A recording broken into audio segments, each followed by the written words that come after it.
YouTube! Oh, how about no volume? What have I turned off? Huh?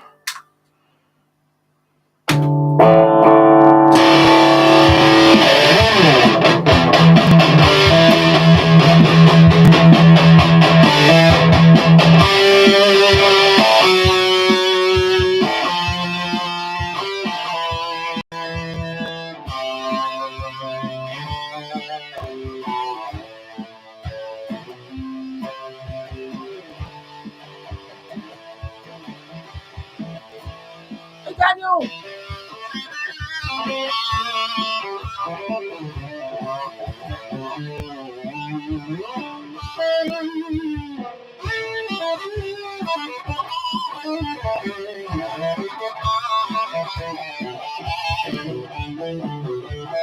Rest of that one.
Bucky was in shot. Hey, Daniel.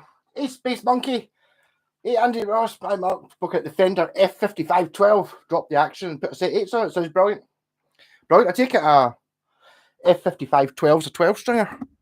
I don't really know much about 12 strings. I do have a 12 string. I've got a 12 string Yamaha. Hey, Alexander. The Bucky.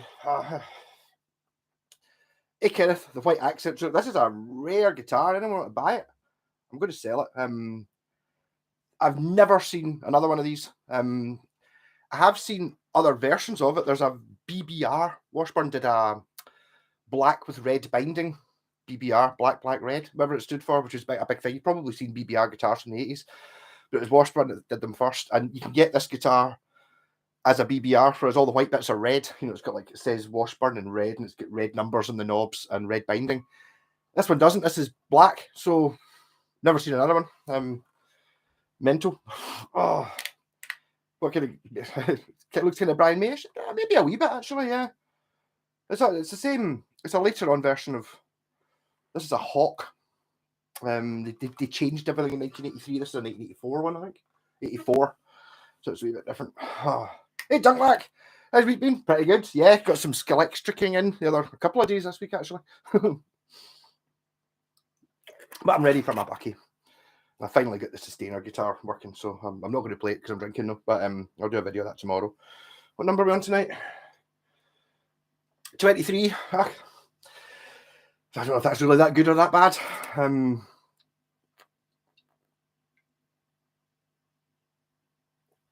I did partly miss my mouth for that one. Wee bit of a dribble. Well, my lips will turn black later on anyway. I keep forgetting about that. I don't know why that happens to me with Bucky. Something to do with the way I drink it from the bottle. No, I've always had it kind of end up looking like a goth after about midnight. It's like, for some reason, it just puts a black shit on my lips. It looks like I'm wearing black lipstick. I'm not, honest.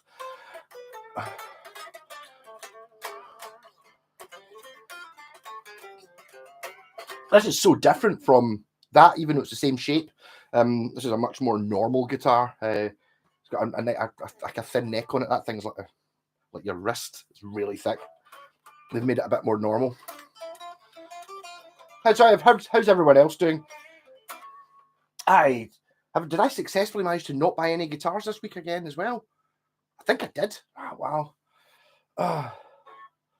Hey, Pontiac. Brahms. I know he did. I heard he did a lullaby. That's kind of all I know. I was actually watching a thing the other day. Who was it that stole it? Somebody, like one of a really famous tunes, totally just stolen straight from Brahms. I can't remember. Was it Tubular Bells? Apart from Tubular Bells isn't like 5/4 time or something like that, so it's got a wee extra bit. But there's somebody pure bumped it, and it's like they got away with it because it's out of copyright because it's too old. But I can't remember who it was that did it. Yeah, I was watching a thing on people stealing other people's riffs, and it's like I don't know where it comes in. When I got a copyright strike last week when I was doing that blues jam for a song that I'd never heard before by a band I'd never heard before. So, hey, Boss Hog, funky mothers. Yes. You do a wee bit of funk bass. I haven't yet worked out how to play funk guitar. You only play the thin strings, eh? I don't really know how to do that. Maybe it's because I'm a bass player. I kind of need I base everything off the bass notes. So it's like A, yeah. So A, D, right there. So it's kind of everything I know kind of comes from the fat two strings on a bass. You know, kind of E, F, G, A. Don't really use that one. C, D, E. There you go. E, G, A, C, D, E. Everyone else is just up and down a little bit in it. You know, about getting Brahms on the list. Hey, I got a 1985 Super Edition Strat for 200 quid. I think I got a bargain. Super Edition, Tokai Super Edition. Probably, yeah. Is it a special edition, mine? No, mine's a Super Edition. Is it plastic? I've never seen another one the same as mine. Mine's it's got a fiberglass neck and a plastic body, but it's a Super Edition.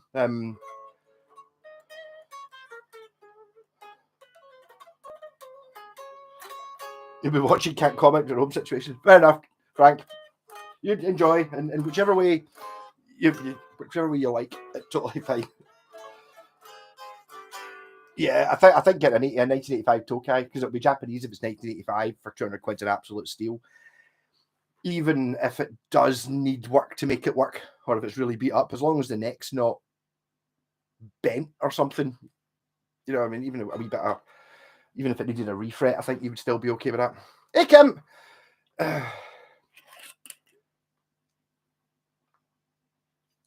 You read a live stream playing through all the amps showing. The problem with the live stream is the sound's worse than it is normally because I think it's compressed because I don't think I've got a fast enough upload, whatever you call it.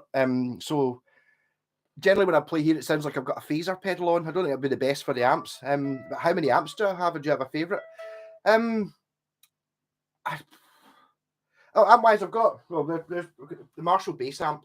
I've got the big Marshall bass amp, which is there's a 15-inch speaker, a 4x10 cabinet, a 400-watt head. I've got the Carlton, which isn't working for some reason. I turned it on. I fancy playing through it yesterday, and it doesn't work. I don't know what's happened to it. Sovtech, the Orange. Currently, I'm selling, but haven't actually bothered to put up for sale yet. The PV Valve King. There's also, what else is there through next door? I've got my wee Laney 15-watt, which I really like. It tends to eat valves a little bit. I really like that amp. It's my favourite's the Sovtech though,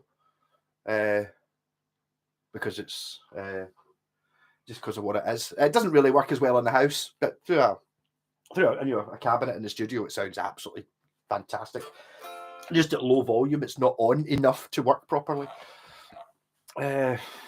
So ultimately, no, I don't really own very many amps intentionally. I've got them. I keep getting them in trades, and buying ones just because it's a really good price. But actually, in terms of what I want the Sovtech with a 3x12 cabinet for if I join another band and start gigging. And the wee Laney is awful good, and the other ones are kind of just they're maybe just resting with me. for the bass amps, the big 400 watt thing is too big really to use. Really, that one I really like because it's cheap. It's got the band name on it and it's got wheels on it. It's really all you need. It's 150 watt, 15-inch speaker, which is it's loud enough. Assuming there's a sound guy, and there's always a sound guy these days. You know what I mean? It's like it's enough. There's not really any point in going any louder than that, I don't think.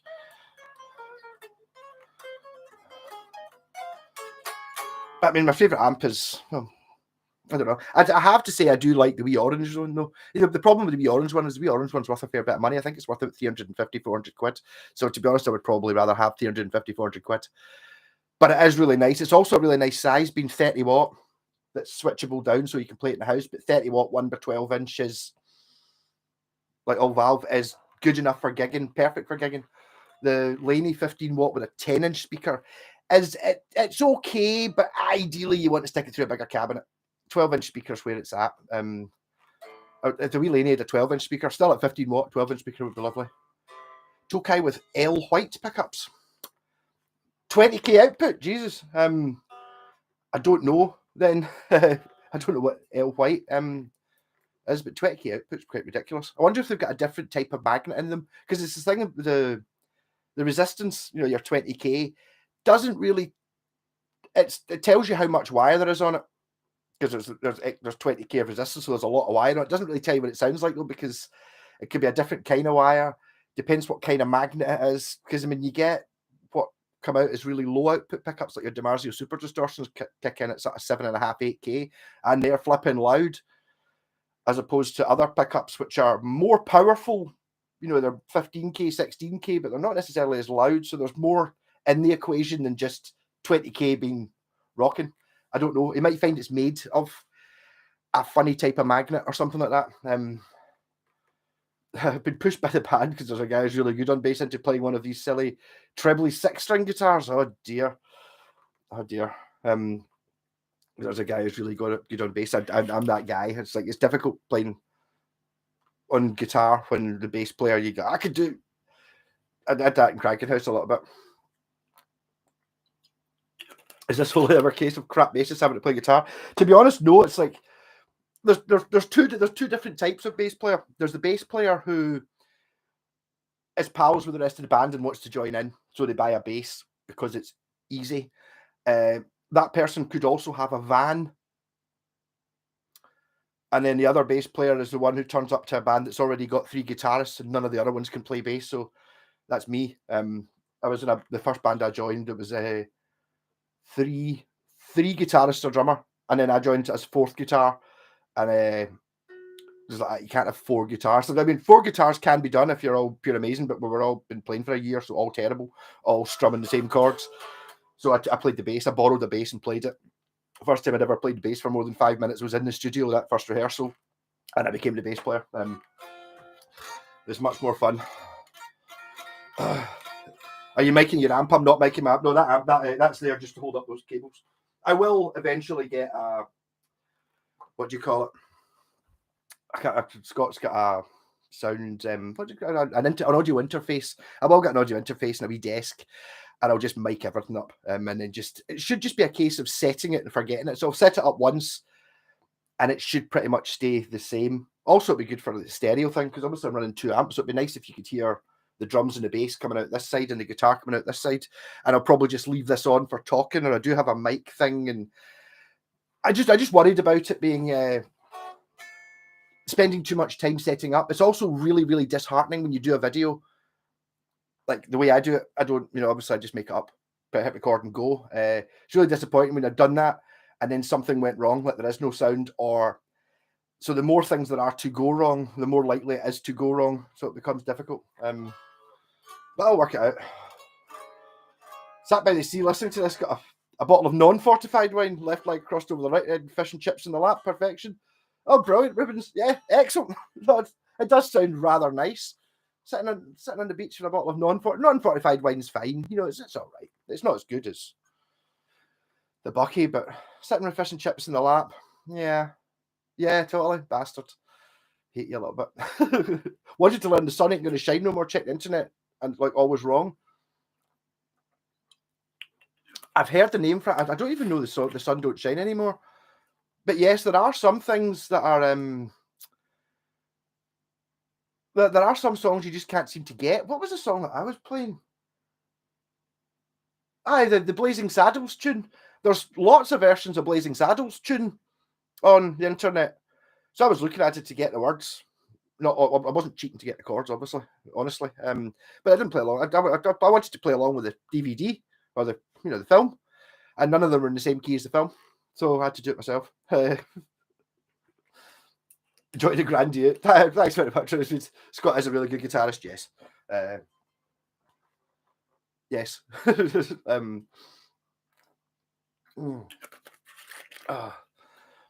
Made up for it was scripted. I tried doing a script once.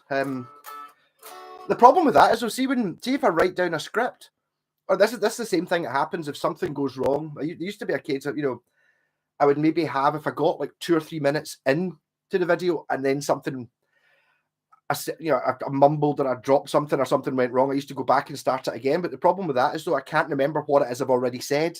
So I'll say like, so this guitar has 22 frets.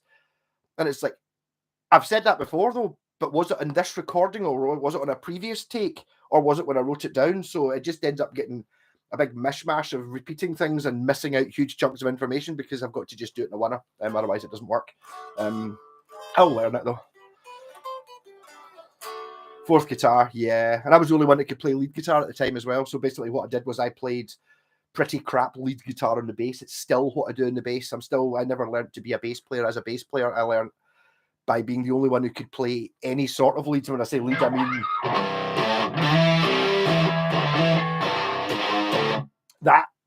that level of lead guitar, which is basically just a bass line.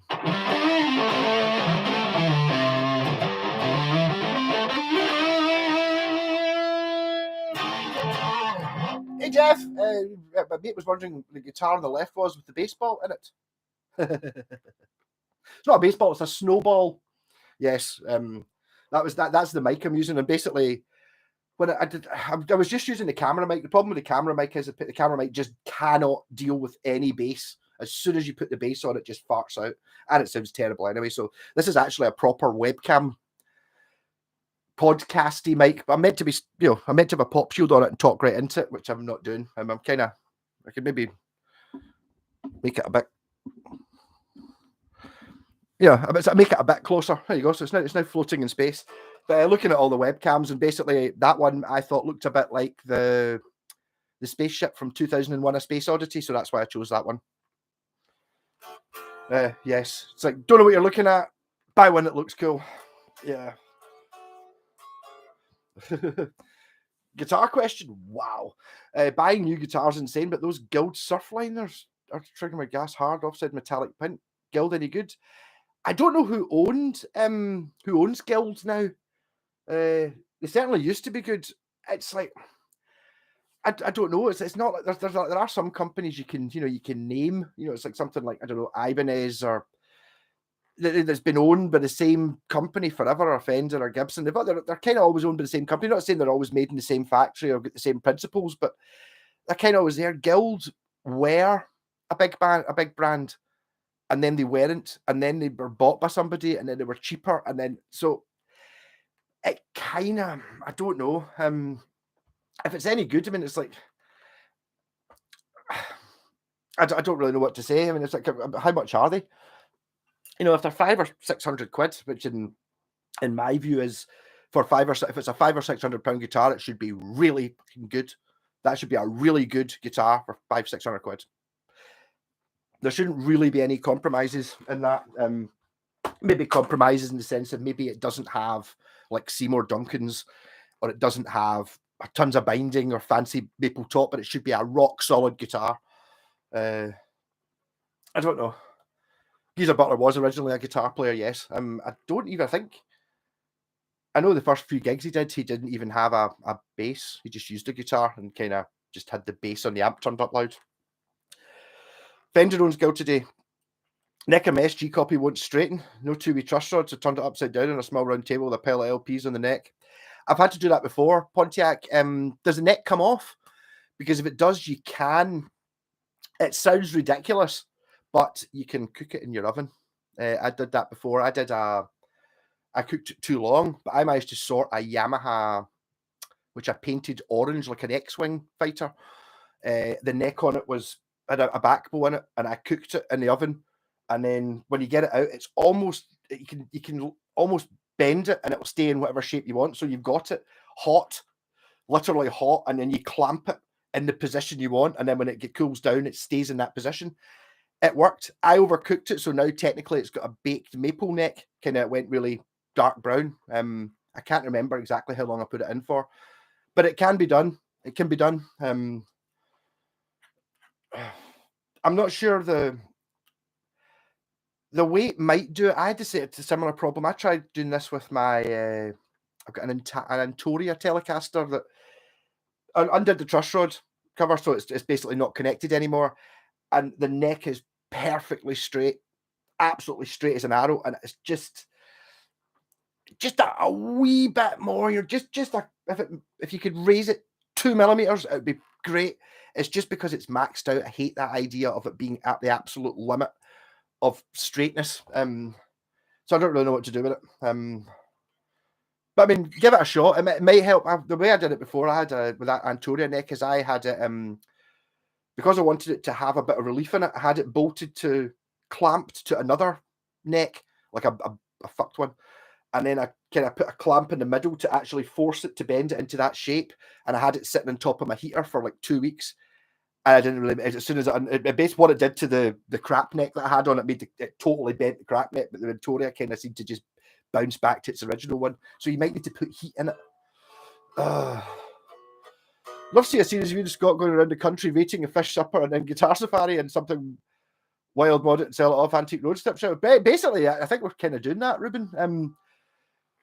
Maybe not quite as refined as that, but yeah, getting a fish supper and a guitar safari. I did.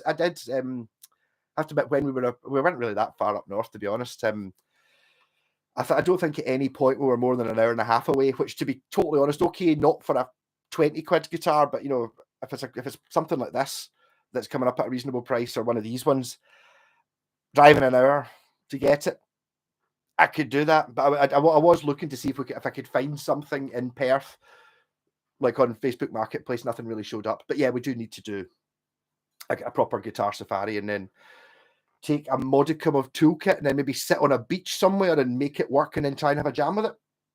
Sounds like fun. Yeah, about 600 quid for the guild. But you get the look for it. I mean, to be honest, it's one of those guitars that maybe not in the next 10 years, but after that, it might start going up. If it's a unique shape and it's a funny colour, and there's not an option to get anyone else doing it, then maybe that's the way to go. Nobody's bought the Roadstar at 270. Can't believe it.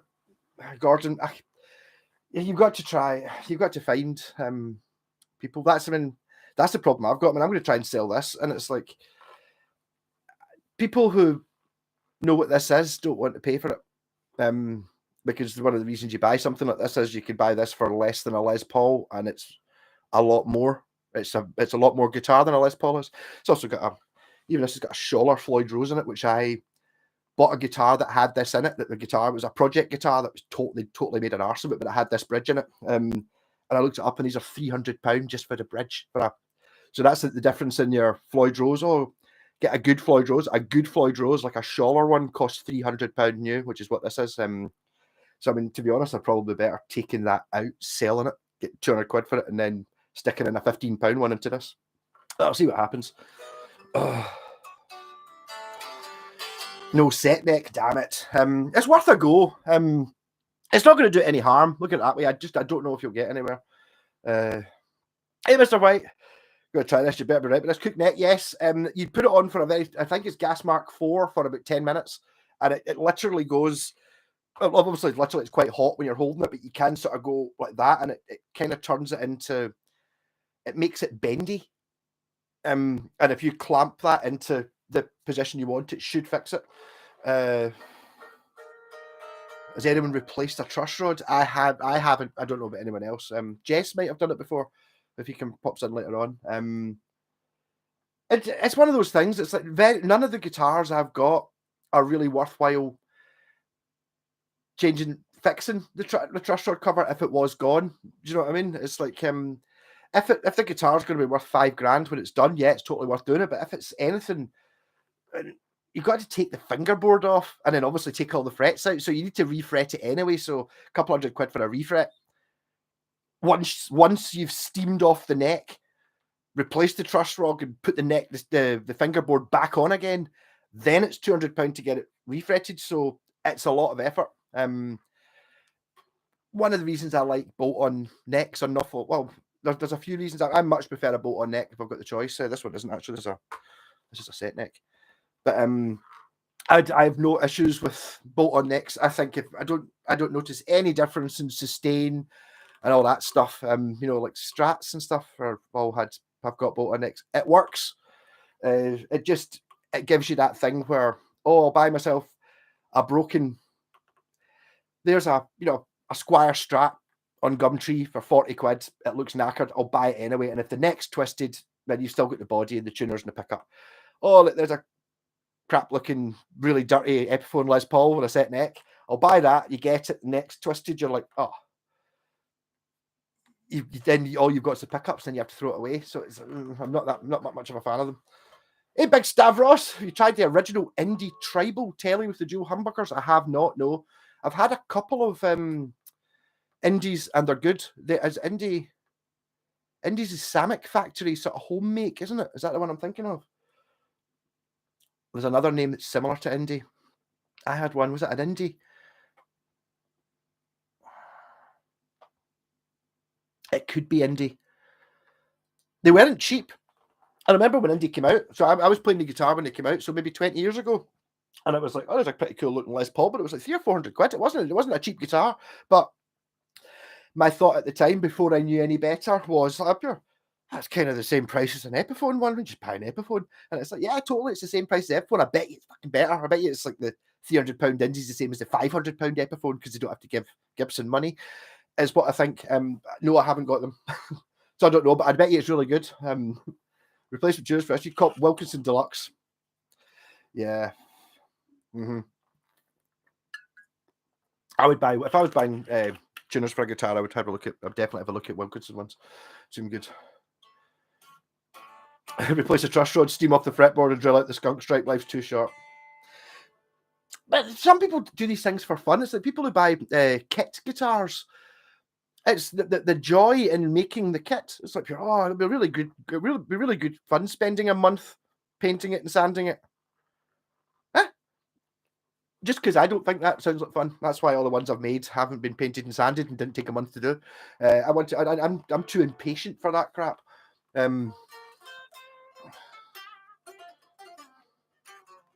I may not buy another no bolt-on neck guitar. Yeah, the problem is the SG is the one that sits a little bit different from everyone else, because with the SG, if you get a bolt-on SG, I've actually got one in the garage. It's an Epiphone one, so it's actually an SG, not SG shaped. It says SG on it, so it is. Because of the way this is doesn't work with this guitar, but because of how close to the neck join, the neck, actually it's a little bit like this. This is, the neck is, you get like 2 frets, so that you can get right up to like the 17th fret on either side or something, and then the SG kind of scoops in here, sort of thing. There really is there's not enough room in there to actually put neck bolts on. So when you get like the Epiphone version, what they've had to do is, instead of the neck being there, the whole neck is shunted down to there, so there's enough room in the back to get a neck plate on. But that also makes the whole thing look a little bit weird, because instead of this pickup being here, this pickup's here, this pickup's here, the bridge is here, so it starts to look a bit wonky. And you don't get the same high fret access, but man, do you really need the high fret access? Yeah, but Gordon, I don't know what you do with the Roadstar. You got to try it on eBay, I suppose. Try and get somebody a bit more knowledgeable about it.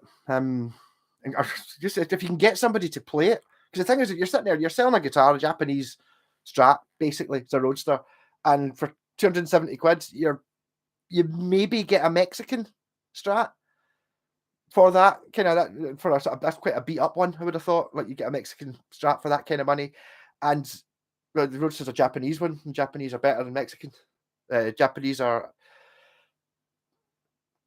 And whether they're better than the US ones, I don't know. I'd probably take the US one if you offered me two, just because I know it's worth more money. But is it a better? No, it would be my point on that. But yeah, I don't really know what you do. Just try. It's maybe just not the right time to sell it. Somebody's got to be looking for a Strat. Mind you, your Roadster's a little bit.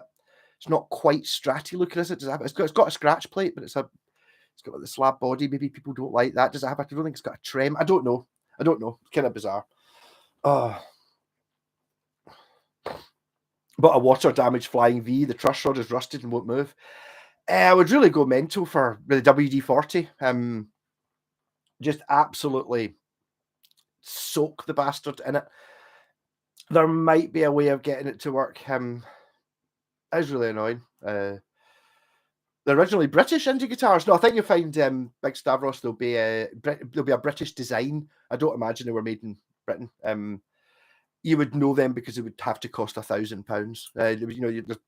The only company that, as far as I'm really aware, ever really made affordable British guitars is Gordon Smith, and even them for the most basic one, which is literally two bits of wood nailed together. Like, is it a gypsy? It's called, with one pickup in it and stuff. They're still £700-800 for. Like this, we cannot make a guitar cheaper than this. That's good. It's like there's nothing on it. We didn't even paint it. You know what I mean? It's like to get that. Found a small table in the trash. Sanded off the top finish. Now something to poly. Yeah, poly. Some car-based rust treatment. You have seen wheeler dealers use. Yes, you could maybe get away with something like that. You just got hold of a Yamaha AES 620, and 620 is a £600, and it's got two humbuckers in it. So I know that. Is that the one that's kind of it's sort of like a big Les Paul, kind of like a bit. It's like a Les Paul, but it's just a little bit. And I've played one. They're excellent. I've always thought a set neck or not has to do with the way the harmonics ring out at high volume. I don't know. I think that's a bit of voodoo there, Space Monkey. I don't think. I don't think so. I don't think it makes any difference. Even Scott, Dave Brown did an SG, filled the frets below the 12th, filed them. Below the 12 separately and lower than the rest. Could try that. Yes, I've done that before. I did a ramp that Dan Electro I had from the Bucky Rage. There was a big dunk out of one of the frets up here, so at the 15th or something, like a big massive chunk out it. With that one fret was really worn. And I was like, I don't know, I did a whole fret job. So basically I just made the frets ramp from virtually nothing at the last fret, which you couldn't reach anyway because the body was up to here somewhere. Virtually nothing as the last fret, just like that, up to and I didn't touch the 12th fret sort of thing. So yes, you can do that as long as you can get away with it. See if basically this fret's high and everyone gets slightly lower. That'll work. So it's worth looking at it. Oh. Don't want to sound like Debbie Downer, but folks ain't buying guitars like they used to. No, they're not. But I mean, that should make it easier. So it's either good for buying or good for selling. I suppose is the answer. I think the problem is the ones that we're all looking at, or me and you, Mr. White Snake, anyway. They're maybe not selling very well, but new ones are. Gibsons and American Fenders are. Gibson Les Paul's still going to cost you $2,000 second hand. People lap them up. Is it as good as this guitar? Is it? Fuck. It's absolutely no chance, but it's worth 4 times as much, and it will sell really quickly because it's a Gibson. Gibson. Oh. Yeah. Gordon Smith make better Les Paul Juniors than Gibson. I think everyone makes better Les Paul Juniors than Gibson, though, Scott. But yes, I know what you mean. Oh, got an SX bass. All right, I like SX. There's a lot of fret bust. Tried adjusting the truss rod and the saddle height and still buzzing. Yeah, well, the thing about the buzz thing is the buzz could be literally anything. So I don't know. I mean, if it's ideally you want to try and find someone like me who'll have a look at it and tell you that it's not there. Because I mean, it could be. And I've had basses before. It's like as one of the see like the tuners you get in a bass. None of the ones I've got. The ones that have got the big sort of flat elephant eerie things on it. quite a lot. That bit, it's like the big sort of flat piece of metal that's shaped like a clover. It's like obviously it's attached to a shaft, kind of like that. Quite often that rattles a bit, so you hit a note and it's just buzzing. And it's actually it's not the actual tuner; it's the bit that holds it on. So you maybe put a wee bit of super glue on it to stop that. Similar sort of thing can happen with bridge saddles. One of them might rattle. So whenever you hit certain notes, certain frequencies, not necessarily, if you play a G on the 3rd fret, there's a rattle. And there's also, when you get a rattle every G you play. It's not that note that's wrong. It's a sympathetic vibration in certain keys. It's worth having a look at. I don't know. I mean, it might have the wrong strings on it. I've also had I've had bass strings before that have been broken, or the E string was broken, like inside you. A bass strings, you get like a core, or like any of the wound strings, you've got like a solid core, then another bit wrapped around it. Well, the string was brand new, but the core inside the bit that was wrapped around must have been broken. So, which meant that it was fine, and as soon as you played anything on the above the 3rd fret, the inside of the string was rattling against the outside of the string. So it could be something like that. There's a lot. I don't really know. It's not really something you can say, even if you live local, if you gave me a shot of it, I could tell you what was wrong with it after 5 minutes. Maybe taking it into a shop if you get the right kind of shop, like maybe a bit more of a mama papa type shop rather than being a big chain store where you get someone who's there for the sales pitch. Get someone who's actually into guitars. They might be able to find out something wrong. Also have a vintage signature Jeff Whitehorn. Jeff Whitehorn used to be all over the guitar magazines, and I remember seeing him. He was playing with Paul Rodgers when I saw Paul Rodgers in about probably the 90s. Yeah.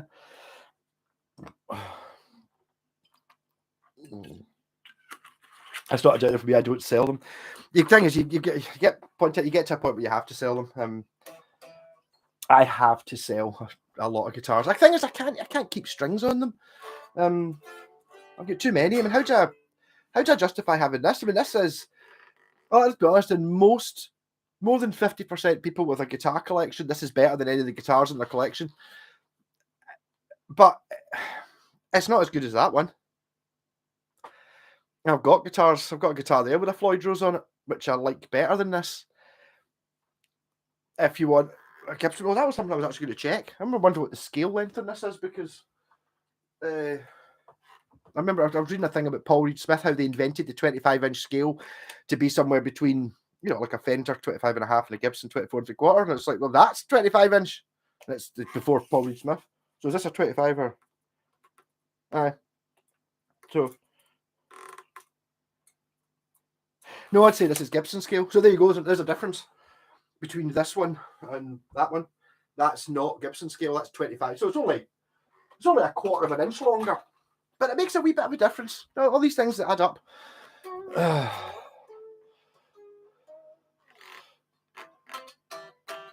The tuxedo gigs. This one, I don't know. This one's more of a normal guitar. If you're mad into, if you've got your Epiphone Les Paul and you're looking to upgrade, something like this would absolutely blow you away. Something like that, you're going to go, oh, it's got quite a thick neck on it. It's quite heavy. Yes, it is. And yes, it is. I like that, but this has got like a more, generally more normal. Can't wait for the big sell-off. I'm expecting some groovy shiggies to be floating about. Yes, no, if there's any, there's some I'm not going to sell, but if there's any you're interested in, give me a shout. I might be able to sell it for you. I might be able to do a deal on it. There's some I can't sell. I can't sell that because I'd never find another one. I can't sell that because I would get no money for it. That's a bit fancy. Again, no money. So it's like I'm sitting here looking at guitars and going, oh, I really don't need that one. I'm going to get 70 quid for it. I don't know if I can sell it for 70 quid. It's a really good guitar. It's just because nobody knows what it is. Who goes out there and buys a really good guitar for 70 quid? Very few people can manage to get a really good guitar for 70 quid, especially if you don't have to work on it yourself. If you can't sell them, you can't buy them. My 1988 US is my best guitar. Not that it's American, just very well set up. Makes a huge difference. So, I mean, a 1988 American Strat will be amazing. My issue would not be the fact that the 88 Strat would be significantly different from an 88 Japanese one. It would be, you could argue over, if you went right down to the details of which one was better and stuff like that. That one's worth twice as much money. Therefore, the Japanese one's better because it's half the price and better in the same, basically. Maybe not so much in America because you obviously don't have to pay like import tax on it, whereas any American guitars that get bought over here have 40% whacked on them before you can even buy them. So, American guitars are much more expensive here than they are in America. Makes sense. My ex-wife said if I had another quarter of an inch, she wouldn't have left. There you go. You try shave, makes it look bigger, apparently. Measured by Guild concert size, 25.7, they call them 3/4 size, but that means the body, not the scale. Yes. The thing is, it's like the 3/4 size is a real I'm using a word misnomer. It doesn't really tell you anything. It might be a standard in like a violin or maybe a classical guitar, but it doesn't mean anything on a guitar or a bass. I would tend to say that on a bass, full scale is 34" because that's what a P bass is, and short scale is 30, which is like an EBO or a Mustang. But there's other ones that kick round about that area. You get like maybe a 29 or a 31. I don't know if that's short scale because you can get them small. I don't know. I find it quite awkward when I'm looking up like mini guitars. They never tell you what the scale is, which is really annoying. It's like, oh, mini guitar, the one with the speaker and stuff. Like, what's the scale? And it's like, pure, size. Oh, it's 36 inches from here to here. And it's like, I don't give a fuck what size it is. What's the difference? What? I want to know if it can take strings. If you're talking about 24" scale, which is what like a Squire Bullet Mustang is, 24" is fine.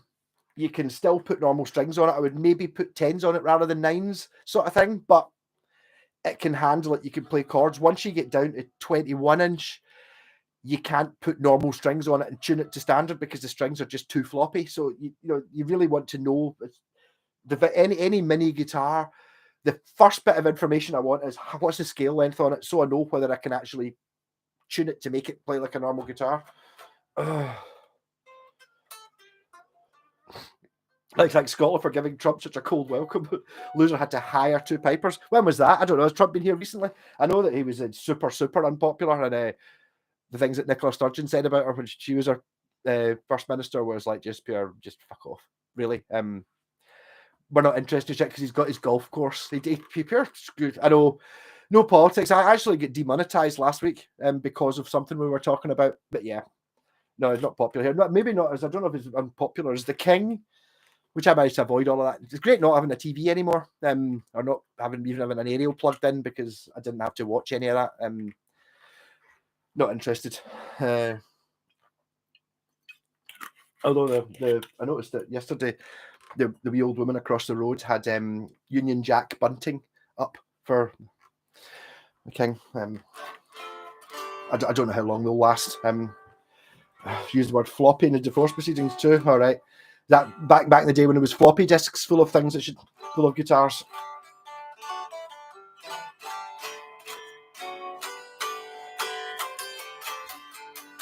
Yeah, no, I wouldn't worry about it though. Big Starbucks with no politics. Nobody's popular in Scotland. It's like try and watch one of the English prime ministers come up here and see, doing a wee tour of Scotland, entirely in closed factories that they've vetted everyone. There's no public appearances whatsoever at all. There's no Westminster politician that's going to come up here and do anything that's not thoroughly cordoned off to make sure there's not going to be people that shout at them. Imagine got the crown on my ears. I don't know if the crown even fitted. I wasn't watching it. Yeah, so it's 97 California Series telly last night. It was amazing. It's worth $1,000, but it's got $250.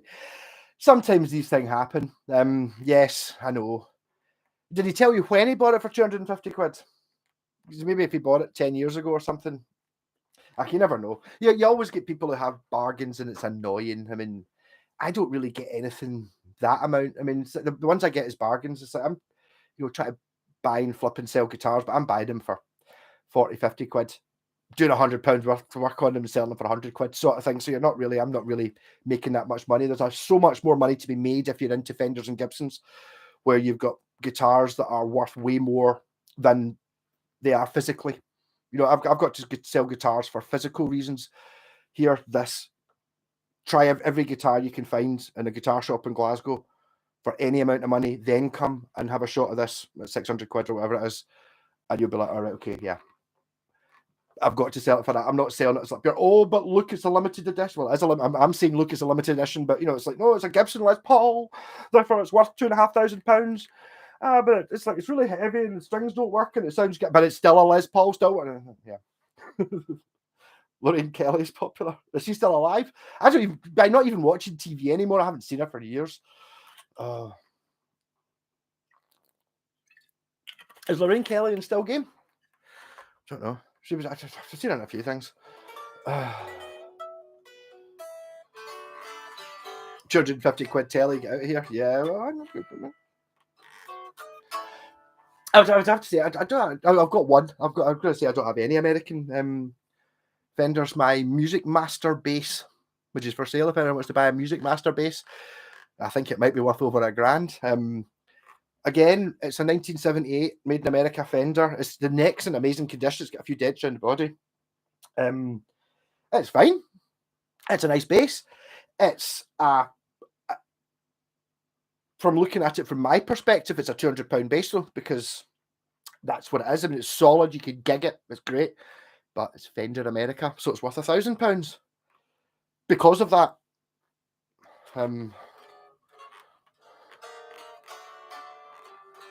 Let's keep politics out of music. You can't really keep politics out of music. Depends what kind of music as you're listening to. Really, is it? What's the Motorhead song? Eat the Rich. But I mean, that's not political, is it? I don't know. I mean, is even the Crown is being anti-monarchist? I'm not. I don't really care anyway. But I mean, I don't. That's not political, is it? And is it political to not like Trump? Actually, I think about it because I mean, Trump. I don't even know. I know you get Republicans and Democrats in America. I don't really understand which is which or what that means. I don't know which one Trump is. So I mean, I don't know. It can't be political because I don't know anything about the politics. So I don't know.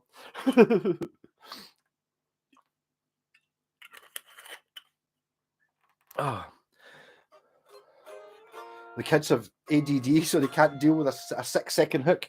So they speed them up to a chipmunk speed, so it's not a 2-second hook. I don't know. Are you moving up this way? Good stuff, Ross. Have a scratch on my guitar. Don't say things like scratch, because I will scratch it. Well, this whole. I mean, look at well, it's not. Look at Black Sabbath, my favourite band. I mean, looking at the lyrics in there, it's like pure. It's not necessarily political specifically, but it's all about it's all anti. Basically, it's anti-bastards. Children of the Grave and all that. So it's like pure Atomic Fear and stuff like that. It's political, but I mean it shouldn't be. The way I see it, it shouldn't be political to have nuclear weapons. That should be a politics thing. That should be don't do that. That's a bad idea. Hey,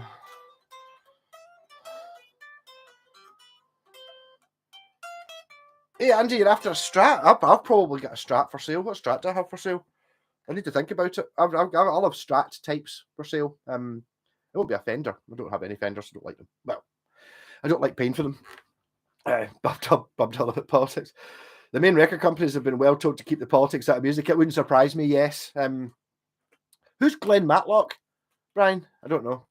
Rage Against the Machine. Of course, it's God Save the King. I hadn't even.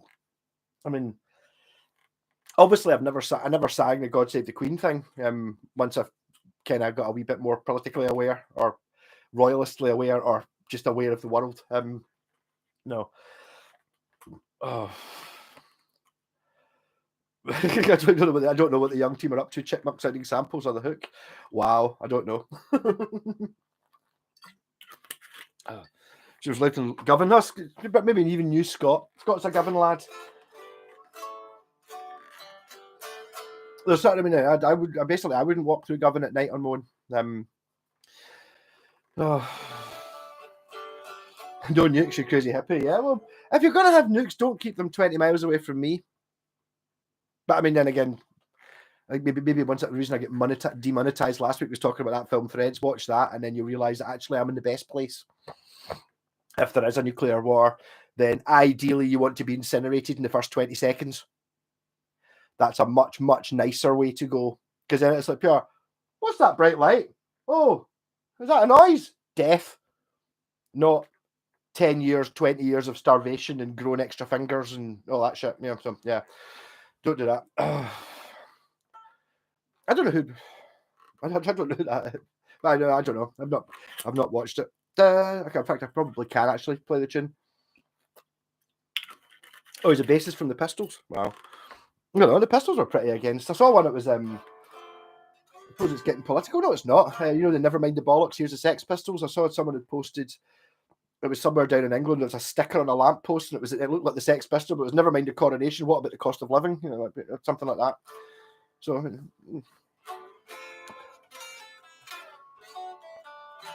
With extra fingers, you could probably sound like Gary Moore. I don't know. I have often wondered that myself with Big Sabbath. I know that, obviously mutations happen, right? So basically,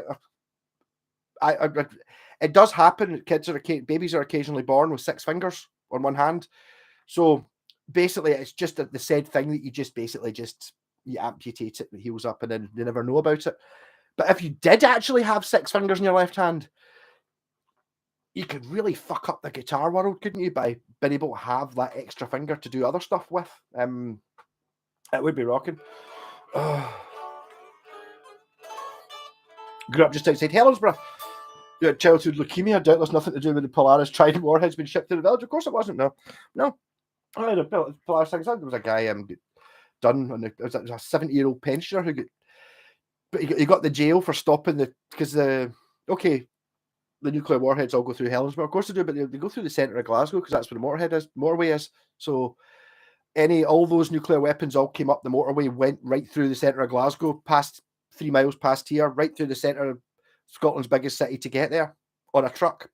Yeah, this only Scottish people. Doesn't matter if they die.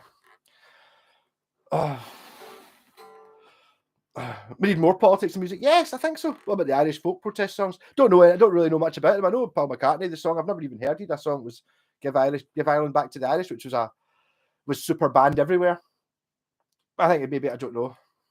I don't really know much about these conflict things, but and if you do any looking into it, you start going, right. Oh, Britain's lovely, isn't it? Yeah. Hey, Adam, if you watch Michael Caine Get Carter, a man drinking a pint in a pub has 6 fingers in one hand, 5 in a thumb. Wow. I've heard of the film Get Carter. I've never actually watched it. What's the point of a song if it's not got a point? Well, yes. I kind of get that. I am not really one for lyrics per se. I generally I like baby metal, and when I actually found out what some of the lyrics are, but I mean they're not obviously anything you disagree with. There is a bit where I always thought it sounded like it went bubba bubba bubba bubba bubble gum, a choo choo choo choo choo choo choo choo chewing gum. That's what it sounded like in Japanese, but no, it's in English, and that's actually what they're singing. You're like, right, okay, kind of rather not known that a little bit. I like more of the sort of melodies and stuff. Occasionally you do get one, a good anthem. We're not going to take it. With Twisted Sister, yeah, we're not gonna take it. Fucking right. I mean, it's like, what is it you're not going to take?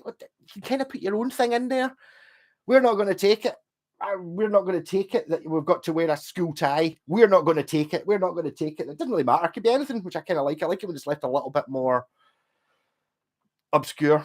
That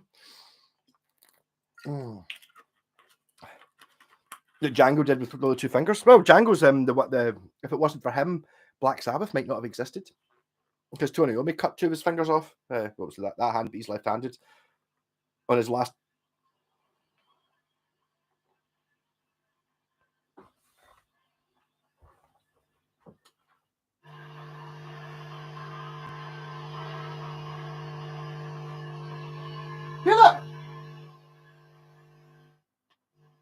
I've not had an amp playing a radio station forever.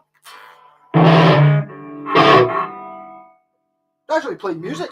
I used to get that all the time with shitty amps. I've never had it playing anything. There's no radio in here, and there's no TV plugged in, so it's coming. I don't know where that's coming from. Well, there you go. Yeah, so actually picking up and playing actual music through my amp.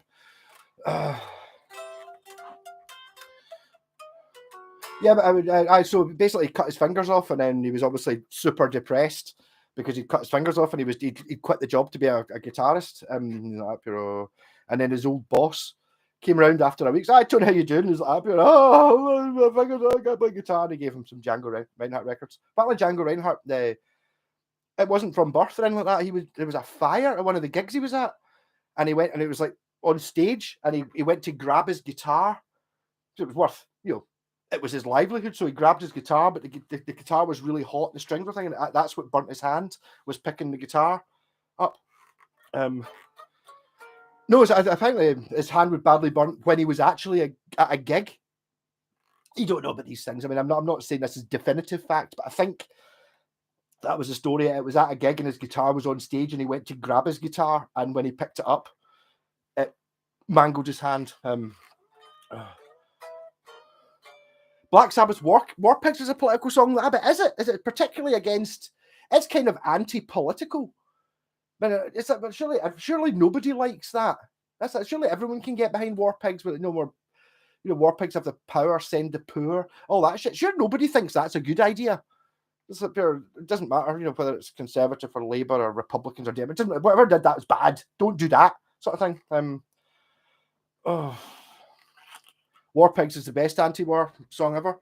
My 2 cents, possibly, yeah. It's also just because it's a pure amazing song, but it's that whole thing when it's like, Geezer Butler was obviously a bit of a mad hippie when he wrote the words for these things. Brushy, no, Brushy, is it Brushy? Yeah, I was really super mega impressed with his first song I saw, and then I was less impressed with the second song and the third song because they were kind of the same bit. He's got like an amazing doing the whole band thing just with an acoustic with one bass string on it. Is it only one string or 2 strings? Amazing, but it's like it doesn't give you a huge variety of styles of music you can play. You can basically play variations on the thing that he's worked out how to do with the slap and the note. Amazing. Yeah, Mr. White, that's what I thought.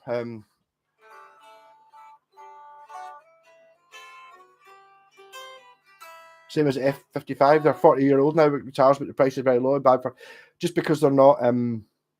It's not famous enough. Limitations can be the best things for. Oh yeah, totally. I think that's what I never used to understand about like effects pedals and stuff like that. I find them very limiting, but that could be a good thing. Also, the idea of like having like a guitar with only one pickup in it. Yes, it limits you, but there's so many. There's no limits in anything. It's the same idea of like, say if you're going to write a song, it's like, here, write a song. There's no limits at all. Whereas up here, right? I want you to write a song about a horse. Right. Okay, so that's limited. You're now right. All unlimited apart from it's got to be about a horse, and then it's up here, right? And I want it to be in a sort of country and western style, so that suddenly limits you down to that. So you can actually, because you get limits, you can see what you can do within those parameters. So I mean, yes, sometimes it's a really good idea to have limits. I don't think cutting your own fingers off is the way to do it, but it makes you try things you would never try before, I suppose. Didn't Marilyn Manson do one about hurting others so they don't hurt the ones we love? I don't know. He might have. I don't really get Marilyn Manson. I don't mind stuff that's shocking, but I don't like stuff that's shocking for the sake of being shocking. It's like it's done to get headlines. I don't know. My ex-girlfriend was into Marilyn Manson, and it's like I didn't like the music, but maybe that's the difference. If I don't like the music, I don't like it. It doesn't really matter how much I agree with the principles behind it or how much I love the subject matter. If I don't like the music, then that doesn't mean anything to me. And again, it comes the other way as well. Some songs I don't really care about, but I quite like. My Lovely Horse. My love. Yeah, well, that was obvious. As soon as I said horse, I thought of that song. But yeah. Oh. Lots of guitar interest, more of the story. ditch the action in emergency. But I think now, it's like, Mr. White, you're the same as me. You know that you can replace. Maybe not get one exactly the same, but back in the day, even up till, I don't know, the 80s, folk had one guitar or two guitars if you were a famous pop star. Yeah, you didn't have 10 or 15 or 20 because you couldn't pick them up for the equivalent of 100 quid. Work on it a wee bit and have like a nice assortment of really nice guitars. I mean, this sort of thing, okay, we're looking at them there. Okay, the FGN, you could get, that's just a telly though. You could be mid-80s and own all of these. But that would have been, tens of thousands of pounds worth in the mid-80s just because it's £1,000 in total just now, doesn't...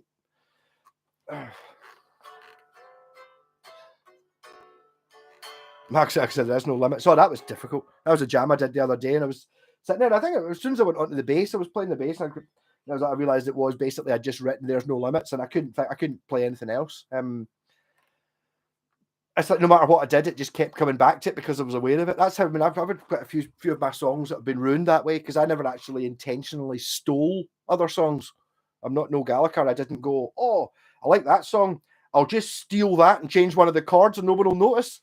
That's intentional. Mine's like, I've done this amazing riff, worked out the song. Oh shit, it's the same as thing. I'll try and play it so it doesn't sound like Sultans of Swing or whatever it is that I've accidentally stolen, and it's gone. You've lost it. Only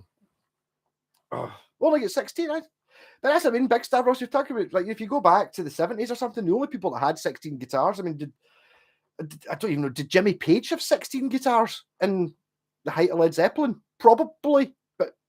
Probably not much more than that. You had a Les Paul because that was the only thing you could get that did that. I mean, that's, again, when it comes down to, it is 1965 or 19, whatever, I want a guitar that sounds like that. The only guitar you can get that does that's a Les Paul. That's why they were popular. These guitars didn't exist. Now, why are you using it? It's like, why there's lots of guitars you can get that do the same thing but are better than it. But in 1960, that was the only one you got, like a Gibson Les Paul, or if you were or like your sort of cheap Voxes and Watkins Rapiers and stuff like that. You got a real guitar. It wasn't until later on you actually get a choice of them. String up the Ratocaster. I don't think I know what the Ratocaster is. It's a one pickup guitar, simple broadcaster wiring. It's an Esquire then. I like him. I do have a thing for one pickup guitars. They definitely do something that other pickups do, whether it's kind of partly in my head or not, I don't know. His cousin Alex Lowe from Hurricane Number 1. He's from Blair Gowrie. Blair Gowrie sounds Scottish. I don't know Hurricane Number 1. I think I've heard the name before. I don't know. I just same happens to everyone. I don't know what the kids listen to these days. What's new music like? Oh, look at that. What were the chances of me having already rolled a fag and forgotten about it earlier on, so I don't need to roll another one? That's worked out quite well. Yeah, I've got my barometer for how far through the stream we are. It's an acoustic. It's a Ratocaster. Or is that the one you're... I was actually going to talk to you about that, Mr. White, before I started the stream. Yes, you're talking about... You've got like things to put the... It's like you're putting like a Strat pickup in an acoustic. See if you get like a Dremel, and then you can get it tight up against the bottom of the sound hole. If you look at my guitars, I did one. It was a black acoustic that I put a white Strat pickup on and the two knobs, which I think is kind of what you're doing. You just have to kind of...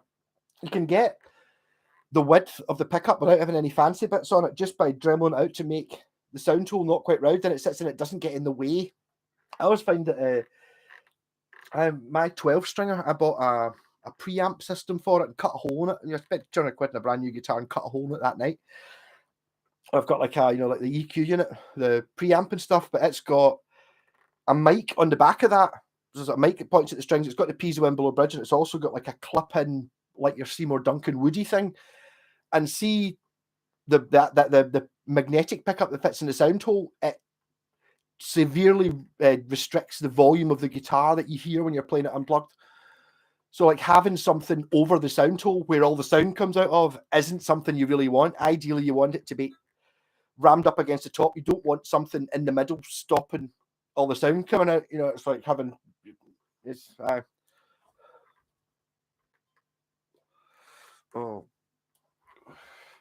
Perthshire for the win. Perth's fun. Perth's fun. I kind of like being here. It's like Scotland's lovely, the East Coast, but the West Coast better. Maybe because I kind of grew up there, but the West Coast is that's when you get the scenery and shit. You don't have to go that far away to get to it either. Why are you saying Aerosmith? I don't really know anything about Aerosmith. Got a few of the records. Quite like a couple of the records. Not so keen on the, this. Is it the 90s one? When they're doing their Dude Looks Like a Lady and their Armageddon soundtrack. But nobody likes that stuff. So they did fair dues to them. But I'm obviously comparing it to, is it Toys in the Attic and Stuck in the Ruts? This is good. I do. I mean, yeah, I do love some Aerosmith. I don't think they necessarily are as good as they're meant to be, but basically I've got a problem with them. Something like like Black Sabbath or the Stones or the Who or that sort of thing are kind of found an awful lot better than things like Aerosmith, which are fine, but they're kind of like sort of, I don't know if they really did anything super unique as far as I'm concerned. It's not interesting, still good and great, but not one of my favourites. Fix up an edition, one lipstick pickup at the moment. I've had again edition again. Those are were sold in Woolworths. You get good ones and you get not good ones, and I suppose the term is quirky. And basically, if you they're not, the components they're made from aren't absolutely shit. So it's possible that it was assembled properly, but more likely you might have to do quite a lot of work with it. Talking about putting the neck at the right angle, putting the bridge in the right place, working your way through it and all these things. But you should be able to get something that's all right. They're not terrible. They're not shit. Oban is lovely. My brother lives in Oban. I don't know. The problem is that, see, when I grew up when I was a kid, my mum and dad had a holiday chalet in Lochfine, which is in Inverary, an hour and a half from here. And during the summer holidays from school, because you used to get like 5 weeks off or something like that. So me and my wee brothers and my mum would be up there for the 5 weeks, and then dad would do his 2 week summer holiday in the middle of those 5 weeks or whatever. So we'd be up there the whole time. And when it was pissing down for an entire week without ever stopping raining, which happens a lot in Scotland in the summer, we would go out in the car in the Volvo, and we'd be like fighting in the car, and we'd go to like Oban. And so every time I've ever been to Oban, it's been pissing down and you've not been able to see a couple hundred yards because of the rain. So I'm sure it'll be all right. I'm sure it's lovely. I've not been there for years. I think I've been near it. But I mean, I couldn't tell you what the town centre looks like if there is one. I assume it's got a harbour. I don't know. I can't remember. Yeah, so you're coming up from somewhere else and going to amazing places, isn't it? I've never been to Harris or Lewis, and it's like you're probably talking about an hour and a half, 2 hours drive to get there. I could easily do it, but I haven't. When you live too close to these things, you don't really appreciate them. I think it's the problem. Lipstick on a pig, I'm calling it. Right. Yeah, there's something to be said for the audition guitars. They're fun. Some of them.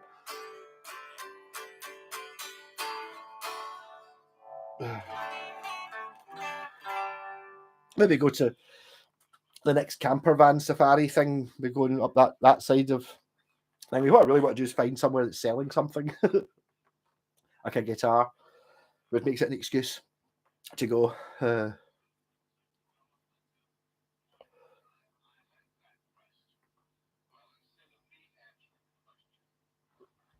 Why?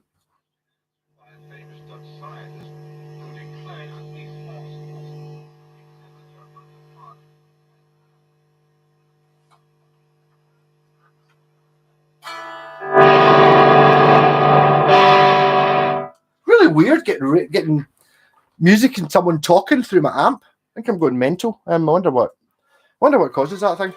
Fuck off, Jez. Wow, my God. Fuck off everyone else. Buy guitar users, but resell at a profit. See what you think and get into after. Your mission should be to, I'm fucking accepting it, yes. Buy a guitar using this money, resell it at a profit, see what figure you can get to after the third guitar. It can take as long as it takes, all profits the channel. And unbelievable, Jess. Totally. I mean, you're like a pure saint. Wow. Yeah, totally. I will totally do that. Yes. Oh, wow. This could be the original plan. I did it a couple of times with the Trade Tuesday thing. Actually, my pal Dava told me the other day that Trogley's doing another Trade Tuesday thing. And that's how apparently he got like all his subscribers. His subscriber base like tripled when he started doing this Trade Tuesday thing. It's just that, and I tried to do it a couple of times myself. The problem was, I've got a bit of a problem when it gets to a guitar being 300 or 400 quid, because for 300 or 400 quid you can buy one of these guitars, and you don't really get guitars that are better than that. So I'm therefore selling, even if I did have like a Les Paul Studio or something. Yes, I know that it's worth £800. I've just got an issue with it being kind of out my comfort zone because it's not as good as this or any of these. But it's like bizarre. I'll buy something big for the channel as well, Jez. I'll use it to invest in the channel rather than just for myself. I'll buy a with the profit. I'll buy an audio interface and go digital. I don't really think I could go like a higher definition camera, but I don't think it's really worth it. Not for the sort of things I do. I mean, we're up to 4K. It's like I need to buy a telly so I could watch it and see what it did. But that's just going to make everything take longer.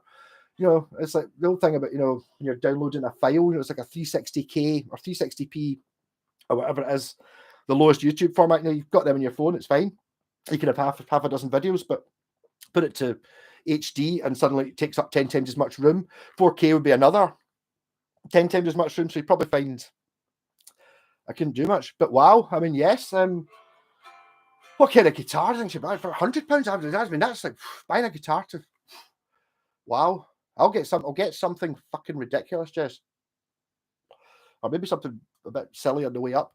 I mean, I'm tempted to try and turn it into a Gibson Les Paul because I don't have one. I'm never going to buy one, but I'll get there. I mean, the first Trade Tuesday I did, I decided that I was going to start off with I think it was the first or second time I ever got money from YouTube.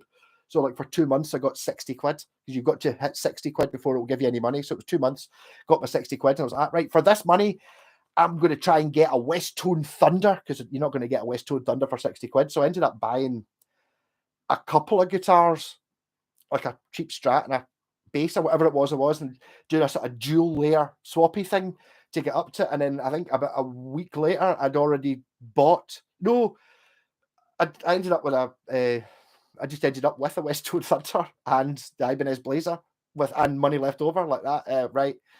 And I don't want to swap these two guitars. These are both really good, so I need to be a bit cleverer about it. But yes, I'll make a good system out of it. Jasmine, wow, Guardian Angel there, wow, that's 2 months worth of YouTube things I just got there. Wow. I even mentioned earlier on because someone was talking about swapping a truss rod out, and I was like, Pierre, I don't know anyone who's the only person I could think of that would maybe have done that is yourself. Amazing. Wow. Hey, Big Ped, how's it going? Oh,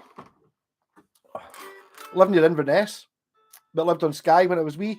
Loved it, but can only really remember the sea and my dad complaining about midges. I think, when did you get midges on Skye? I don't know.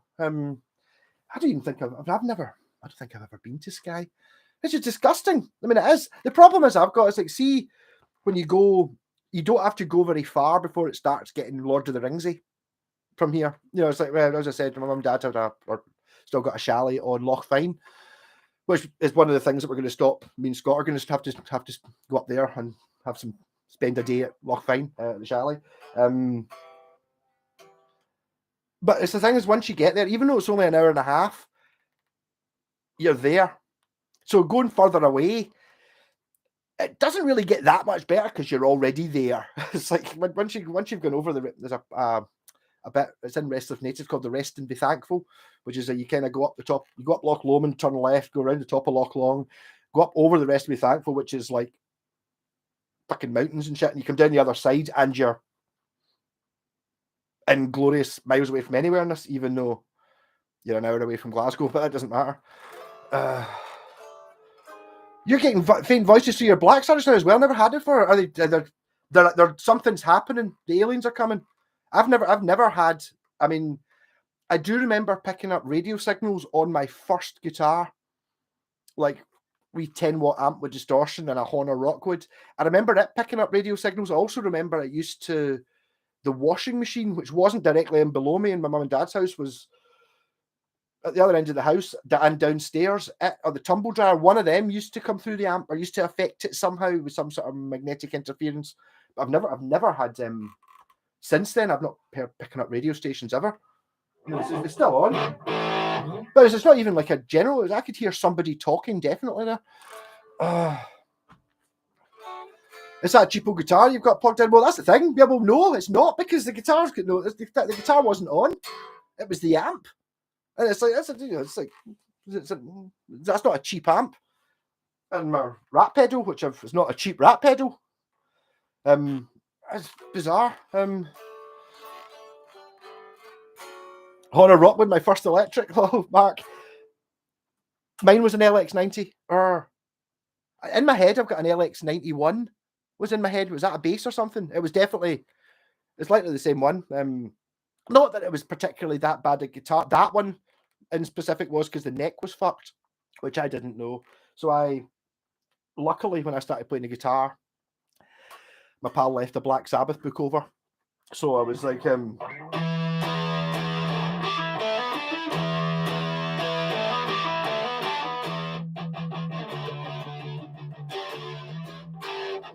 so that's what I learned to play first, which was really lucky because the guitar I had didn't really work below the 5th fret. I think the neck kind of went after that. It didn't. I didn't think I could play open chords. I thought they were too hard for me, so I only played power chords and bits of Black Sabbath lead. I actually in the Black Sabbath band, after the end, I'm actually playing the first guitar solo I could ever play, which was Tomorrow's Dream. I can't remember what key I was playing it in, though. It is in C sharp.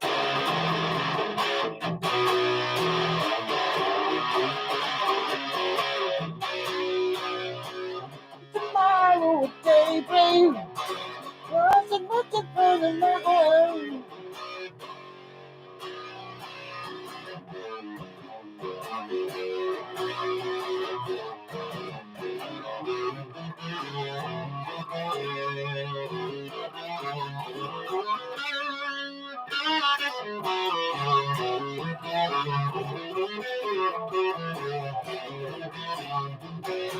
So that was the first guitar solo I could play all the way through, and I still play that now because the guitarist Craig in the Sabbath band kind of does his own thing. I play that in the bass. If he plays the solo properly, when I say properly, I mean note for note. I'll change what I'm doing, but I'm basically playing that, the original one. They did an LX90 and an LX90 901. I'm not sure which one I had. It was just a black Strat. Maybe that's why I've got this thing against this Eric Clapton Strat, you know, the black with a white scratch plate. Something like black with a black scratch plate makes a big difference. Not really a fan. You've got pure shielding. Pure shielding. I don't think it can't be the guitar. The guitar's off. The guitar wasn't on. You know, it's turned down, so it shouldn't be picking up. Also, I'm pretty sure, unless I'm... No, it's worth looking at. I'm pretty sure this is... because it's a wash pun, there's excessive stuff, which I've always meant to show in all the videos I do of these guitars, but never do. I'm just doing it just now because I'm drunk and I don't really care. But I'm pretty sure that this... I'm going to take the back off it. I'm going to have to put the back on it again, obviously, afterwards, but it is only 4 screws. The guitar cable is... The point is there, we were saying it's like can act as an aerial. Yes, it can, but why has it never happened since I moved to this house? Definitely. I've never heard that before. Up here. There, see? It's got a Faraday cage. But that's pretty good shielding. You know, it's basically a metal box. See, on not this one, but on that one, it's got like a metal box. It's got like what looks like a valve cover that clips on over the pickup switch with a metal... like a metal dome that fits over it. But I mean, that's just when you get to the ridiculousness. In fact, that's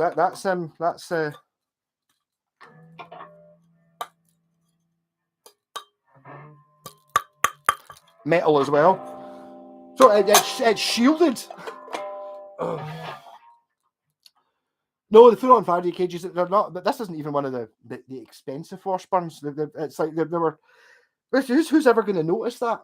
I think my EBO, my 68 Gibson EBO might have something like that. It doesn't have the actual cage that goes on the back, but it's got like, it's on a metal plate that looks like this one to take it. I mean, obviously you don't get these. I think that's why companies like that Yamaki, they went under, because they were producing things that, why? It's like, yes, obviously it makes it better. It makes it 1% better having that, but it costs, tens of pounds extra on the building. So it's not a sensible thing to do, really. Could be my cable, yeah. But I mean, I've been using this cable for months, for years, until it only got replaced with the curly lead that broke a few weeks ago. Maybe it's, I don't know, is it maybe just the way the wind's blowing, or is it next doors? Maybe you got a radio tuned in or something. I mean, I think, I don't know how it works. I've got a radiator at home that does pick up radio stations, but it's not got an amp and a speaker. It's like, when you say radiator, I take it you mean a Godin radiator, not like a thing for your central heating. Yeah, it's actually, to be honest, it's not done it since. It's stopped doing it. But I'll do that. We'll swap onto like a dodgy one. When you say guitar, it won't be a guitar. It will be this, which I'm about to. I just didn't have quite have time to do it. I'm going to steal. I've got my pal Andy's bass in that Jackson. It's on the wall there. It's only got 3 strings on it. The problem I've got with this one is it's got the strings you get on a Fender 6 on it, and that's too thick. It's too thin, so it farts. It's too floppy. So basically, I'm going to put a proper bass string as the thick one.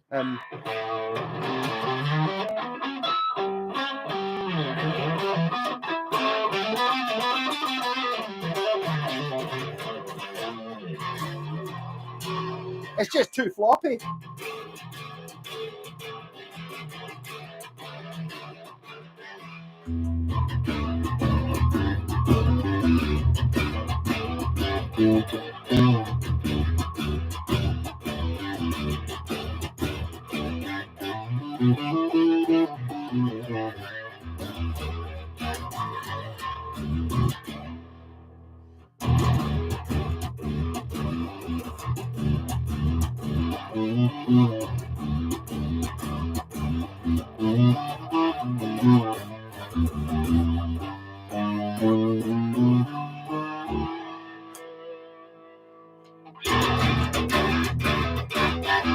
What I've been noticing when I'm messing about with this earlier on was see when you're on it's got a telly bridge pickup, right? So I've got them plugged into 2 amps, right? So nearly all the sounds coming out the guitar amp behind me when I'm on the telly bridge pickup with the tone up full. But if I go to the middle pickup, this pickup, and turn the bass down, 90% of the sound comes out the bass amp. So there's obviously some sort of load going into these things that separates them out.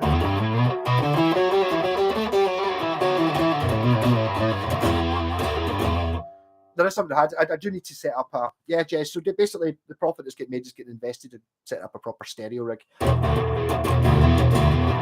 I don't know what that sounds like here, but you're playing through 2 amps is just better than playing through 1, especially when it's a bass and you've got a clean, proper bass full amp and something with fuzz on it, separate. Kind of a bit like the Beastie Boys.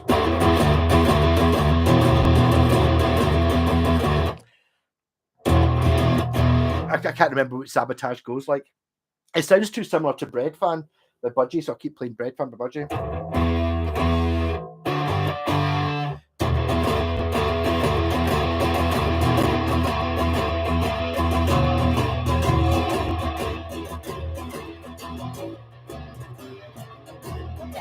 Can't stop them.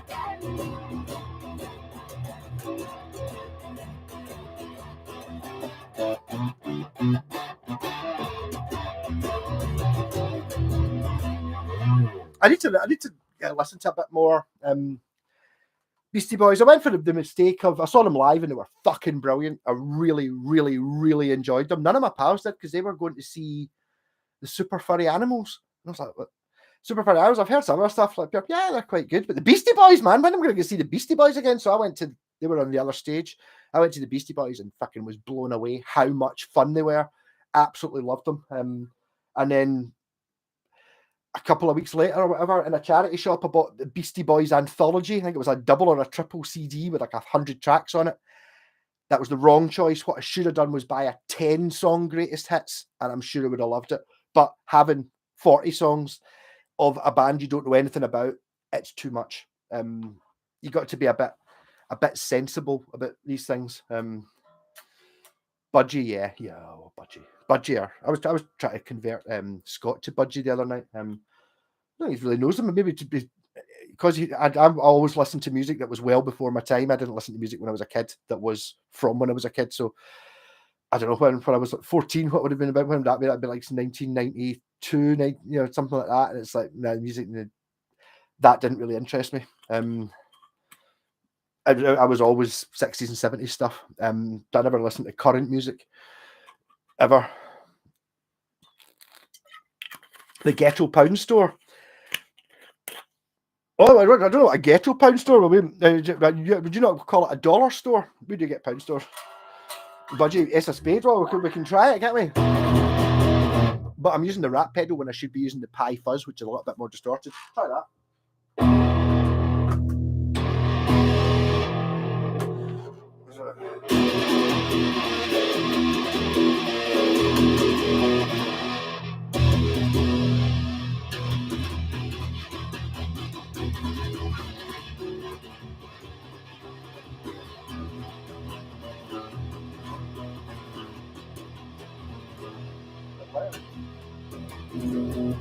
Whoa!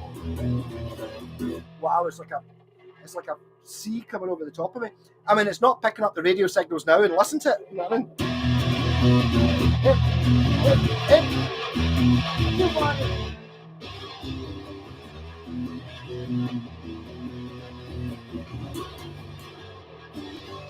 I can't remember how to play it.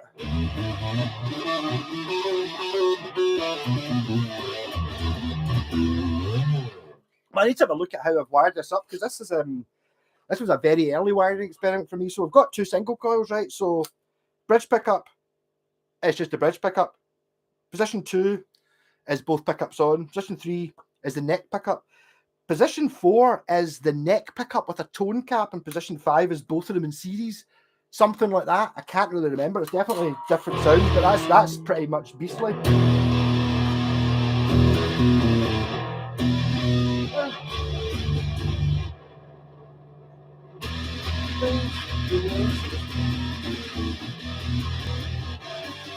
Gamble and tell you how to win. Win some, lose some, it's all the same to me.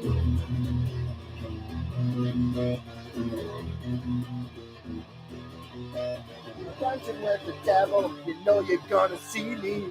Read them and weep, the dead man's hand again.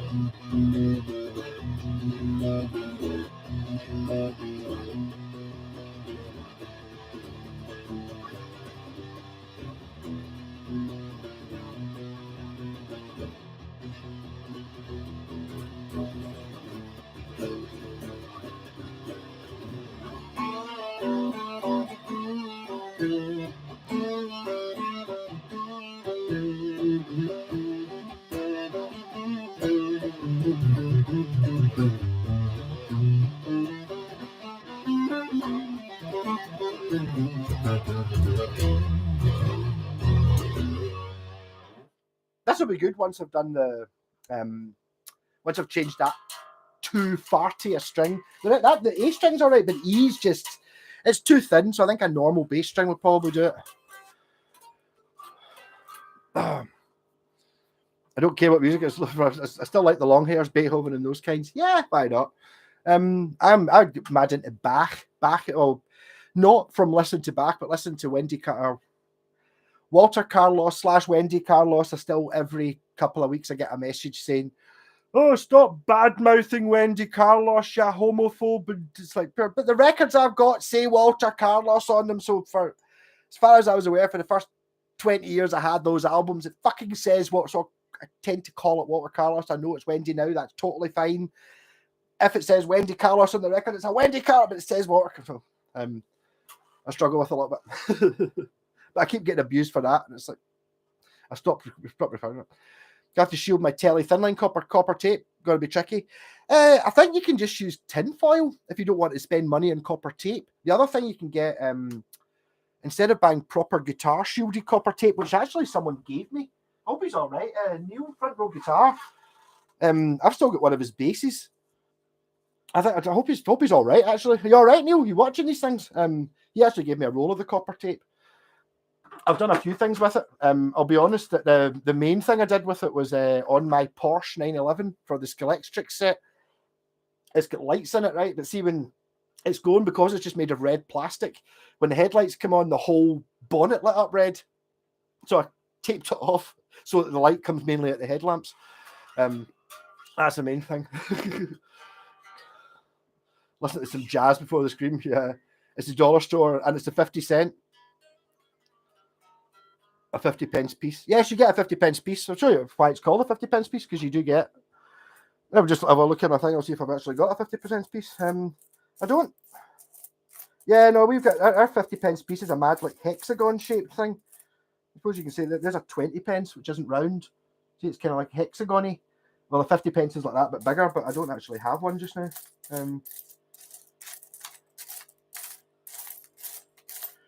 You would have thunk. I normally just take a handful of this every time I go out in case of, when I'm putting petrol in the car, I go over by a couple of pence. It's always good to have a handful of smash. A true musician respects all genres. It's becoming more difficult to feel that way about a lot more music and stuff, but then if I don't get to, we think that, yes. I know what you mean, but the difficulty, I suppose, it comes down to, there's music I don't like, I don't get, but I can appreciate it. And then there's music I think shit. That's where something like Oasis, sorry for I brought it up this time. It's not a case of I don't get it, I don't understand it. It's shite. Whereas other music I don't like, jazz or things like that, it's like it's not my thing. I can appreciate something that's interesting, and that's why something like baby metal blew my mind, because that's like, oh, I've not heard this before. Musically, it's something else. Okay, it's got the three girls dancing, which kind of suits it and all that stuff, but that's not why I like the band. It was like the fact that they can just go from metal heavier than anything I listen to, like things like Meshuggah, stuff like that, which I kind of get sort of, but it's a bit much. Whereas baby metal do that, but it's got like an ABBA chorus, and then after the chorus, it's into like a reggae bit or something. It's like mixing it all up. I really like that stuff.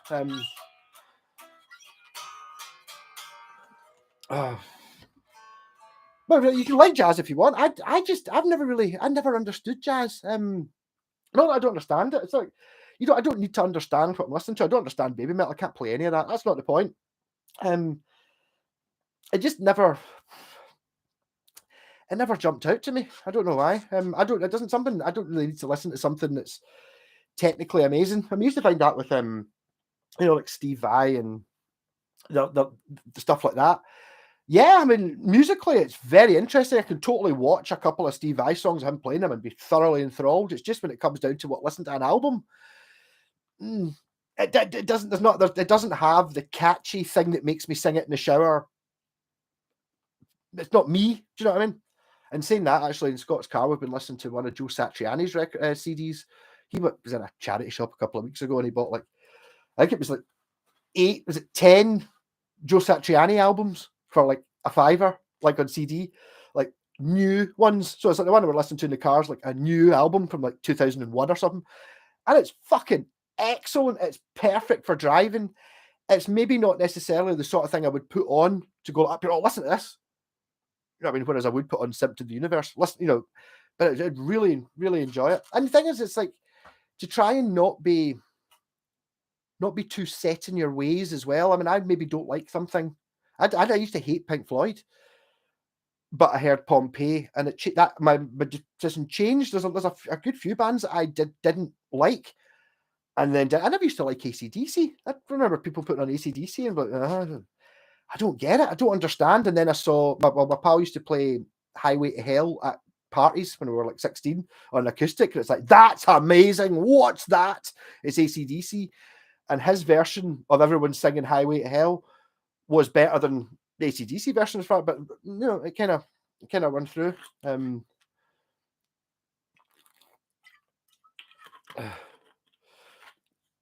Rock blues and blues rock. I don't know. It just comes in. I get there's two types of music. There's music I like and there's music I don't like. But you do get music in the middle where some things I hear once and it's like pure, what's that? Those are the things that jumped up at me. The first time I heard Whole Lot of Love or Speed King or Paint It Black or Purple Haze was like, what's that? That, I need that. Give me that. I want that, yes. Yeah. It was like total instant. Absolutely have to have that. And other things, I was maybe, it's kind of all right. And then after a while of hearing it, grow to appreciate it, really like it. That doesn't work so when the thing you go like up here, I fucking hate that. You're not going to change your mind if you pure hate it. And then it's like, it comes into this, like there's things that you kind of don't really like. And every time you hear it, it gets worse. Whereas if you sort of like it, every time you hear it, it gets better.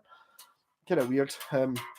I was going to say, the anti-slug tape is the same as what you should buy instead of buying the proper guitar stuff. Yes.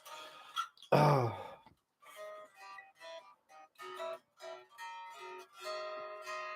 I don't know. If you want your date to go home early, play first song from Billy Cobham, Spectrum. That will make any woman run.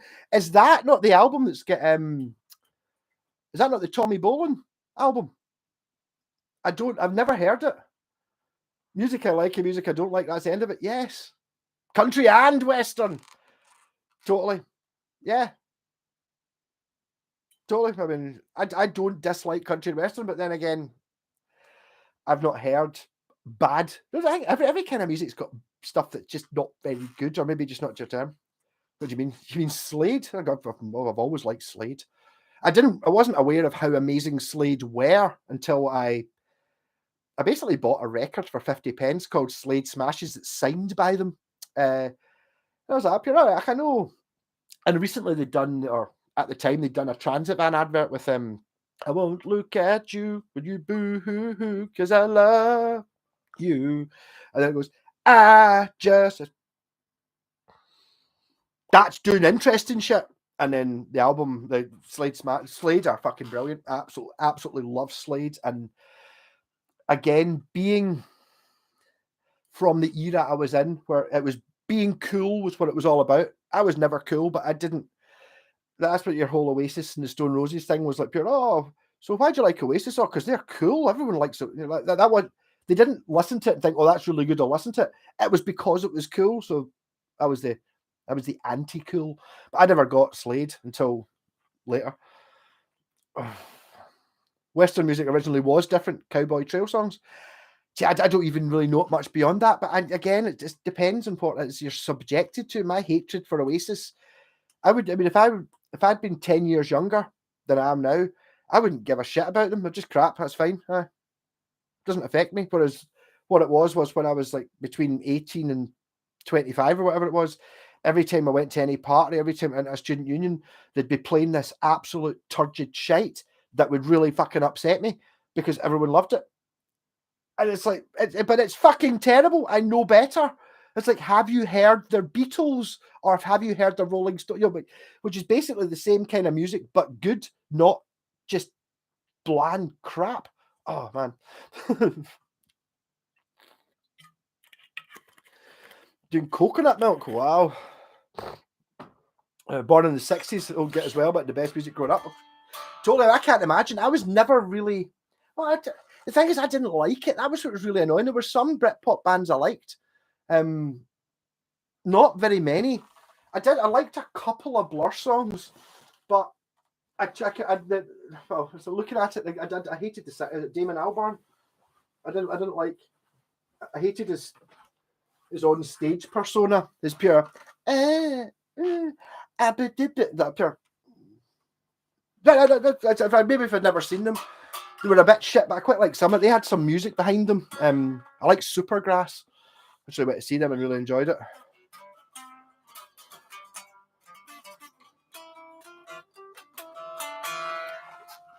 Today's dance music is yesterday's 40 years ago underground dance. I don't even know. But it just comes down to it, just works out. It's the access to these things. You know what I mean? It's like I'm from the era when if you wanted to, the music that anyone listened to wasn't going to be on the radio, really. So it had to be tapes you borrowed off your pals or buying new CDs. And that's what something used to get me. It was like, see if someone had, I wouldn't buy a CD of something if my pal had the CD, because then I could get the CD put on a tape and have a really good quality thing of it. So that was fine. But I mean, it's like the Oasis things. Everyone I knew bought the fucking Oasis album. Why did you buy it? You can get a copy. You know, why didn't you buy something interesting? Not interested in it. 57. That's still quite young. You'll be all right. You're still alive. Now, I definitely did manage to light this fag, which means that I definitely had a lighter 5 minutes ago. So this one, I don't think this one works. I'm going bastard. I don't think that one works either. What the fuck do I do with it? Yeah.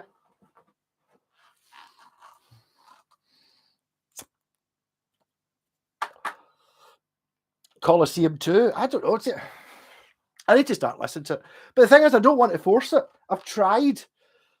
There's things that see, again, it's like when we started doing, when I joined the Black Sabbath band, they already played a few of the songs off the Black Sabbath 13 album, which I owned, didn't pure hate, but didn't really like.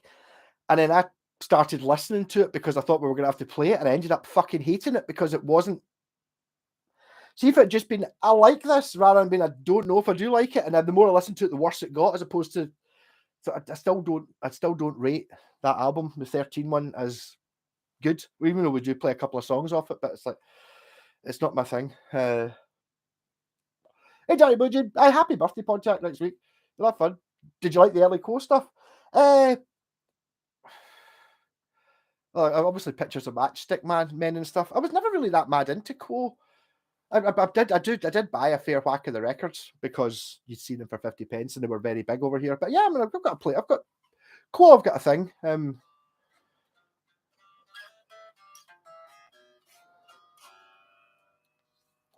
Hey, Tom, looking at Aria Pro 2 Les Paul, has adjustable written on the neck plate, but the serial number starts with 05. The serial numbers on that era of guitar mean nothing. But the steel adjustable neck plate means it's made by Matsumoto. I don't have a guitar that says steel adjustable neck plate on it, but that's a surefire. It's a Matsumoto guitar, assuming the neck plate's original to the guitar. The serial numbers aren't consecutive. It could be anything. I would put it as if it's a Les Paul, it's a pre-77 or something like that. So it's a mid-70s Les Paul, and it'll be brilliant. A free Ep4 SG off Facebook. What years is your one? It's when I bought it. The Ep4 SG. Well, my actual SG is a 96, 95. Because that was when I bought it on my 18th birthday. How old am I? 78, 18, 96. So it's a 95 or a 96. I'm not sure whether it was new, but I don't know whether it was that year's model because it was January. So it might be a 95 mine, a Samick one. The psychedelic Spinal Tap from the 60s, yeah, totally. Pictures of Matchstick Men, though. I mean, it's great. I don't really know that much about them. I mean, I know I can sort of picture some of the albums, but for me, Status Quo really, when they got going for what they were for the 70s and 80s, you know, your that, you know, your whatever you want, and you know, mystery songs are fucking belter. Really like those. I've seen them at least thrice. The first time was a real letdown because they were doing some sort of anniversary of a certain album, and that certain album was really slow blues songs. So they played a couple of hits, and then they played this whole album, which I'm sure lots of the Quo fans pure love. But we were in the Armadillo, which is not the best venue. It was pure roasting hot. Wasn't feeling well, and it was shit. And then I got like a year later, my mum and dad and my wee brothers were going to a gig. Do you want to go see Status Quo? I was like, what, a gig I don't have to pay for? And they were fucking brilliant. Just at the SCCC next door, and it was great. They were doing the burning bridges and all that. You know, the cheesy stuff. I really fucking enjoyed it. Oh.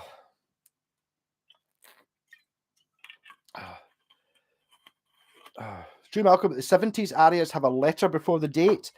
The steel adjustable neck things don't have. They might have a letter, but they're not dateable. The 70s ones. By the time you get to the Aria Pro 2, when they've got their own designs, you know, your ZZs and your XXs and your Cardinals and all that, they've got a serial number. But the ones before that, the ones that say steel adjustable neck, not steel reinforced neck or special joint system, it could be anything. They're just there.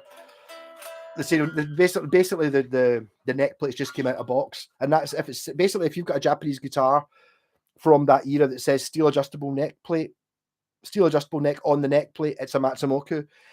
If it doesn't say that, it might still be a Matsumoku, because sometimes they just use blank plates, but nobody else used them.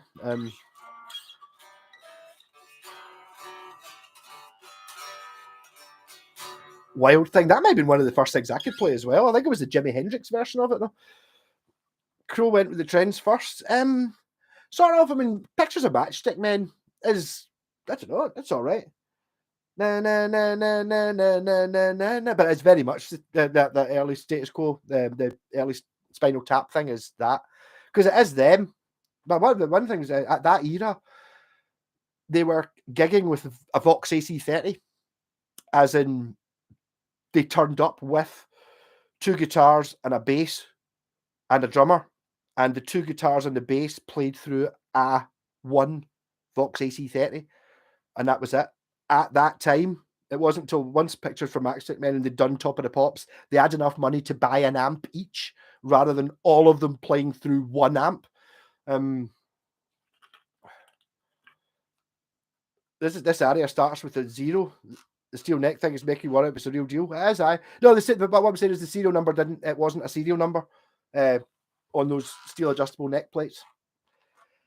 So sometimes you might get one that kind of matches. It's possible that starting with a 7 means 1977, but that's a random chance. The one before it might have had a 1. The one after it might have had a 2. It doesn't, it could be anything.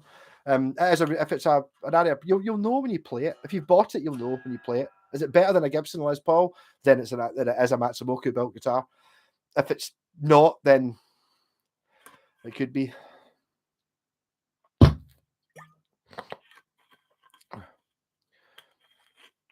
Didn't look like a 70s area. I didn't do Les Pauls in the 80s. No, I thought, but they might have done them for the Japanese market. Because the Japanese wanted, original Fenders and Gibsons. So maybe you find that a lot of these ones that they're just for the Japanese market, they did make guitars that were really accurate copies of Gibson Les Pauls, but they're only sold in Japan. So it's possible you get them.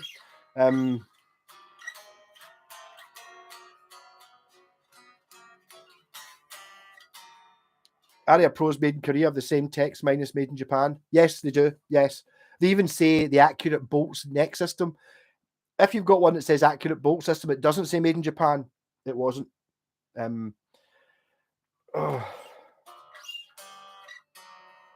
is Samick early 90s. Yes, that wouldn't be on a bolt on neck plate that says steel adjustable neck though. But yes, my Epiphone SG is an S96. So it's like, or the S6. I think it's S6 for 96 or S7 for 97 or whatever. But yes, they are dateable in there.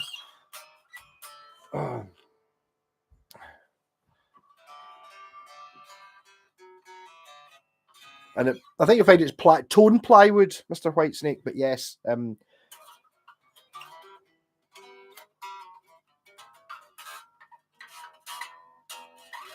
Rick Parfitt always used his AC30 mic'd up to the PA system. Not in 1967, he didn't, because he didn't get PA systems. Obviously, it would be mic'd up by the time he got to modern, They were by the time it got to the mid-70s, they were huge. So they were playing, fucking arenas, big empty warehouses and shit. Well, not empty, full of people, but So yeah, it would have been done by then, but not back then. Why don't guitar makers just stamp the date they were made? Wouldn't that be easy? I don't know why. I think maybe they just didn't think it would last that long. I mean, looking, you even see like the interviews with the Beatles in like 1962, and they're like they're talking about how they'd really like get into songwriting to make it last. It's like, if they can get into the songwriting thing rather than being a band thing, we could maybe get 5 years out of this. Because back then, music, you didn't get people that lasted. I mean, if you said to them, yeah, no, people will still be totally listening to you and buying your records. You'll still be selling hundreds of thousands of albums a year. In 2020, they'd be like, what? Why? Really? Whoa. Like, because it didn't happen back then. It's like, rock and roll's only going to last 2 years. It's like, I can't believe rock and roll's still going. Rock and roll ain't never going to die, but, other things didn't last.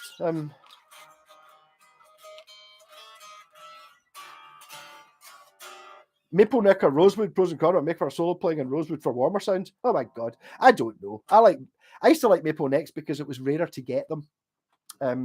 I like the look and the idea of the one-piece maple neck. Does it make any difference to the sound? Yeah, I don't know.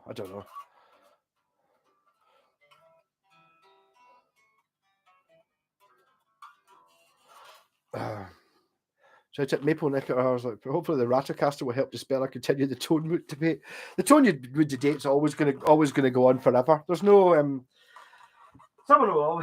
You're always gonna get people who make guitars, which I understand. If I was making, if I was making, okay, plywood sounds just as good as real wood. I mean, this is made out of kitchen worktop, so it is technically ash or beech or something.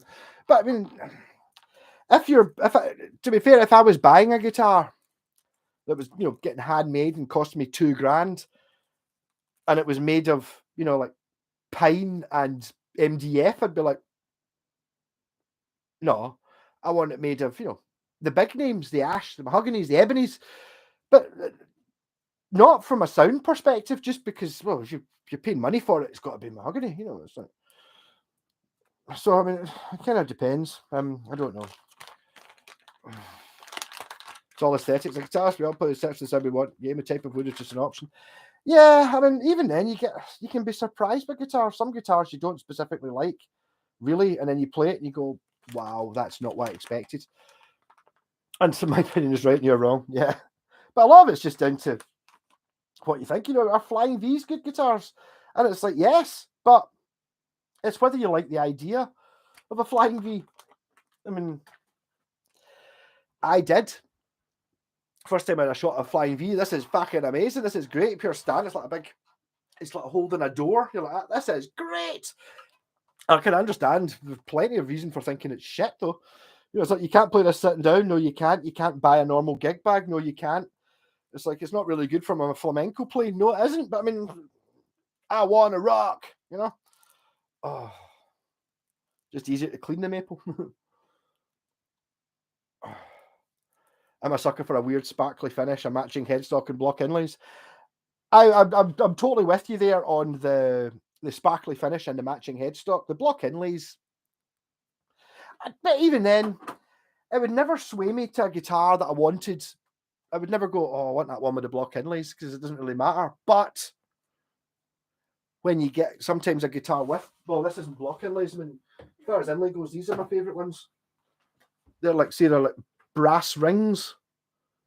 It doesn't make any difference to the sound. Of course it doesn't. But like an ebony fingerboard with brass rings inlays is that makes me look at the top of that though. I mean, that's fucking sick. That ain't no veneer or fake. That's just solid rosewood. Looks like that. So yes, I mean there's an element of it.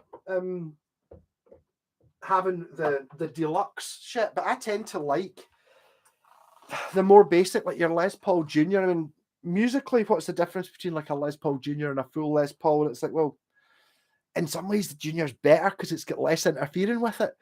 It's just got the slab body, you know, it's just a belt bandsawed body stuck together, one pickup, no binding, no inlays.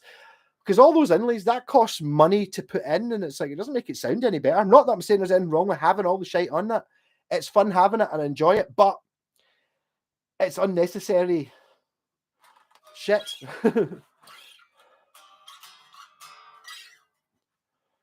A6 did you visited, got some pickups from Warman Guitars personally? Well, I've never met the man. It's like, he told me that you have used Warman. So I said, yes, I know. It was the reason I do the mad wiring was Josie Warman helped me out at the start, because I had this crazy idea of putting in like a quad rail pickups, you know, the ones that's like, you know, that you get your humbucker size, your single coil sized humbuckers. So it's like, basically it looks like a single coil pickup, but it's got two. It's actually a small humbucker. Well, the hot rails are called. Or you get like a humbucker, which is like two of them stuck to each other. So I put online somewhere. I want some way of wiring all 10 coils in series with lots of switches to make it so it's like, instead of being like a 2-coil humbucker or a 4-coil humbucker, it actually goes up to a 10-coil humbucker. And I was told, I've wired guitars for 50 years, it can't be done, by a few folk, and it was Josie Warman was the one that went up here. No, I don't think it will sound very good, but it can be done. I don't no idea how to do it, but it can be done.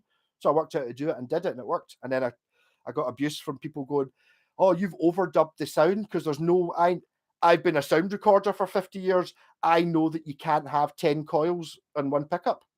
And it's like, but the video you're commenting on is me playing the guitar with 10 pickups in it. So oh, you've been very cleverly overdubbing it. It's like, what? Really? But I'm talking and playing, making mistakes. It becomes a bit crazy.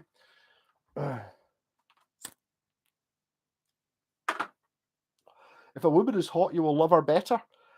Yeah, I suppose so. Right, but where does hot come in? You know what I mean? Where does hot come in? It's like, depends what it is you get. Actually, I'm not. No one I know will watch this. Well, they know they want it to be cool. In real life, the wee guy I was talking about the Epiphone SG I got off a wee guy I taught to play guitar 20 years ago, 15 years ago, something like that. And I went actually for his Christmas, I was given money by his mum to go and buy a guitar, and I bought him a guitar, I bought him an Epiphone SG. And when I was around talking, I was talking to his mum as well. And she was just by chance walking past, oh, I haven't seen you for ages and all that. And she was standing, she was like kind of caressing a can of WD-40, just because she was obviously doing something, had this kind of WD-40. It was like kind of, there's certain ways of attracting a man. One of them is to have a can of WD-40. It was like, no, I'm not going there, but I mean, it was like pure, just sitting there with that can of WD-40, and it's like pure. It's like, what do you want a woman to smell like? And it's like pure, oh, expensive perfume, WD-40. Well, WD-40 is kind of. My 75 Japanese Flying V is faux buckers. Yes, they look like humbuckers, but actual single coils. Yeah, the thing is, they look good though. They sound good. Those fake buckers or whatever, you get them in old Grant Les Pauls and stuff like that. They do sound really good. It's just they're not humbuckers. And if you've bought a Les Paul, you probably want humbuckers in it. So it's not what you asked for. But if you put them in like a telly or something, it'd be fucking great. They're fine. The vintage Japanese, but the thing is, they're not shit pickups. They sound great. The reason it got me was I had one. It was a Grant one I bought that had two pickups, and one of them in the cover and the neck pickup, there was just holes. There was no pickup in there, and then the other one looked all right. It's only one of the pickups worked, and I couldn't believe it was the neck one that worked. How the fuck does that happen? So I took it off, and you've just got like a single coil which had fallen inside the cover to make it look good.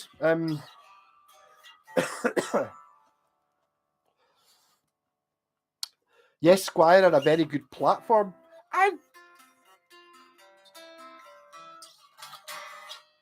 I'm not one for the thing is, it's the most important thing to do with the upgrading thing is make sure there's something wrong with what's in it. I've seen this so many times. People are like, oh, I bought my Squire telly. It sounded shit. So I spent £100 in pickups for it. And it's like, right, and it sounds much better, which it does, right? But see if you'd adjusted the neck so the action wasn't really high, cut the nut properly. That there probably wasn't anything wrong with your existing pickups. It's just throwing money at a guitar doesn't necessarily, it'll make it better, but it might not solve the problem. You know, I mean, I don't really think if you're buying a guitar these days, you're going to get, you know, if you're buying a Squire for a couple hundred quid, it's not going to have shit pickups. If you go back 20 years ago or 30 years ago, yes, you did get guitars that had pickups that you couldn't buy a decent pickup for a fiver, which now if you go on eBay or something like that and buy a set of DiMarzio Super Distortion looking pickups for like a tenner each, they're they're fine, they're good. They're maybe not quite as good as a real DiMarzio Super Distortion, but they're like 80-90% of the way there, and they cost a tenner, not 100 quid. That didn't happen. If you go back to the 80s and the 90s, no, you didn't. You had to make your own pickups or buy, so you ended up just with shit ones. Yamaha SG 2000s. I've never played one, but they'll be amazing. The reason I never bought one is because they're so expensive, because they've always just known that. I don't really think there's anyone that would tell you that a Gibson Les Paul is a better guitar than a Yamaha SG, because it's like they're making the guitar the very, very best of the 58 Les Pauls. You know, you have the Peter Green's one, that one, they copied that. Whereas even if you go back to the 50s, they weren't all like that. You know, out of 10, 1 or 2 would be pure amazing. 4 of them would be really pretty good. A couple of them would be a bit, and 2 of them would be absolute shit, sort of thing. You know what I mean? Whereas a Yamaha SG, because the Japanese they've got a different approach to these things. I don't like the look of the Yamaha SG, but maybe because I'm used to these. I mean, I think that's a prettier guitar than a Yamaha SG. It's maybe even technically advanced. They're amazing. I only upgrade guitars that I'm going to keep. It'll be lost money otherwise. Yes, there is an element of that. Yes, but I mean, I think with the upgrade thing, it's like, it's when you're looking at, if it might be the wrong kind of pickup. From my pal Scott, I think it's gone now. Was I say gone? I don't think he's on anymore. But he bought an FGN guitar, same as my telly. I was thoroughly happy with that.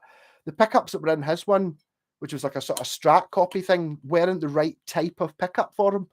They kind of sounded, they were like more for like your funk or your jazz. They were kind of sounded a bit like Strat pickups, but they were humbuckers, and that wasn't what he wanted. So it's not a case of the pickups on it were shit. The pickups were great, but they were not the right kind of pickups. It's the same thing with someone like me. If you're wanting to be playing, you know, down tune nu metal stuff, those pickups aren't really going to suit me. The guitar that's really good for playing Limp Bizkit aren't going to be the ones that I'm going to like.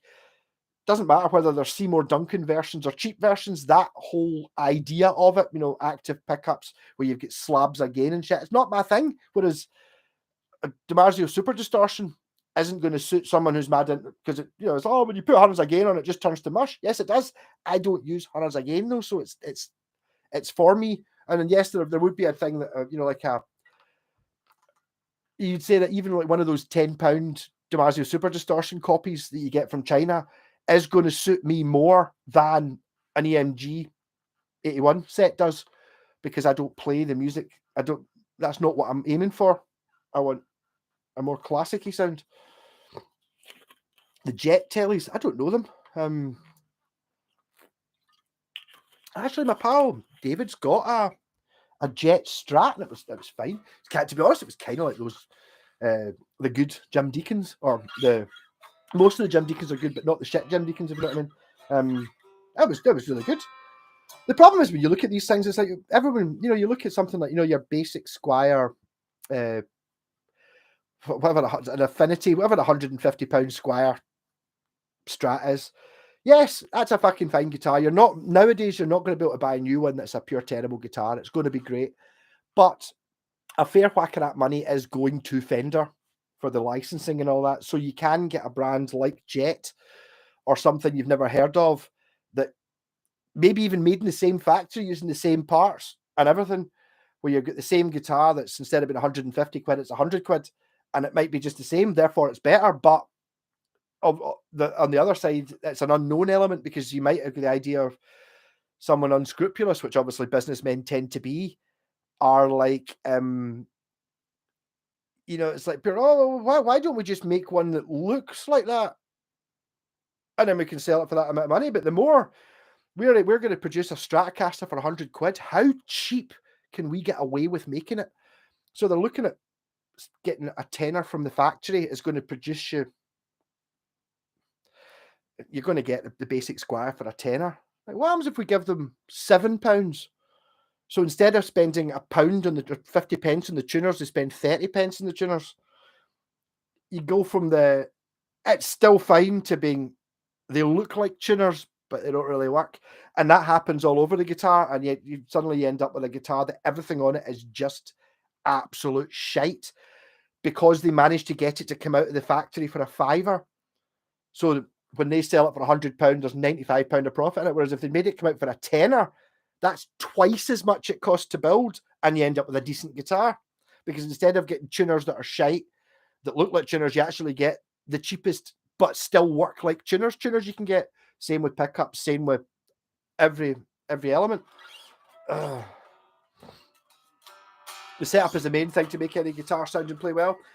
Within reason, totally, yes. It's just when you get down to it, sometimes they've scrimped too much on the bits. You know, you just get, I mean, I keep going back to that guitar I had to smash up the Burswoods it was, and any money that was spent in that was making it look like it had a fancy top on it. So it wasn't just plain black or plain red or white. It had like a veneer on it. But every part was just terrible. Like the only things I kept off that guitar were the scratch plate. Because there's only so cheap you can make a scratch plate. And even if you make it as cheap as you can, it's just a bit of plastic. So how crap can it be? And the knobs, everything else on that guitar was absolute shit. Everything, you know, the grub screws that held the bridge on, the bridge was made of, I think, basically what I think they've done is maybe gone to the factories that make the cheapest parts. See, you make tuning machines? Yeah. How much does it cost for a set? Say I'm buying 1,000 sets. How much can you do me a set of tuning pegs for? And I go up here, or if you're buying 1,000, £1 a set. And they're decent, they work quite well. Right, £1 a set, you say? Do you have like ones that fail inspection? The ones that you just throw out? They're up here, yeah, but they don't work. They just go in the bin. Up here, well, what if I give you 20 pence a set for ones that don't work? And they've gone, well, okay, you can have the ones that are just coming out the bin anyway. Ah, we've got our tuners, got them down to 20 pence. You know what I mean? Trying to, you know, it's like, where does it become not worth it anymore? Oh, so the guitar. No, I mean, I certainly putting expensive. That's what I was talking earlier on about selling that Washburn Hawk. It's got a Scholler Floyd Rose in it, which is worth new 300 quid or 280 quid. So it's probably worth £200 second hand. Going in a guitar. So does it work? Does it work? I don't know. I don't know who John McGurk using that Yamaha SG. A lot of people use Yamaha SGs. The problem with Yamaha SGs is, unlike a lot of these other things like your Washburn Falcons and stuff, they were always better than Gibson Les Pauls, and everyone knew it. It's just like, well, it's better. It's a better guitar. And these are, you know, proper professional musicians, and sitting there going like that. I don't really. It's not to do with the badge and the headstock or the fact that I want to be like Peter Green or Jimmy Page. It's like I just want the best guitar, and you would buy. I think they were actually more expensive than a Gibson Les Paul, to be honest, because it was a better fucking guitar. Crazy. My Squire Telly was made by Cort. Haven't felt the need to change anything yet. Oh, yeah. I very rarely change it. To be honest, most of the guitars I buy are from the 80s in Japan. And what I was saying earlier on about buying, you know, you couldn't buy a cheap humbucker pickup that works. I mean, I'm talking about buying them free delivery from China for a tenner. So I mean, you know, if you're buying them direct from the factory and you're buying 1,000 of them, you're getting them for £1 each, and it's a fucking fine pickup. That wasn't an option. They didn't have that option back then. The only option you had was to make your own or something. So that's why you get so many guitars. That's why like things like the West Tones, not so much like the Washburn Falcons. It wasn't a cheap guitar, but like the West Tones just never had the shit stuff on it. They just bought the cheapest pickups, the cheapest tuners that Gotoh made, but Gotoh didn't make shite ones. So yes, they probably cost them £5. They could have spent £2 and bought ones that didn't work. But so most of the guitars I buy, one of the things about the early Japanese stuff is all the parts are Goto, so they're all good and will last. Why would you change them unless it's maybe not quite your taste? But I mean, got a classic vibe Strat 50s, very well built. Yeah, I'm sure they're fine. They're overpriced, but I mean, yes, that's only because when I was in China, I was buying guitars straight from the factory, or not even from the factory outlet type thing. And I was buying, basically your classic vibe Strats and stuff like that for 30 quid, and they were great. They're fine.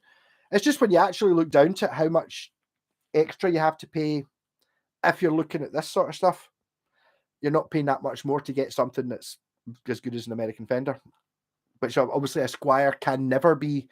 Or if it is, they pull that line. They did that with the first Japanese ones. A couple of years they made the JV series and stuff like that, and Fender were like, no, you can't make them, no, because they were better than the actual American Fender ones. So no, we have to change something here. Can you make them out of plywood instead? Can you use intentionally bad pickups? You know what I mean, just to make them so they weren't as good. Oh.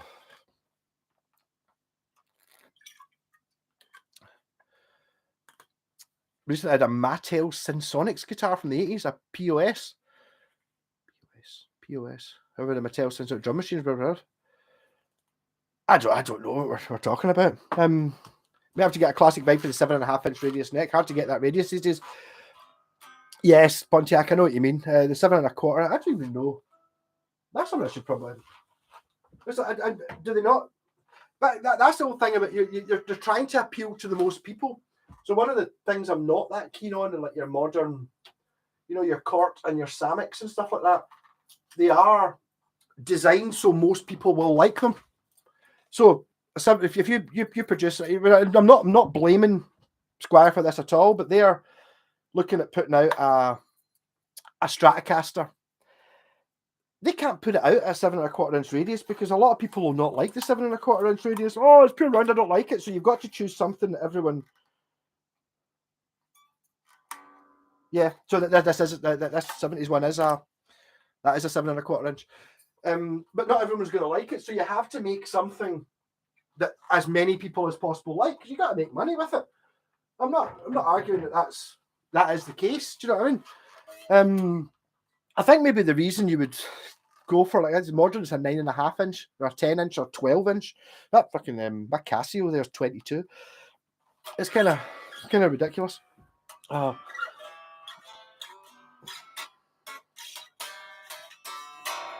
classic vibes are nice. I'm different. I'm not like everybody else. I know this is fucking not right, and I'm not proud of it. But if there's something that everybody pure loves, I'm less likely to like it before I even hear it or play it because everybody likes that. Well, I'm not like everybody else. I want something obscure. Yeah, which is fucking wrong. Yeah, it's just not. It's not right.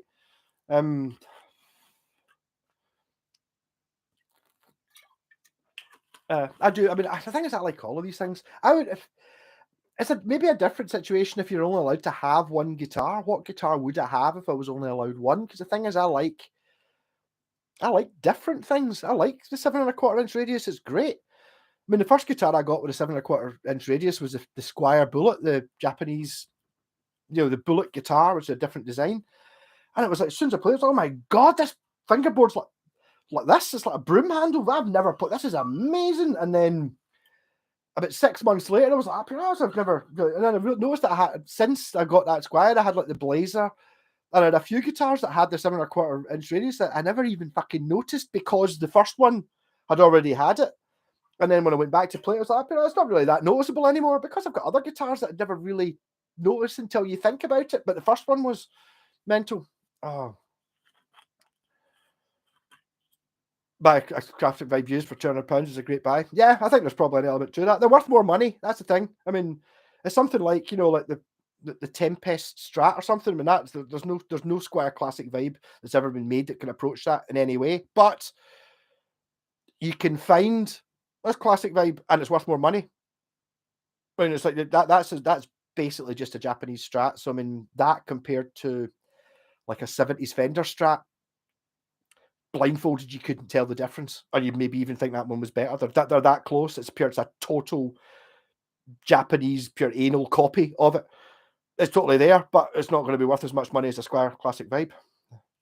When are they Malco t-shirts? I need to do it. I thought you said shorts. I should make shorts as well. I need to do that.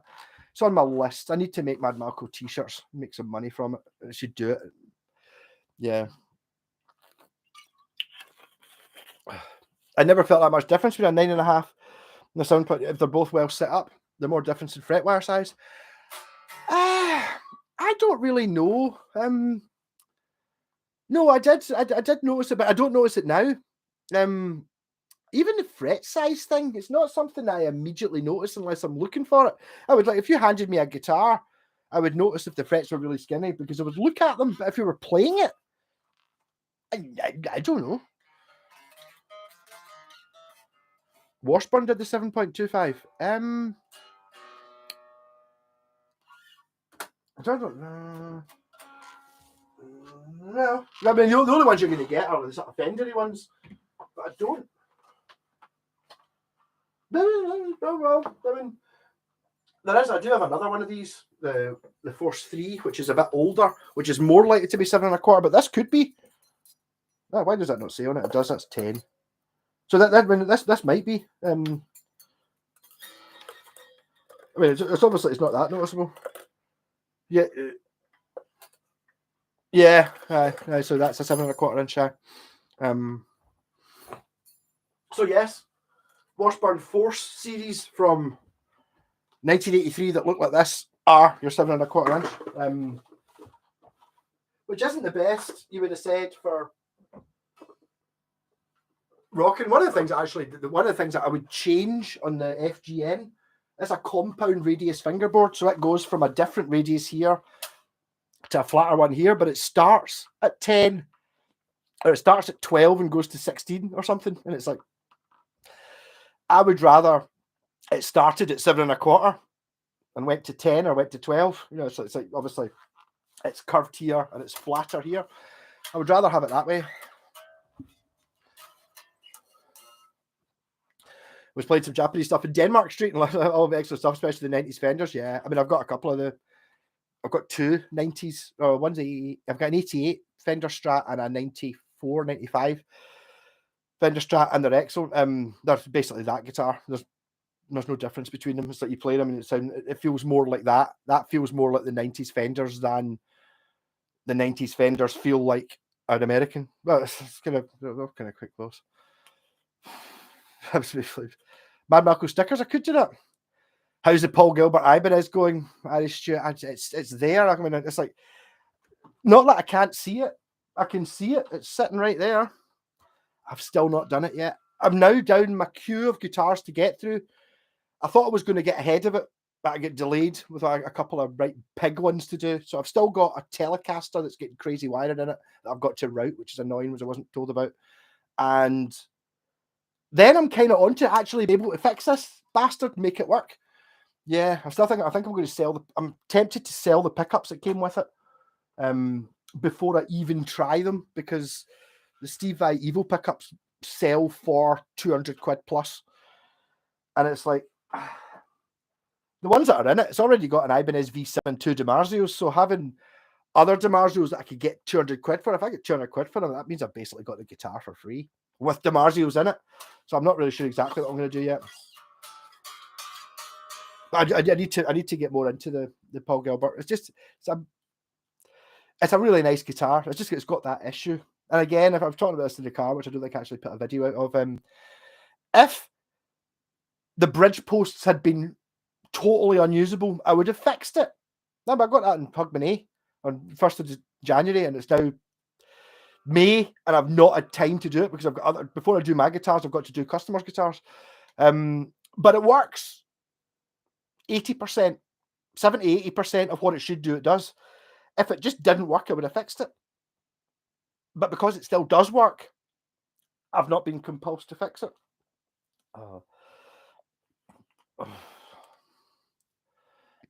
Use classic Vice of 300-400 in USA. But see, that's the difference you're talking about.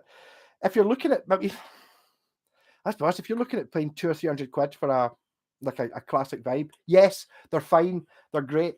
£200 or £300 buys you most of the guitars that are on that wall, and a classic vibe is never going to. It can't. It physically can't. You know what I mean? It's like saying, "Oh, this beef burger is like this steak," and it's like, well, but that's a fillet steak. It's like a beef burger's never going to be as good. It's physically not. It can't be. It's just it's just physically it's not possible for a classic vibe to be. Well, I'm not including the one I made out of a piece of wood, right? But the other ones, and that's a Mexican. So I mean, on that wall, take away that that's just a Mexican Strat, which is fine. It's lovely. It's great. You can totally gig it. No issues with it. Is the Mexican Strat as good as that Washburn? No. Nobody who's played the two guitars or heard both the guitars would ever say that. It's just not a thing. Is the Mexican Strat worth more money? Yes, it is. Yes, because it's a Fender, it's worth more money. Is it as good? No, it's not. When you get to the Japanese Fender, which are significantly more expensive than the Mexican, is that as good as the Washburn? And your answer is they're the same.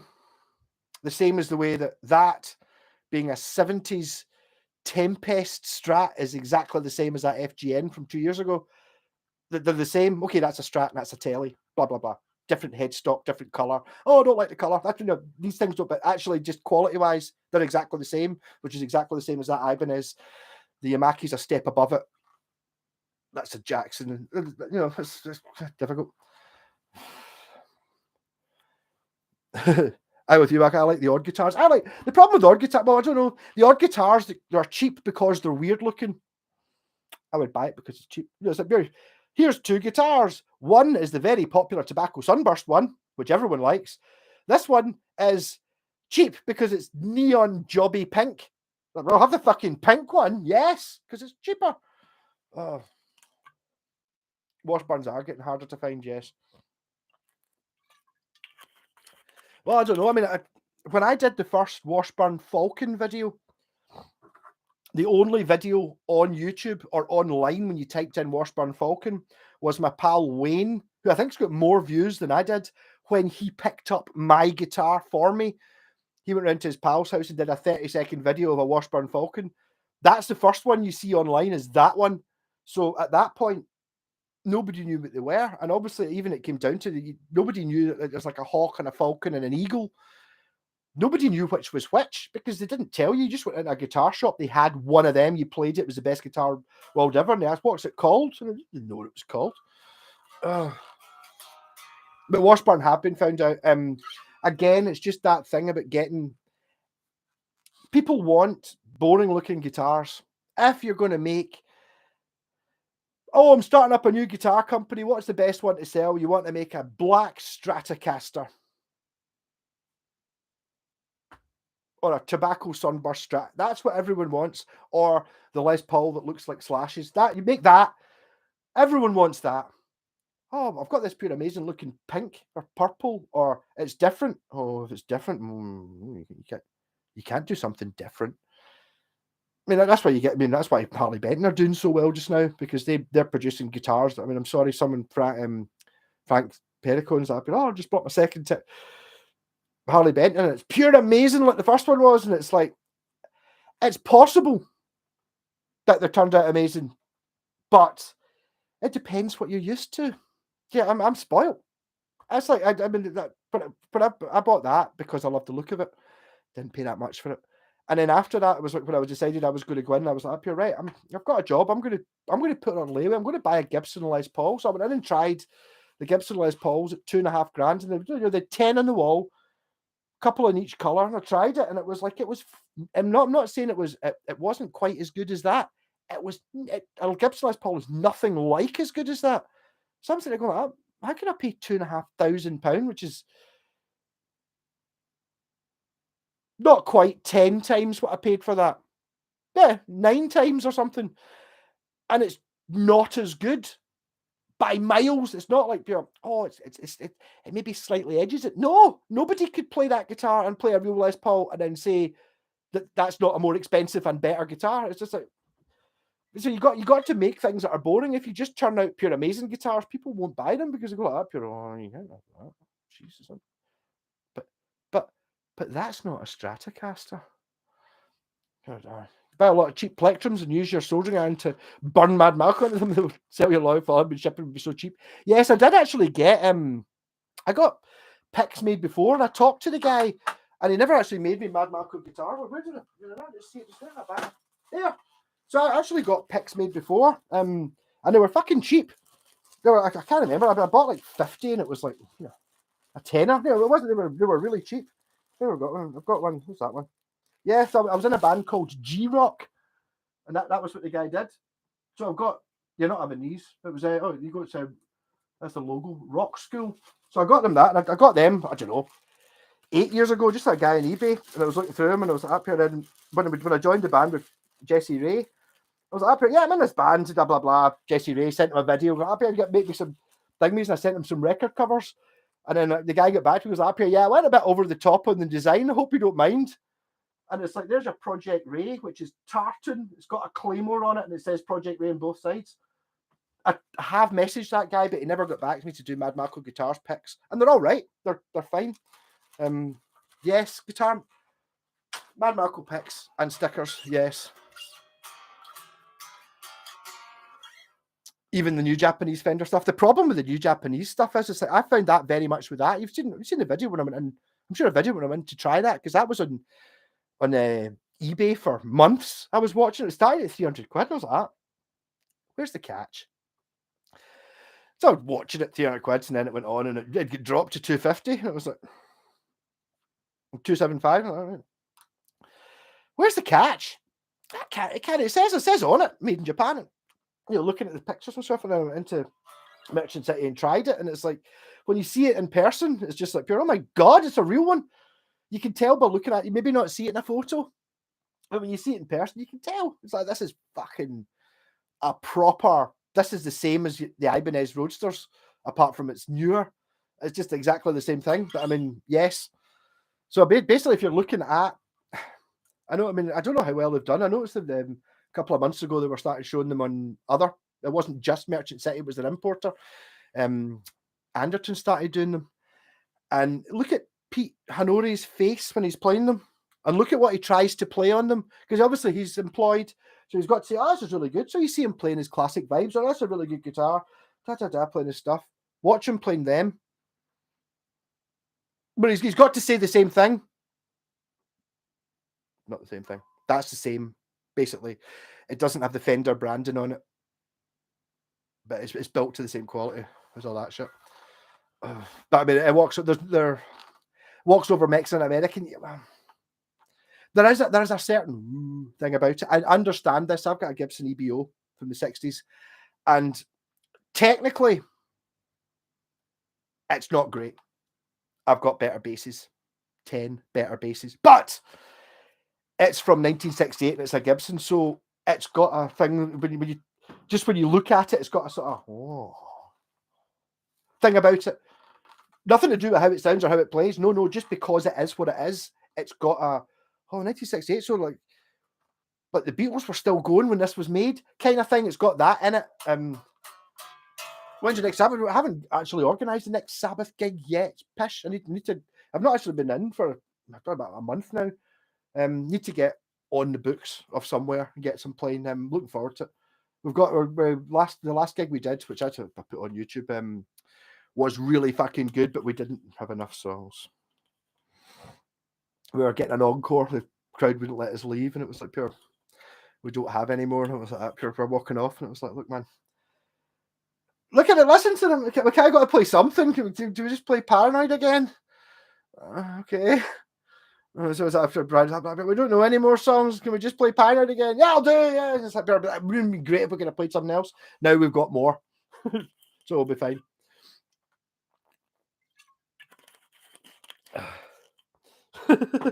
Never had a Mexican strap. I had a Mexican girlfriend. There's a difference. Make mine Mexican. Yeah. No, I mean, I'm not. I can't knock Mexican strats. They are great.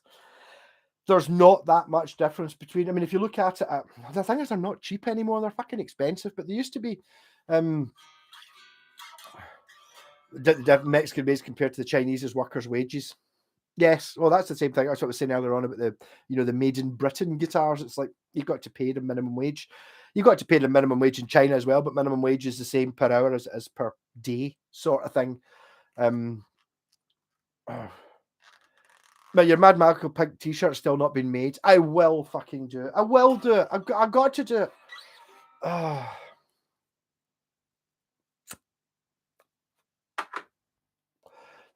I'm liking this SG copy more and more. Good for jazz as originally intended.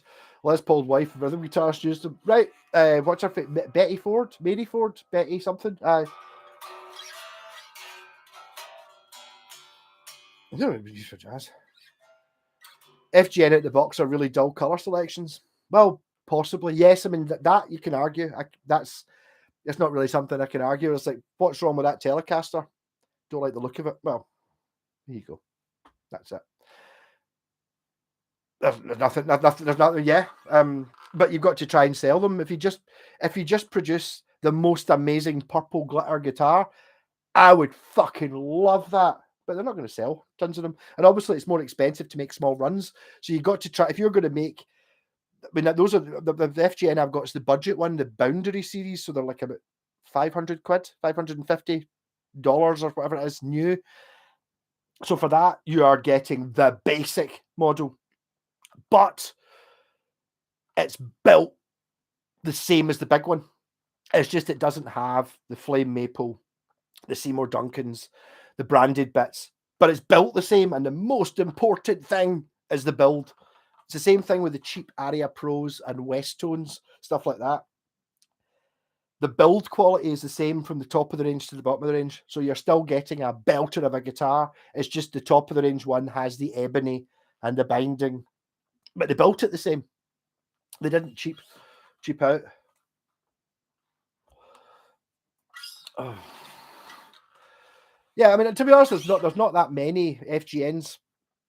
I was a wee bit disappointed because when I went into the shop to try out that, it was during COVID. Or I didn't try that. It was a black one. And Scott was like, we're just playing it. Even he's just seeing it in person like that. Pierre, if you buy that one on eBay, I'm buying one as well.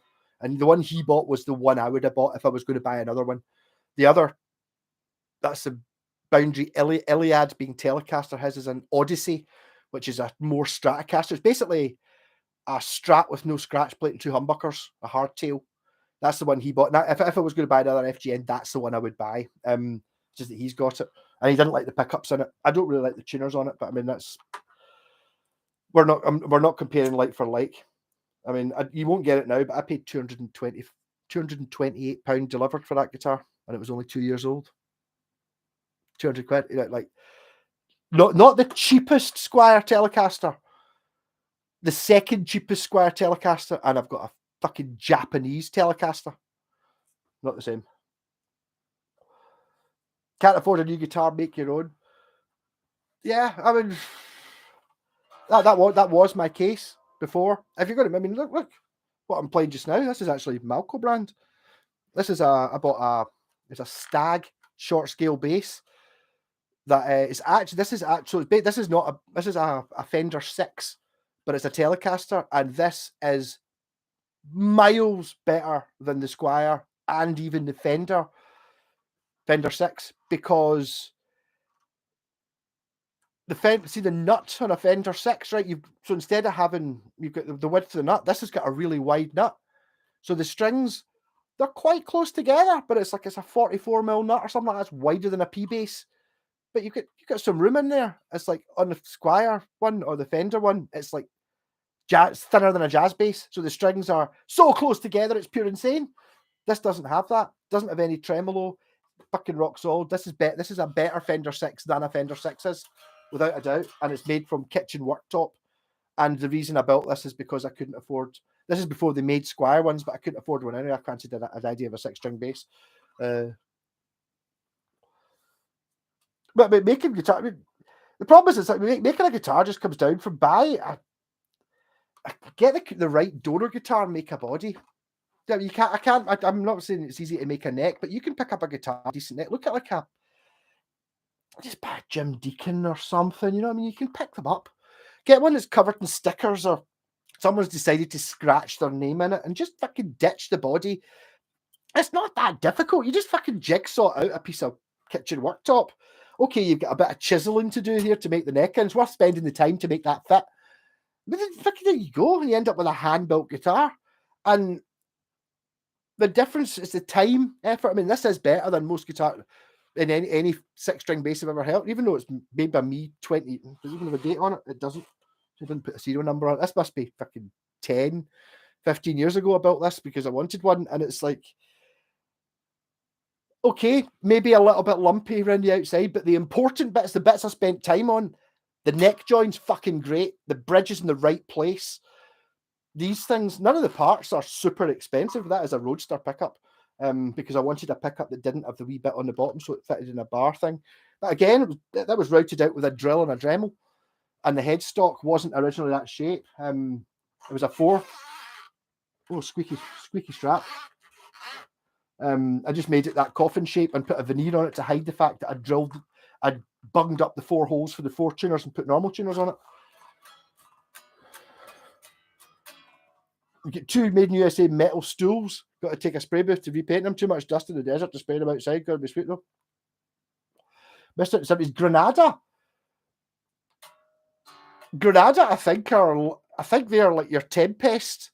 It's one of those ones where you can get the same guitar but if that was branded Ibanez, which I think you can get exactly the same guitar branded Ibanez, it's a £400 or £500 guitar, which is ridiculous for what you get. It shouldn't be £400 or £500. It should be £1,000 more than that. But stick Tempest on it.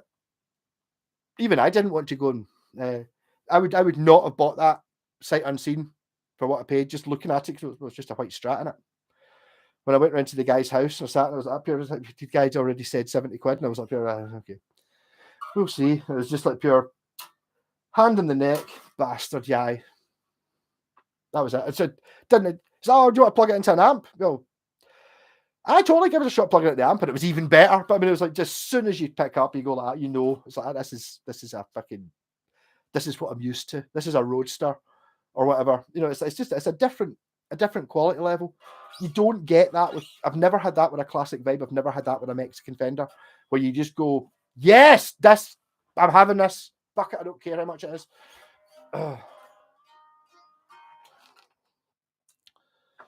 Nashville Session guy said his favorite guitars are 82, 83 Japanese Squires. I don't doubt it. I've played them. I own one. The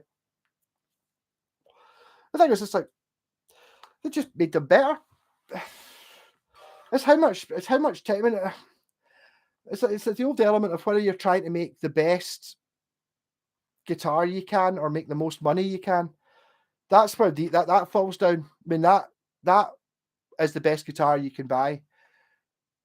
But it was a really, really shit guitar if you're a businessman, because you're making these guitars for £200 and you're selling them for 400. What? So okay, right. So that's how it goes. Then a couple of years later, when you get to making them Korea, we'll still sell them for 400, but instead of costing 200 to build, we can make them for £10 for 10. Much, much better business model. So much more sensible. But the thing is, what you're buying there is a plywood shiter of a guitar that you still get £300, £400 for. You still get that. But you don't end up with someone who's got a pure amazing guitar. Difficult. Session guy said the neck pocket work is supreme even compared to America. It totally is. Yes. No, I mean, it's like, I've said something like this. I just basically chipped away at it and took all night to do that. But that's something that anyone could spend all night making the neck pocket perfect. That's fine. But if you're on a production line, you know, the Harley Benton, how much time do you think spent on that fucking neck pocket? Nothing. No time spent whatsoever. Neck, bolts, next, neck, bolts, next, neck. That's it. And it's not by somebody who's ever played the guitar, knows what a guitar is. They're paid to put 4 bolts in to join the neck onto the body on 1,000 guitars an hour. That's it. Incredibly different. Oh. No, I mean, yeah. Pontiac. I mean, I think the thing is, there is an argument. I've never played one, but I'd imagine they are. Like, see your pre-CBS, like a 62 fucking Fender Telly or something. That might be better than these. It might be. Never played one, but the modern ones aren't. I mean, obviously it's like pure. Oh, would you swap that for an American Strat? Yeah, of course I would. Is an American Strat better than it? It's worth a lot more money. Not arguing that. Oh. If anyone would buy an old guitar, I'd look and think of its history, previous owners, and where it's been. I do a wee bit of that. You wonder about these things. It's kind of bizarre. The thing is, it's like a lot of the guitars I like were supremely unfashionable. They went so when that came out, or maybe not that because that's always going to be pretty, but something just a Japanese. It's not worth anything really. It's like, or your Aria Pros, especially if it's a slightly funny shape. Like one of your pointy ones or something. That went through a stage of when it came out, it was an amazing buy. It was 2/3 the price of a Fender and better than the Fender, unarguably, in any way you could measure it. Better guitar, or a Gibson. So I say twice as good as a Fender, 5 times better than a Gibson, unarguably, right? But if instead of buying that, you bought a Les Paul for a little bit more, the Les Paul would now be a 1980 Les Paul, which would be worth $5,000. That's still miles better guitar, but it's not worth $5,000. So what's clever? You know what I mean?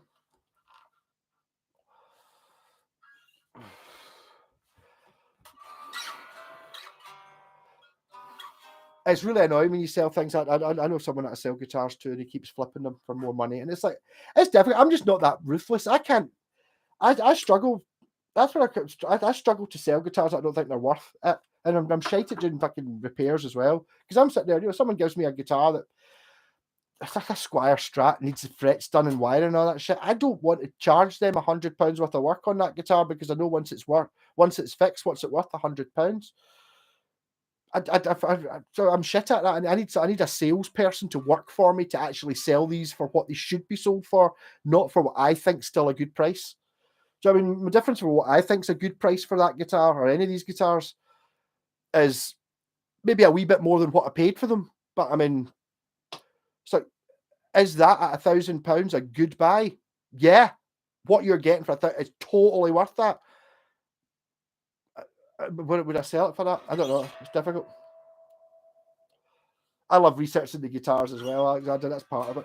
But the problem is, if you get research and you find someone who's not me that likes them, you're not going to get it cheap anymore. But it's me. I'm taking responsibility for these not being £300 anymore. When I bought them, they were £300.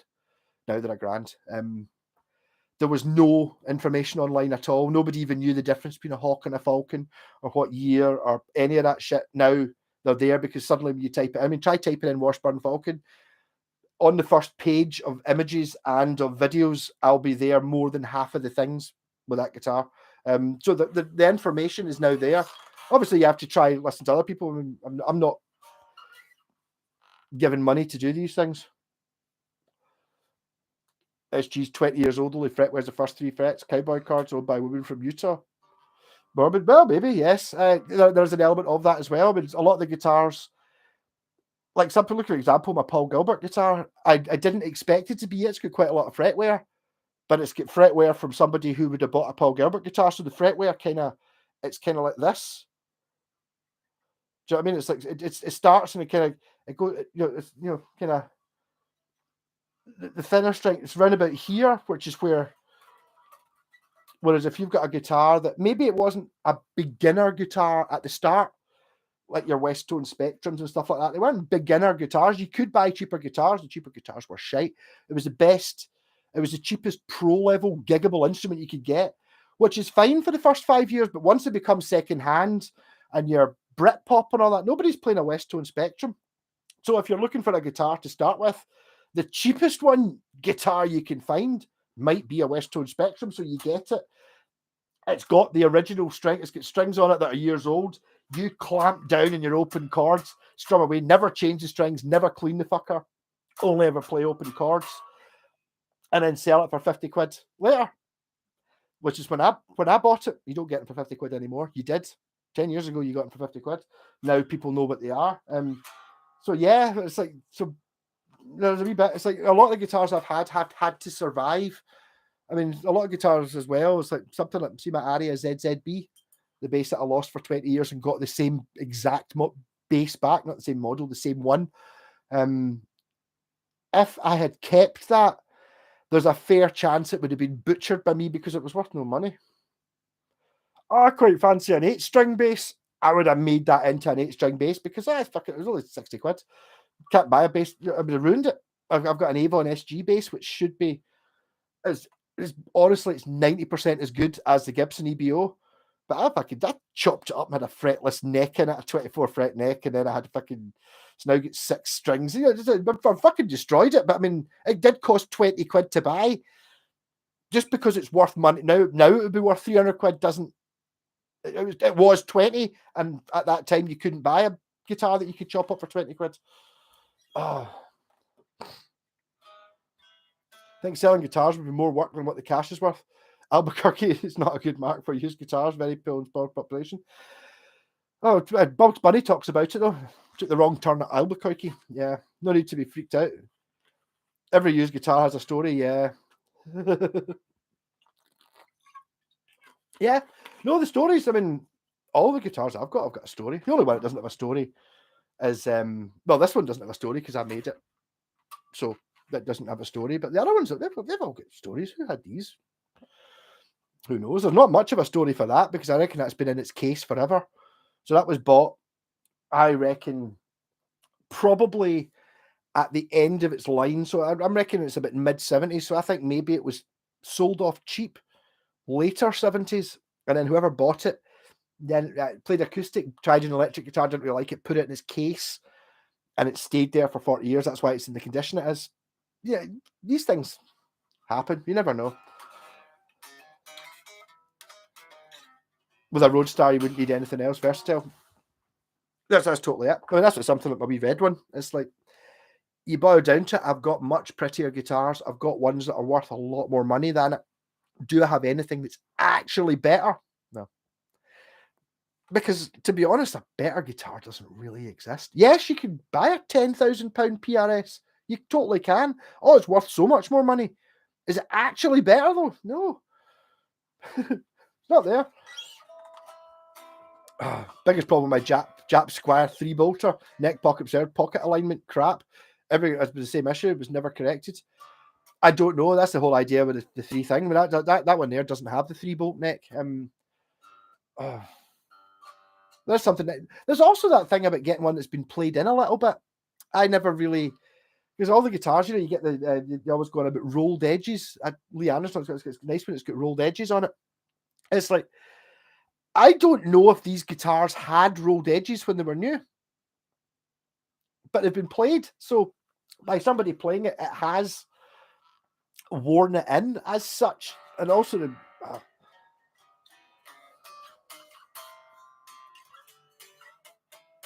having a roaster for 100 years felt like a poser. Yeah. Yeah, I mean, I was talking to the guy, the guitarist in the Black Sabbath band, Craig, lovely guy. He, instead of going to school when he was in like 5th year or something like that, used to just dog school and go and hang about in Southside Music, Glasgow, which is a wee crazy shop, which I've not been in about 20 years, but I'm probably quite like it now. I said roadsters were coming in all the time, and basically the cash value was 40 quid for a roadster, because who wants that? You can buy a Fender for 250. Why would you buy a roadster? And it's like, because it doesn't look exactly like that. That one does look like Hendrix's guitar. Ridiculous. I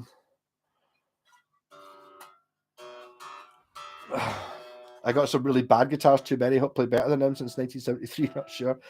Yeah, no, you do get. I mean, I've had bad guitars as well. I don't think you get them as bad as you used to get them. Really. But again, it depends on what it is you're used to.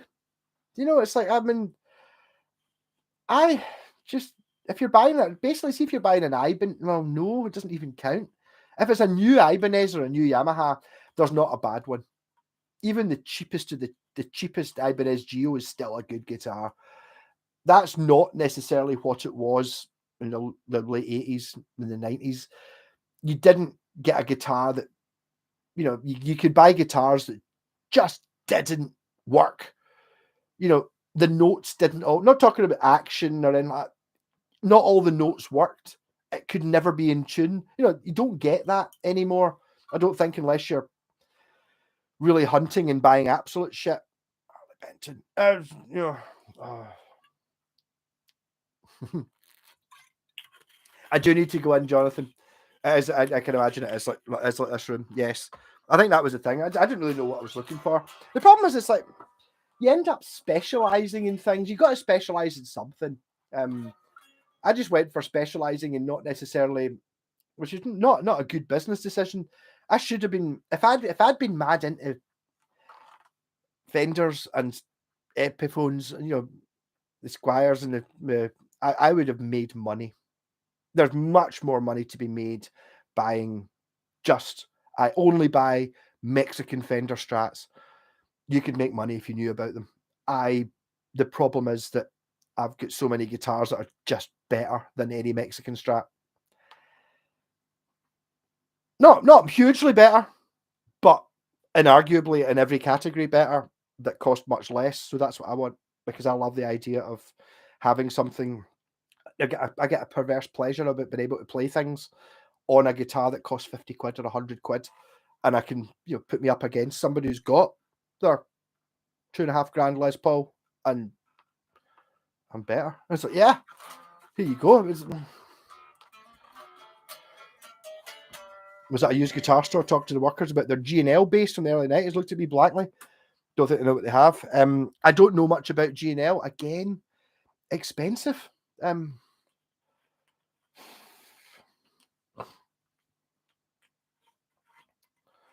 I think I played the worst of guitars and basses during the early 80s, but also the best, like Aria SB 1000 and Ibanez Roadster, fretless bass, 85 Squire Fender, amazing. My brother, it's bizarre, isn't it? But you got to play these things. You just got to accept the fact that it's a different time now. People don't try a guitar before you buy it. That's a hard thing to do. I know what to expect, so I have been buying these things because I know exactly what it is. I've done the research. When I bought that, I knew exactly what it was. Oh, you're buying it off eBay, so I suppose if there was something majorly wrong with it, you know, like fucking the neck snapped or something, you know. But I know what I'm buying, and even when it came to that, wasn't expensive. But I went into the shop and tried a new one just to make sure it was what I thought it was. And it fucking is. I mean, thing is, as soon as even when I got close before I'd even played the one that was in Merchant City and played it, and went, it's a fucking Fujigen guitar. And I know from Fujigen guitars, they're all the same. Not in a bad way. Same with a West Tone Thunder. Like a West Tone Thunder. It's like someone was talking to me before. Like, I need to give you a shot of a West Tone Thunder. And there's no point. Give me a shot of a West Tone Thunder. Because every West Tone Thunder is identical. Doesn't happen. Not in a bad way, just because whoever made it had a fucking ridiculous quality thing. So they're all fucking amazing. Basically, you don't get a shit one. You can get a shit one if someone's tried to chop it up, paint it, change things. But I mean, as soon as it's not been pure molested, they're all fucking amazing. That doesn't happen with other guitars. It just doesn't happen.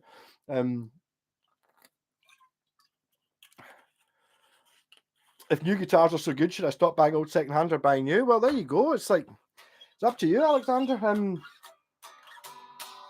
The answer is no. It's like, but for me, where the fun is, that was the thing that got me as well when I went into that fated day when I decided I was going to try a £2,500 Les Paul and maybe buy one and pay it up over a year. It had, the guitar itself wasn't as good as the Falcon, which I already had. It was not as good a guitar. There's no argument there. It's not as good a guitar, right? Straight up. But also on the wall, they had 10 of them. And, you know, 3 in each color. And they had other ones in the back. And it's like, if I didn't buy it today, I maybe buy it next month, or I'll buy it in 2 months' time, or I'll buy it next year, which doesn't come with all of these ones. All of these ones are that. All right, okay. I'll maybe not buy this one. I'll buy the next one that comes along. Right. When's the next one going to turn up? Will it be this year? You probably get one if you go, okay, in the next 10 years, but what's the price going to do in 10 years? You know, it's like, So I enjoy the. I've got a thing about, and also the rarity value of it as well. GNL bass, 850, better than a Fender. Awesome instrument, lots of pickwear. No pickguard. Someone played that thing, had flat wounds. I used to try flat wounds. I know they're meant to be amazing. I'm just not keen on paying £30 for a set of strings. I've got basses that I play in the band that didn't cost £30. You know what I mean? Okay, maybe not. Maybe not £30. You know what I mean? I mean, some of that I've got a few basses that I've gigged and stuff that cost like £100 and a wee bit of work. Yeah. Catch you later, Big Stavros. Thanks for coming in. What was your first electric guitar bass? My first electric guitar was, I mentioned it earlier on, was a shit Strat, a Honor Rockwood, which had something wrong with the neck. Had that for 6 months, and then I bought a Yamaha RGX 321P, which is kind of like an Ibanez RG, but there was no information about Floyd Rose's. So the Floyd Rose was either like this or sunk into the bottom. It never ran properly. And then on my 18th birthday, no. On my 18th birthday, I bought an acoustic. So I must have still had the Yamaha at that point. And then on my 19th birthday, I bought the Epiphone SG, which I still rate. It's still right. And then bass-wise, there you go. What's your first vintage Japanese guitar? The first vintage Japanese guitar was when I joined the band. We were called Whitey. Not a racist thing. That's like, see, when you've smoked or drank too much and you go white and start puking. Oh, he's on a Whitey. We were called Whitey. That was the one that had 4 guitarists and a drummer. So I borrowed a bass, which was a West Tone Spectrum, off my pal. And then, so the first time I'd ever played the bass was in the studio. And then after a month or something, I just bought it. I think I paid £40 for it or something like that. Hated it. Didn't like it at all. And then I sold it and bought the Aria ZZB, which was great. But it was an Explorer Turquoise Burst, which was great for that band. And then the next band I was in, we were playing Beatles and Stones covers, and I'm playing a fucking Turquoise Explorer, so I sold it, which I always regretted, but got one back. So I was aware, I even said Matsumoku. I remember going to my pals and going up here, yeah, my bass, it's a quality one. Look, a Matsumoku product. I didn't know what fucking Matsumoku. Said it on the neck plate though. Should have kept it. Didn't. I hadn't really learned what I was doing. Then back in those days, I thought, for learning something was all right, yeah, Encores, Honors, whatever. And then when you were in a band in the studio, you needed an Epiphone or a Squier. And then if you were going to gig, you needed a Gibson or a Fender. That's the law, which still people go for. I didn't realize until later. I mean, I'd even had a couple of Schecters, because the thing is, I tried the Schecters and they were kind of, to be honest, I paid Squier money for them, and there's no one's going to argue that an American Schecter's not hugely better than any Fender. And you know, so it was that whole was kind of in there. And then I bought a Hondo Telecaster for £30 in cash converter, so it was far better than it should have been. And then all this shit started. Now ZZ Iron Man made for 1 year and 85 a special place in my wall. Does not sound great, but I would deny if you ever repeat that. Yeah, I don't know what an Iron Man is, but yeah, no, I mean, yeah, 85's kind of.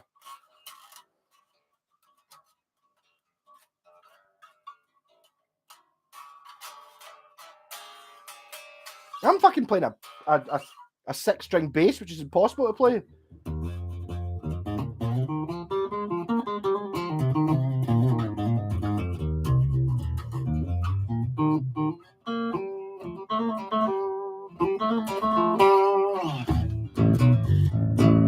If it doesn't sound great, there must be something. It should sound great.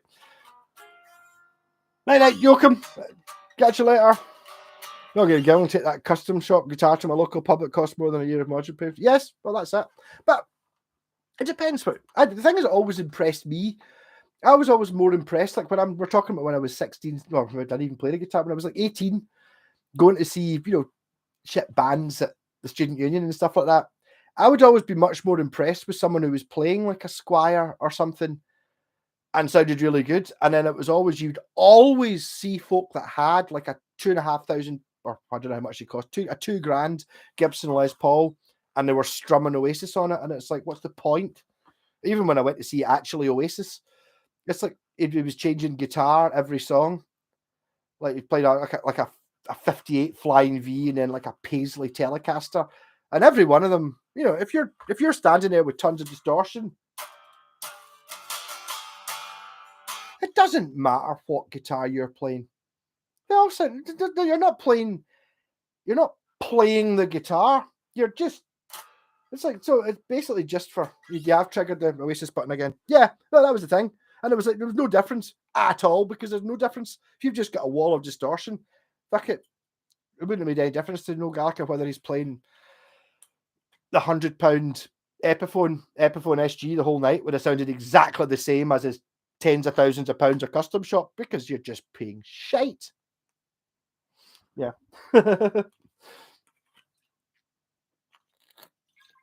Not that I think there's anything wrong with buying your custom shop guitars and stuff like that. I mean, they're fine. They're great. There's just, I think there's fun and interest to be had from not spending hundreds of money just because you're I don't know what's. I've got £200 for a guitar. You can get a decent guitar that's really boring for that, or you can get like a possibly maybe even really good guitar that's really interesting to me. I mean, you know, something like, you know, the Washburn Force. Maybe folk just don't find that interesting. I do. That's more interesting than a Strat. But I mean, depends what you're into.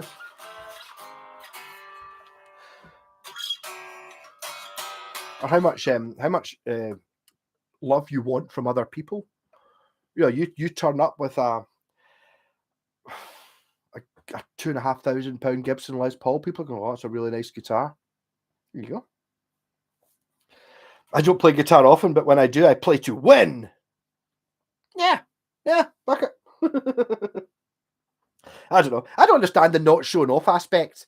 I don't know. If you're fucking playing a guitar, it's like, why would you want to stand at the back and just be? But fuck all, you want to be at the front, pure on fire, foot on the monitor, wearing a stupid outfit, playing stupid stuff. How come your 6-string bass neck doesn't look like half a tree? Well, because there's two different types of 6-string bass, though, isn't there? You get like a 6-string bass, which is basically a 4-string bass that's got an extra thick string and an extra thin string. This is a Fender 6, so it's short scale and it's tuned the same as a guitar. So technically, I can strum chords on this bastard. So I should. Doesn't sound great.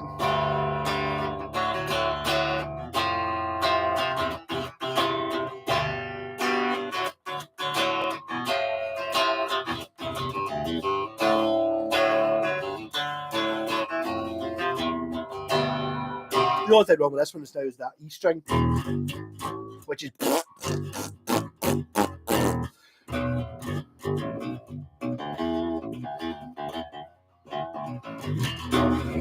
I just want tellies, all the tellies. See, if you look, Boss Hog, on my videos, I do have. About 5 years ago, I did a series, which I think it was every Telly Tuesday for about 6 months, and I was playing a different Telecaster every Tuesday. I went through a mad Telecaster phase. I was including this because this is a Telecaster. Okay, it's a 6-string bass. It's not a Telecaster. I didn't really have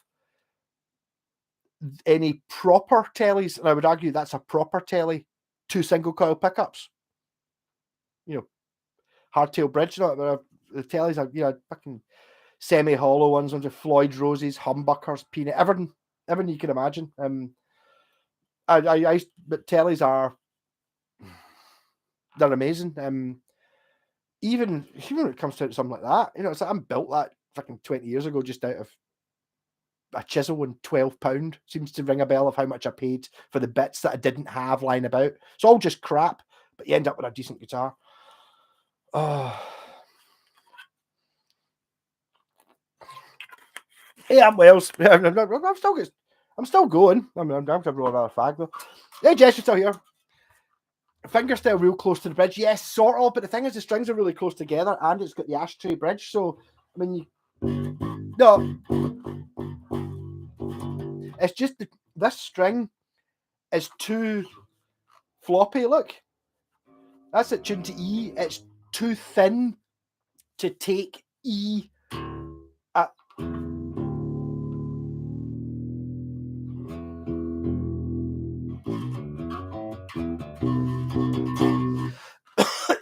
it's possible, but it's a bit more work.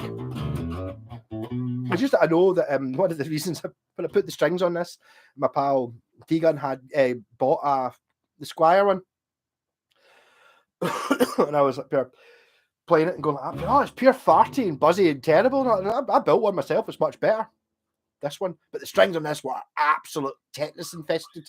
You know, it was like pure. It was rougher than a badger's arse. It really was like finding a piece of metal in below the sea kind of rustiness.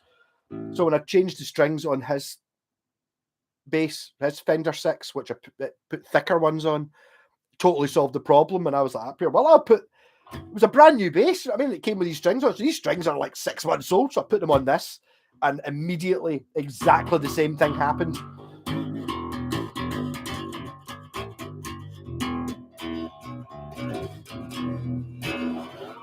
Tell us if you like Tom Petty or the Stones. Yeah, Telly. It wasn't really where that came from for me. I don't really know where the Stones for me. I mean, I know Keith Richards played one, but no. Tom Petty. Tom Petty's one of those ones. See the greatest hit, Tom Petty greatest hits. Amazing.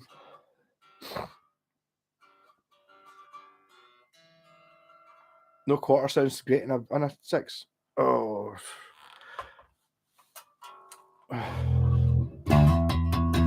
I used to be able to play bits of No Quarter.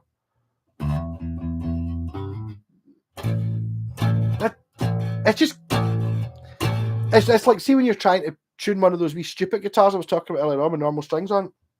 Basically what it needs is a proper E string. The A is fine. Even then, it's a little bit farty. Oh. I can't be asked with Tom Petty of the Stones. Wow. I mean, it's fair enough. It's all your there is a taste element in this. It's totally fine. That's where Oasis comes in. So I don't think it's a taste thing because they are shite. Whereas other music I just don't really get or like. It's not my thing. I can still appreciate that it's good. I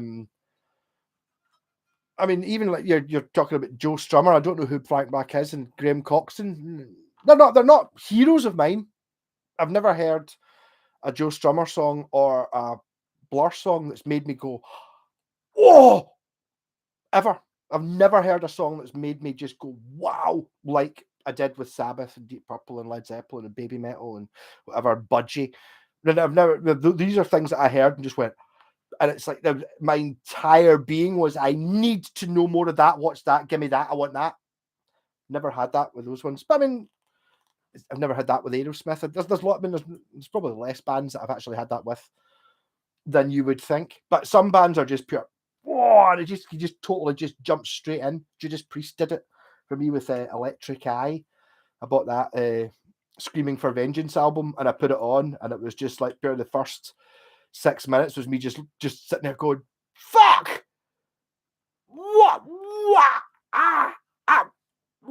It's like I could fucking almost touch the music. It just absolutely blew my mind how good it was, even though I'd never really heard of Judas Priest.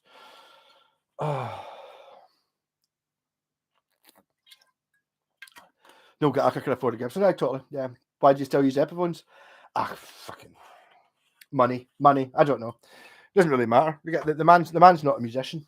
The man's a businessman. Like your classic, the greatest Tories. No, not getting political. Not a great Tory. It's like, pure, what do you do? Is like, pure, I make something that costs a penny and sell it for £1. Is it a good thing? No, it's fucking awful, but people buy it because they're stupid and I make tons of money. Woo! No, I'm pouring my heart and soul into this. Here's my heart and soul in a song. I put everything I think that this, and I've really worked on this. It's the structure and stuff. Maybe not everyone will like it, but I mean, this is everything, my being in a song. No Garca's like, I just took a Burt Bacharach song and changed the chord order, and fucking all you idiots bought it. Oh yeah, money. That's, it's like, difficult. Here's a mad fact from the horse's mouth. James Dean Bradfield, aka told me Motorcycle Ebbs was recorded at a thin line telly. Don't wait, well, there you go. Actually, the bass player in Cranking House grew up in the same street as the Manic Street Preachers, and the first gig he ever did was to 10,000 people in a as a support band at a festival. Simpsons Universe. Oh, hey Ben, how's Malcolm? Malcolm's good. Frank Black is Pixies. The Clash got their hooks to me, where the Blur's main advantage is not being Oasis. Some of the gear is good. Pop won Britpop, by the way. Possibly, yeah. Supergrass won Britpop because I can still listen to Supergrass and enjoy them. Not all of their stuff, but Sun Hits the Sky and Richard III, and they had songs that were genuinely, I thought, were really good. Had really interesting bass, and the more you listen to it, the more there was in it. Whereas a lot of the other Britpop stuff, it was like, the more you listen to it, the more you realise that there isn't anything there. It's just chewing gum. It's like no one ever heard an Oasis song for the sixth time and heard something that, oh, that's quite an interesting. No, of course there's nothing. Fuck off. You've got your na na na singing and then the strumming in the background. That's it. There is never anything else. You're never going to suddenly go back years later and go, oh man, listen to the way the cowbell or look at the funny rhythm. No, none of that. Fuck off. That's music. Thin Line Telly. I was never really that much a fan of the Thin Line Telly, actually, when I was at Hard Rock Hell down at Butlins, which makes it sound cheap and shite. My pal last year, one of the bands I really liked, they had a terrible name. They weren't called Mercury Rev, because that's another band. They had a name a bit like that, which you just immediately forgot.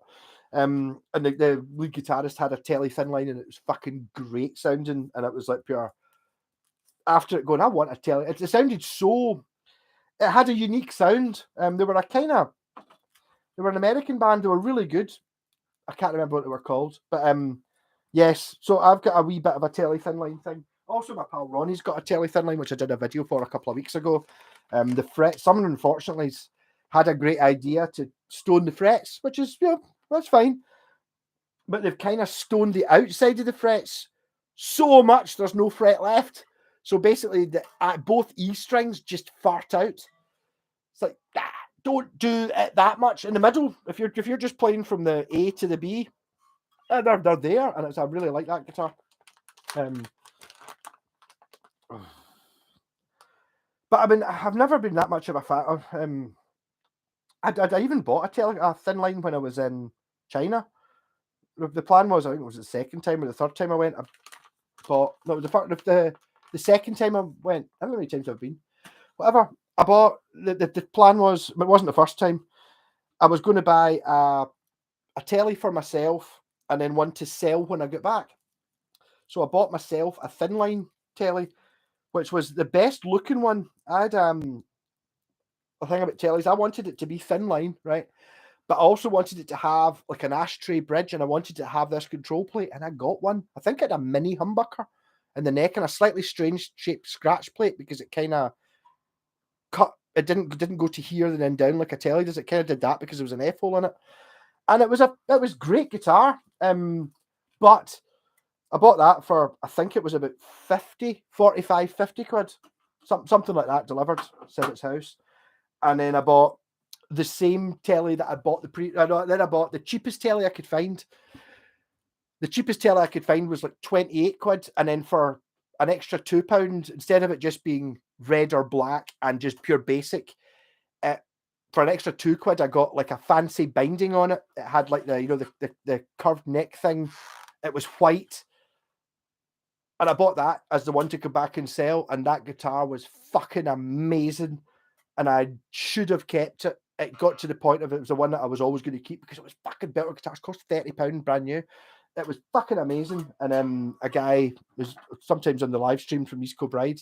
So I played that telly. It's fucking amazing. I want it. I was happy. I can't sell it. I paid 30 quid for it. It's like, Is that here? Just name your price. Is that here? No, I'm not selling it. It's not for sale. Name your price. I was like, right, fuck it.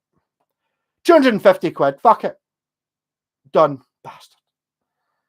He still got a really good guitar because it was amazing. Well, I'm getting a wee bit behind now because I've been ranting too much. Who's talking about Nibs Carter? One of the best. is the best drunk ping pong player I've ever met.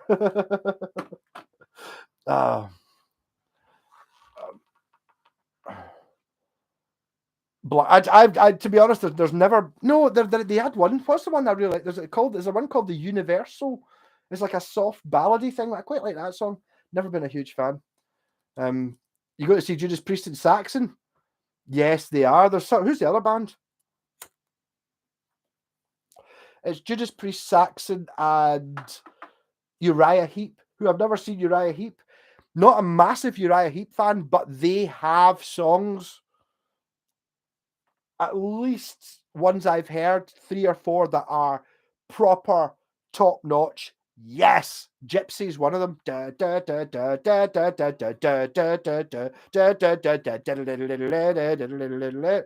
Yes. The rest of the album's not as good as that, but that's not the point. No, I quite fancy seeing them.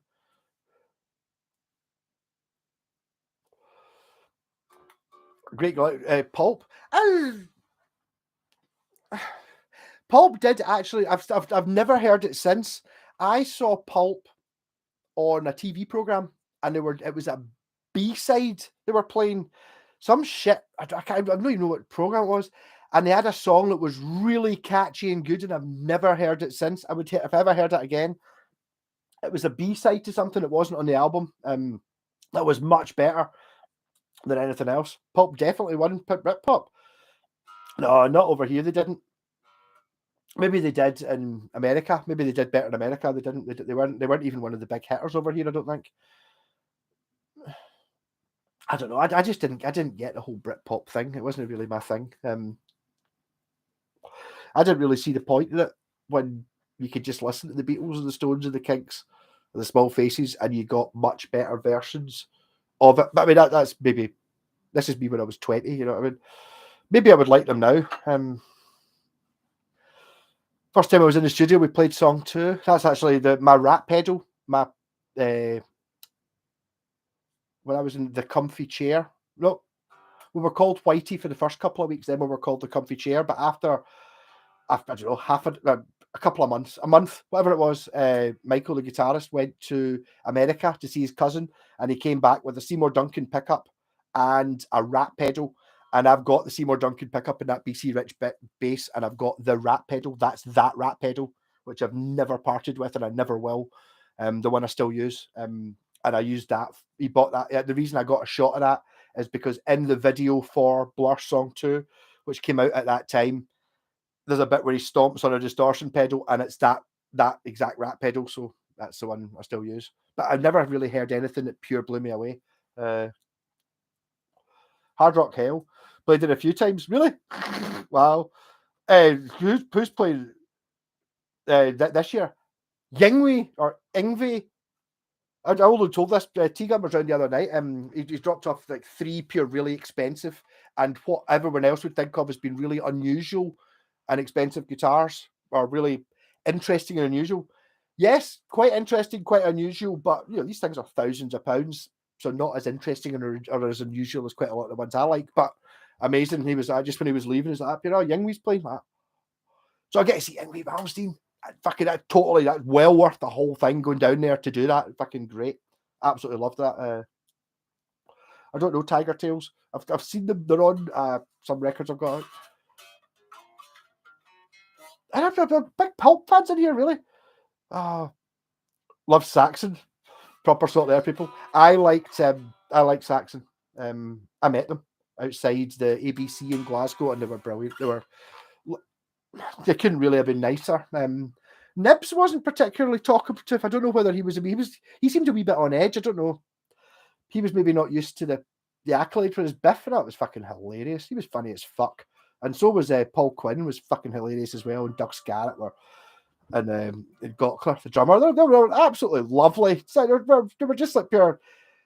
I don't know. They seemed so comfortable with what they were doing. It's like pure. Yeah, we were a big band, or I don't know how big they were really in the 80s, and now we were talking. I don't know, 2010, something like that.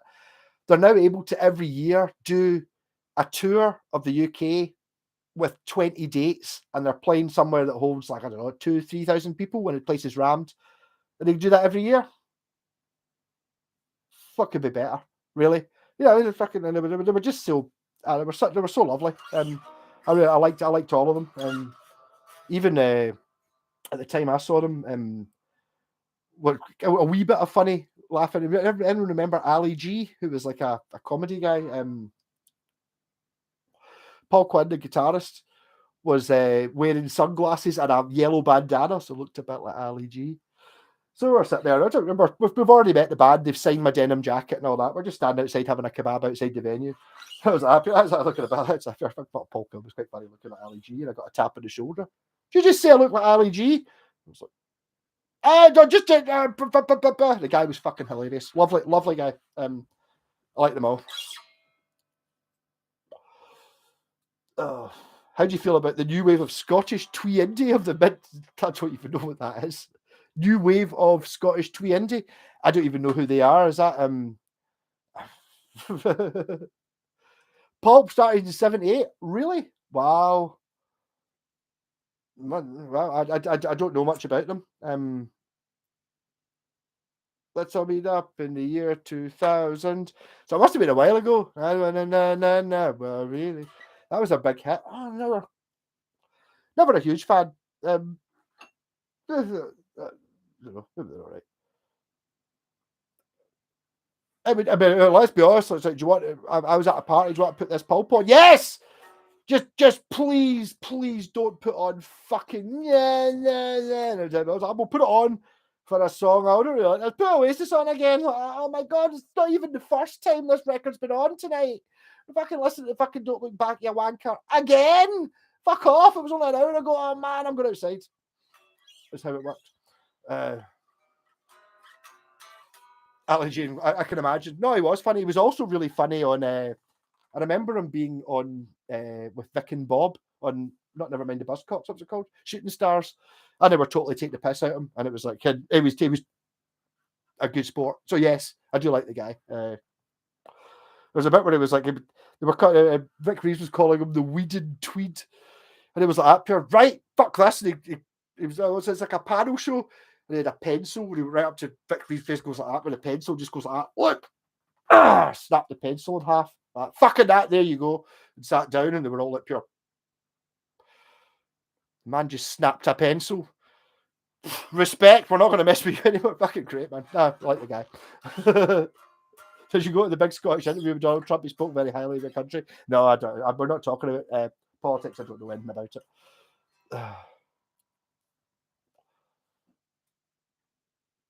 Saxon Chronicles 2. Well, there you go. Yeah, no, I do like him. Before hugging the pillow, PRS. I thought you got to bed, Joachim.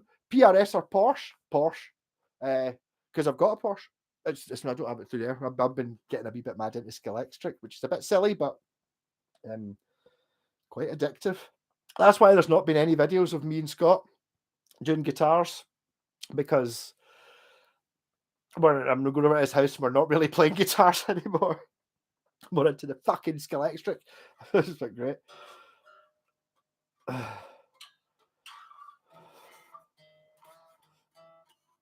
Yes, no, I mean, I don't know. I was just, I struggled with these things. You've got to remember when I was like fucking, I don't know, 18 and all that, and everyone was listening to that. I was like, have you heard? I was turning up with, Sabotage and Bloody Sabbath on a tape. Put this on, and everybody hated it immediately. So I'm going to put on some Black Sabbath. Fucking hate Black Sabbath. Have you ever heard anything? No. I want to keep it that way. Right, okay. Skeletric, the Mighty Metros. I've been looking up stuff the last month or so like that. I know the set. Don't have it. We'll try Porsche this week. Few PRS and everywhere. I've never played one of the really expensive PRSs, so I really can't judge it. I don't like the look of them though. I like the guy. The guy's kind of funny. I'd imagine a lot of people don't like Paul Reed Smith. He's sort of, I don't know, American. I know there's Americans on. Americans are sometimes a bit funny with their humor, where they're kind of doesn't. I don't know what it is when Americans try to be funny. Yeah, obviously you get this the stupid, like Friends and all that. That doesn't fucking count. But it's like when you get like an American who's actually funny. they're always a bit guarded and stuff about it, because I think just the environment they're in, they're a bit weird about it. Whereas obviously you get your, the fucking folk from the Young Ones or Rick and Bob or something at a different level. You know what I mean? It's like if you get an American who appreciates that and tries to do it, they kind of they're not willing to take the piss out of themselves enough. They're not willing enough to laugh at themselves. Therefore, it doesn't work. Paul Reed Smith's a bit like that. He comes across as a bit of an arsehole. ABBA song. You've asked me, I don't know any ABBA songs. I wish I did. I should. I mean, ABBA. The more every time I hear ABBA, they get better.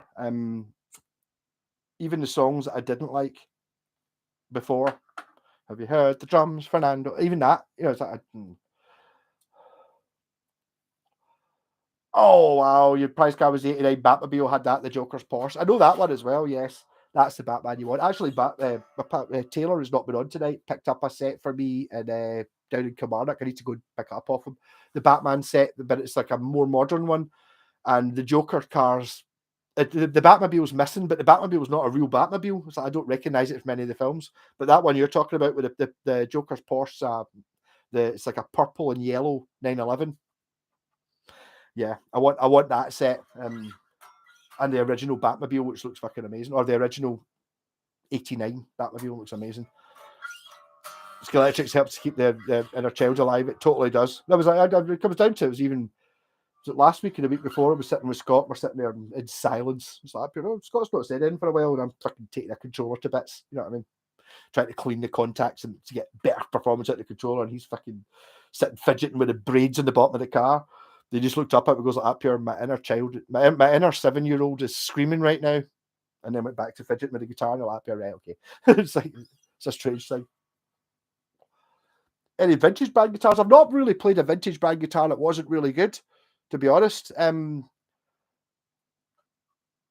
had that many. The vintage SGs are really good.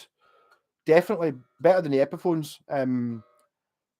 The Music Man bass, the Stingray thing is fucking excellent. That's kind of all I've really gone for the vintage ones. I do remember one time trying a vintage SG. It was a white one, the white one with the 3 pickups, and it was fucking awful.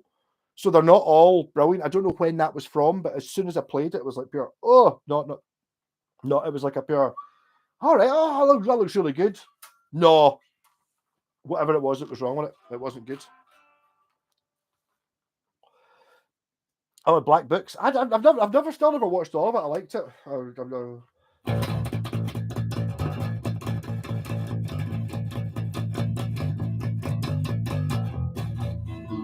I'm going to put on a guitar rather than a bass. Oh, this is when I was trying to get Cranking House to play the ABBA song. That was the one they went for. I was like, that's fine. I'll take it. Choices. White Strat. How could it be wrong? How's it in tune? It's in tune enough. Oh, this is a good bit more streamlined and comfortable than a kitchen worktop bass.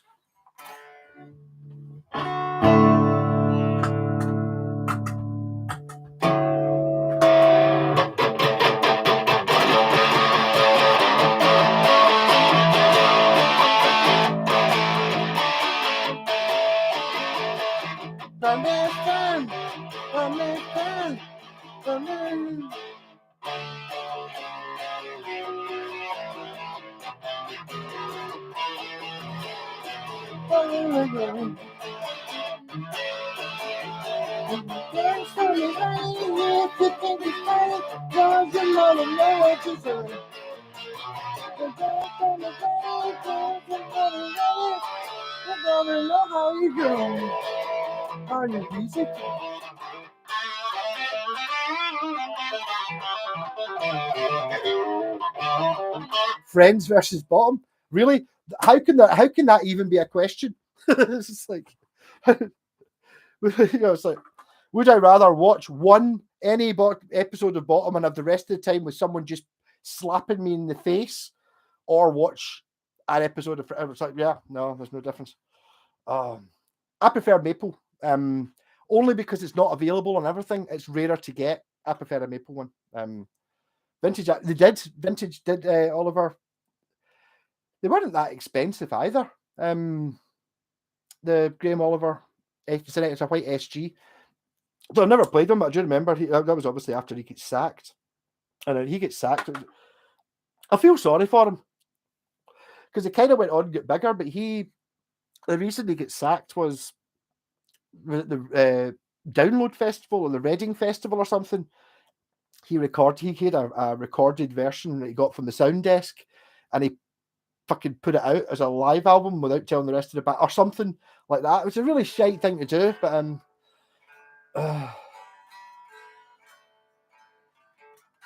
could they afford Scholastic in the 80s? A TCR. I used to, when I was a kid, I had a Matchbox something. It was expensive, but the thing is that if you're buying nowadays, Scholastic doesn't count as that because you can pick up a Scholastic set for 20 or 30 quid. And basically having one shit figure of eight's not good enough, but you just buy two sets for 20 quid. You and your pal chip in 20 quid each, buy a set each, stick the two together. All right, amazing. It's not the t-shirts at the house where it was good asking about, tellies. Vikings last call for alcohol again. Good night. Catch you later, Joachim. I'm not going to be out about much longer anyway. I think I'm nearly at a bucky. I've been I've even lost the bottle. There it is. It's at the last sup. Comic strip territory. Someone was talking to me about comic strip. I watched Four Men in a Car last week, thinking it would be on YouTube, and they were. I need to watch Bad News again, but there's other ones as the professionals and stuff. I need to watch that shit.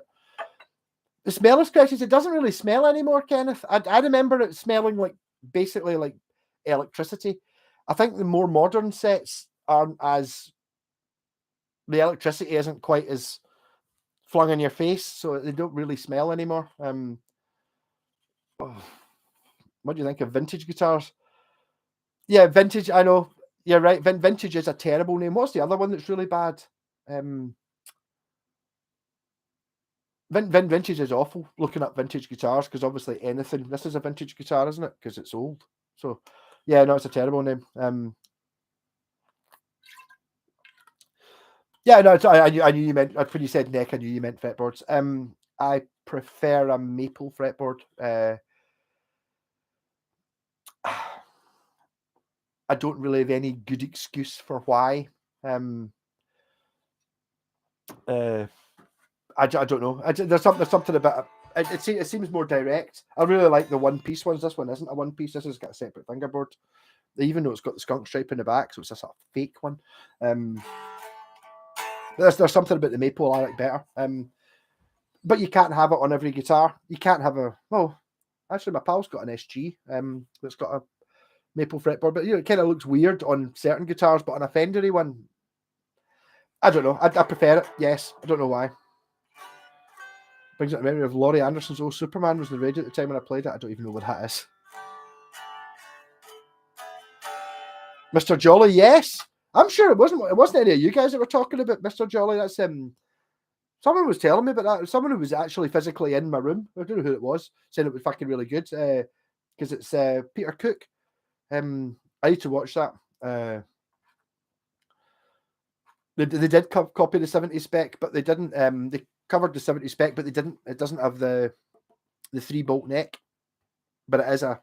So it's a. I don't know when the 3-bolt neck is. Is this a 69 or a 70? But it's quite an accurate copy. It's not far off it, and Scott has actually got a 69 Strat, and it's like that kind of thing. It is very Hendrix. So you see the strap. I don't know, you can't even really see it, but by total chance, I sold my Aria Urchin and it had this strap on it. So I was going to sell it with a strap. So I took the strap off. It's a Levy's one, but this is actually a Jimi Hendrix. It's got Jimi Hendrix's signature on it, strap, which I put on this guitar. And then later on, I was going, hold on, I played a Jimi Hendrix strap. Is this not kind of the one he used at Woodstock? And it kind of sort of is. It's a copy of the one he used at Woodstock. I do like this guitar a lot. I'm just very tempted to just leave the 3-way switch for not having the sounds that I used most, being positions 2 and 4. They're not on this one.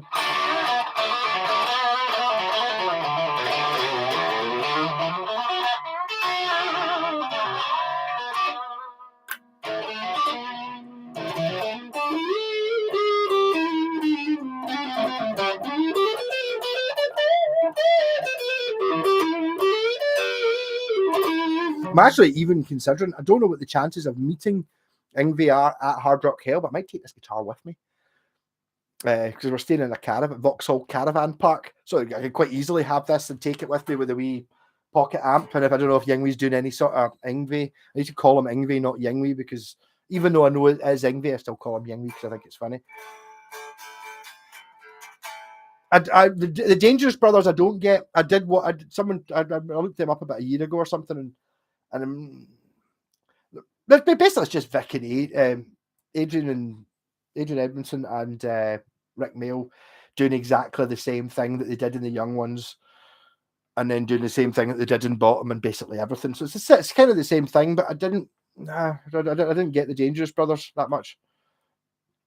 It's a Tempest, if you believe, which is apparently an Australian import company, but you can get exactly the same guitar branded CMAR and CMI and Ibanez, so it's basically that. Oh. Caravan Park. Yngwie Malmsteen.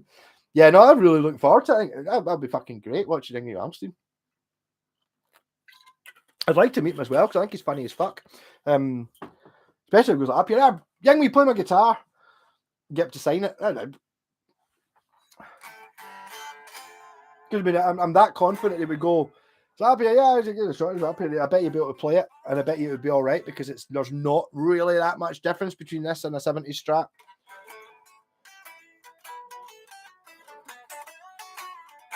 But unlike all other 70s Strats I've come across, this one has the proper pickups in it and stuff and a solid bridge. There's no difference looking at them in a picture. But playing them, there is a difference. The pickups don't have the fridge magnets on them. They're a Nico. The bridge is like it's got the big, thick Japan back plate that's actually molded as the same piece of metal as the bridge plate. Shit that you don't get these days because that's way too expensive to put in an American Strat. We'll not do that. We'll make them separate. That'll reduce the price. Not in this guitar. The Spy Who Loved Me with a large bottle of Sunny Delight. Wow. Actually, going back to this collection thing, there is actually, you can get the Spy Who Loves Me Lotus Esprit. Mm-hmm. Fancy that. Also, someone mentioned the Batmobile earlier on. You can buy the original Batmobile. The problem with the Skeletrix thing is they get fucking battered. In fact, I've actually got the car I've got. I bought a digital set last week. It's sitting right there. It's in bits. I managed to break it. But I bought a set for 50 quid, and one of the cars it came with was this Ford GT40, which is admittedly in bits because I broke it. But it's like you're not really meant to race these ones because it's even get writing in the tires and all that crap. The bit snapped in it, but I mean it's fine. Doesn't that look fucking great? It's like these things are meant to be kept like in a cabinet, and it's like no. Drive the bastard around the track as fast as you can and crash it into the wall at full whack so bits fall off and it smashes up. This is the way I see it. But I do like that car.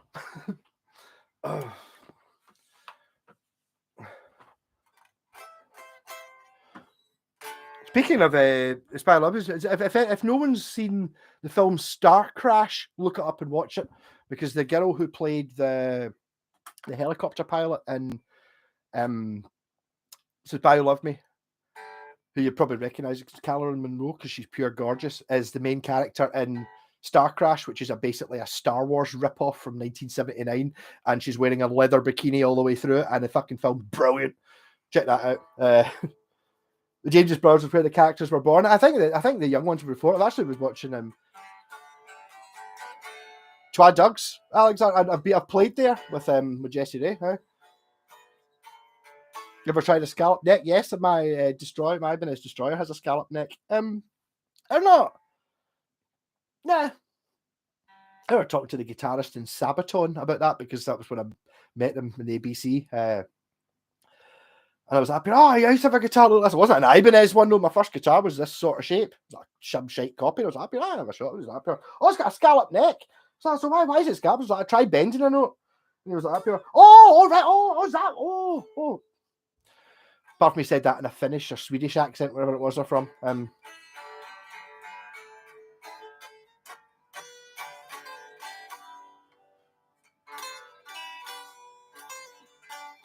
Yeah, I know. It's like my problem with this collection thing is Scott bought a fucking Dodge Challenger or something like that, and it's like, so it's like you get a big fuck off Dodge car, and it's got like the head, the power head of the engine sticks through the bonnet, and it's like, you're a bastard. It's fucking really good.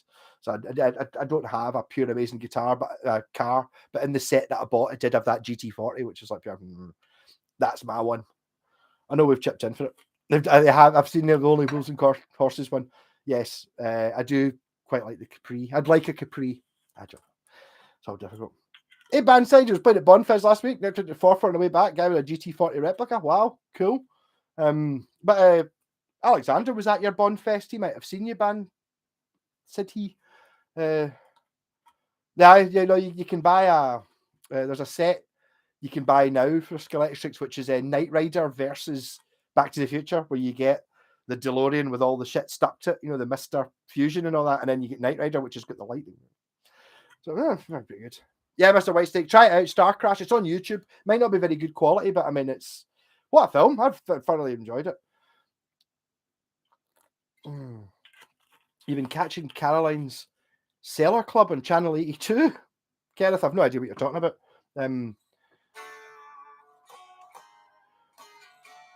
Oh, Amp Wales, you've not got the part of it. It's fucking, it's disgusting. The Skeletrix thing. The thing is that when you were a kid playing Skeletrix, memories of not being able, the car just falling off the track, and also when you went slowly getting stuck all the time, so you were forever fidgeting with the track, and you only had a figure of 8, which was a bit shit. Now that you're old and can afford it, just don't have like a shit oval. Buy 2 sets. Buy an old set, you can link them together, and then once you've got hundreds of it, it's fucking great fun. I've got enough footage to do a video during the week. I might do it just for a laugh. I don't want to fucking destroy everything, but it's like once you get to a certain age, it's fascinating. Pronounced Banshee, by the way, had the same on here for the best part of 20 years. Okay, Banshee. Even okay, it's got a Scottish thing in it.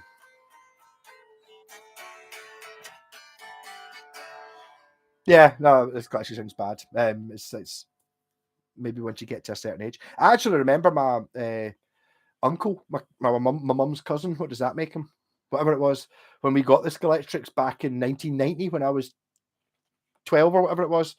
And I'm sitting there and playing it and going, oh, I can understand how people got lost in it. And I was like, here, really? And he was like, here. And it's like, it does have a thing.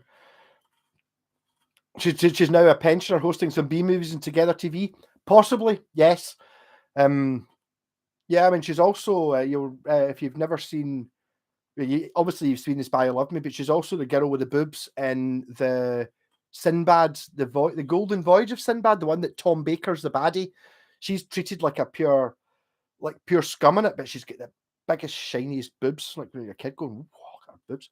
Bonfizz played one of Boozer's Thrums, bit chaotic, because nobody was asking, it was mobbed, went not bad though, recorded the set and listened back. Great stuff. I bet it was fun. I was up there a few weeks ago, like about 2 weeks before that, where me and my pal were this camper van just going, look on the map, is there anywhere interesting that goes like that? Kennymuir, that's where Bon Scott was from. Is there not a statue thing there? So we went there, and that was why we went around it. It does look like fun. A bit far away. Well, not really. Fucking an hour. It's like, thing is, sick about something like that. It's okay. I can just drive home. I could go to it and drive home if I really wanted to. Bit bizarre, but nobody on the desk sounds a bit mental.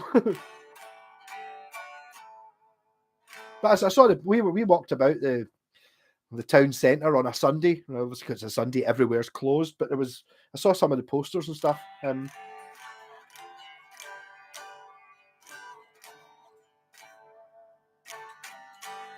That's outside Perth. There's only half an hour. Perfect.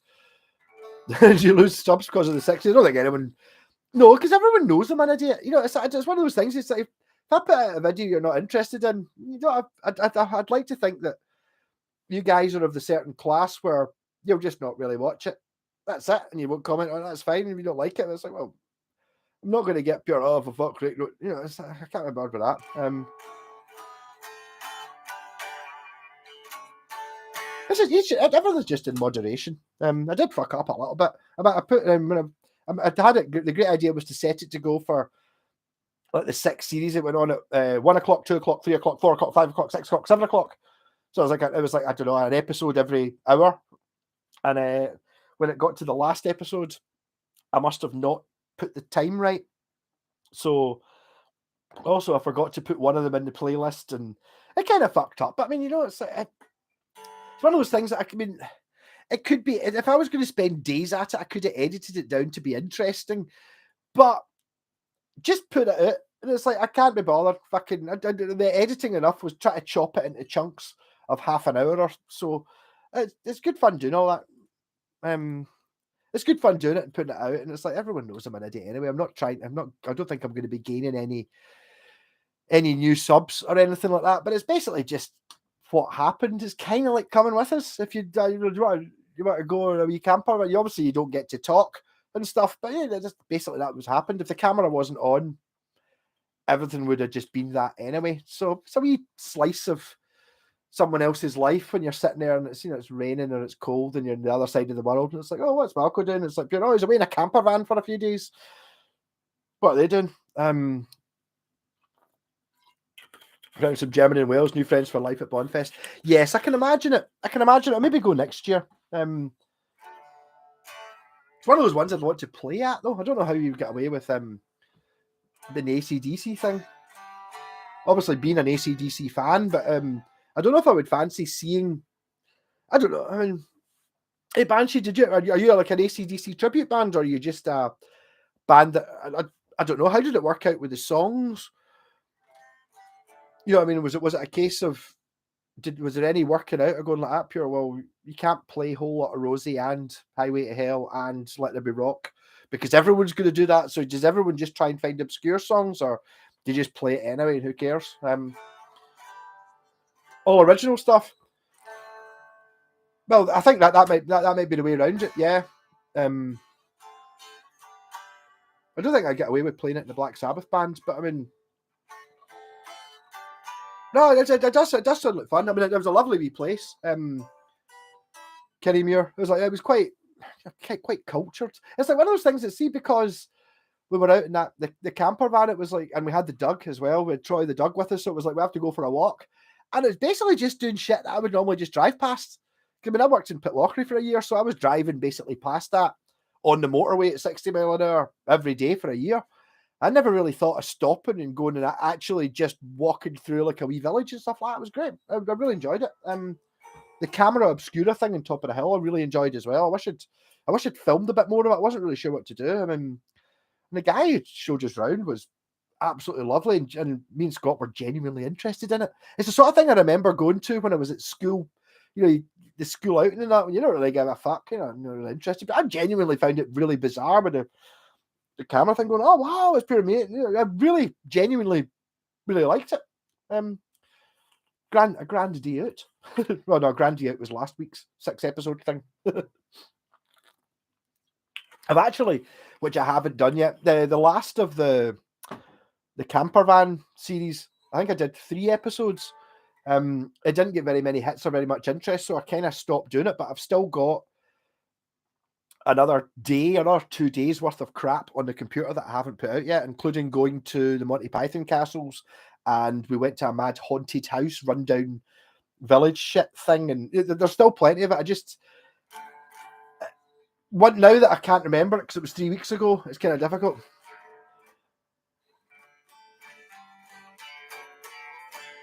Do you think you've got the Scalextric bug? I've totally got the Scalextric bug. Me and Scott are both stuck with it. I've even managed to transfer it onto a few of my pals back here in Kirky. Yes, no, it doesn't take long.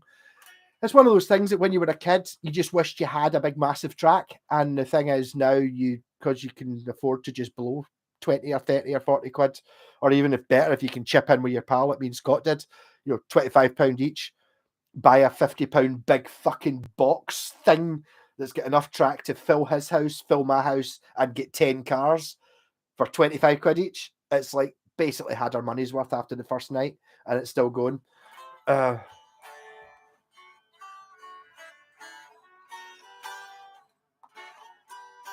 Watch some of the 6 seconds of my like, yeah, cheers, Dirty Blue Jean. It's maybe not, I do appreciate it's not proper prime quality, but it's got that the reality TV thing about it, I hope. Which is, I don't know, I don't ever watch reality TV, but I do remember watching, I've talked about this last week, I think, the Time Team, with Tobin Robinson. And they were doing a live Time Team on a Sunday where they were, basically it was a guy or two guys down a hole digging, trying to find Roman remains or something, and two folks standing watching.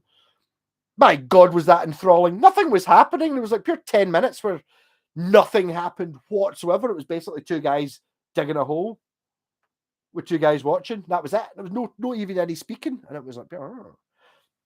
It's kind of a bit of that, and you don't know what's going to happen in these sort of livey things, because basically if something interesting happened, I probably left it in. But if it was really boring, I would have left it in anyway. Yeah, okay, scenery, and if you're kind of I can't really be arsed watching anything, put it on in the background, and I don't know, good fun. I do like doing that sort of shit though. Right, out of Bucky. Time to wrap it up. Oh, come up to midnight. Perfect time.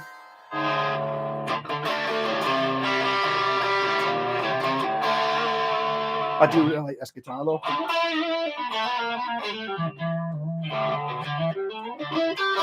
The only thing wrong with it is it's got a couple of bad chunks out the neck right there.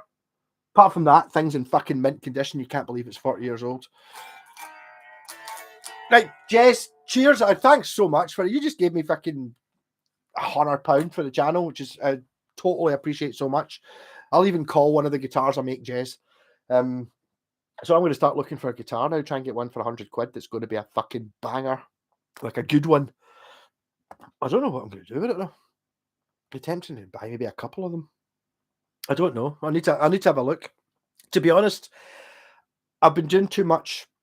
I've got about 10 guitars that I need to fix up and sell. If anyone's wanting a guitar, I've got them for sale, and I'm going to sell a fucking shitload of original Japanese guitars because there's no point in me having so many. Really, I don't have somewhere big enough to have. See, if I lived in an aircraft hangar, that'd be great because I could have a wall with all of them on it. I can't. I can only have 10 out at a time. So what's the point in having so many? I've just got to keep the very best ones. It's very difficult to sell them. The problem with it is selling the guitar that I will be selling guitars at the same price as a Squire Classic Vibe or an Epiphone Les Paul. And, it's like, yeah, okay, fine. But they shouldn't even be in the same house as a Classic Vibe or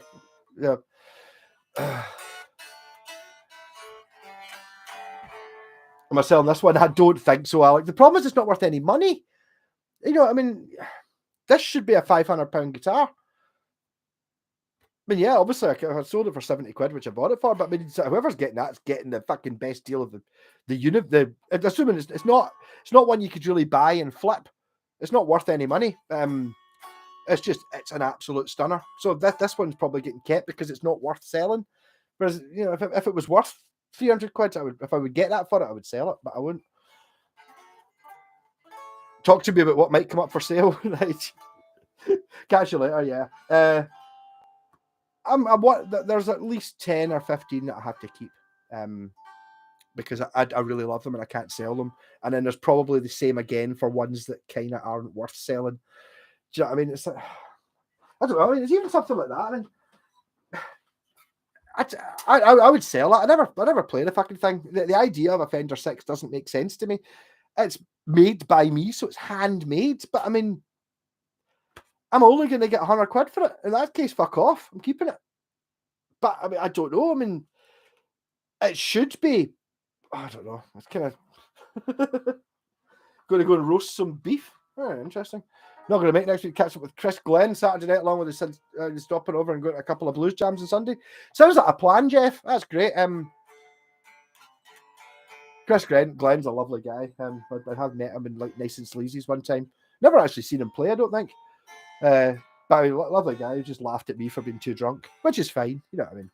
He's one of us. It's kind of one of the bizarre thing. You get somebody who's got you know, they've been in pure amazing bands and celebrity connections and shit, and they just talk like they're just basically they're just a normal person. Amazing.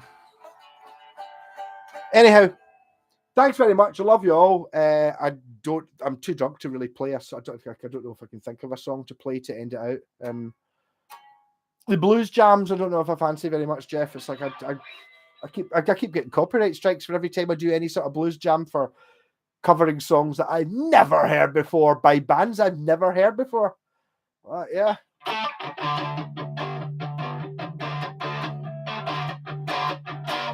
Oh, that's a bump of a song. I've never heard it before.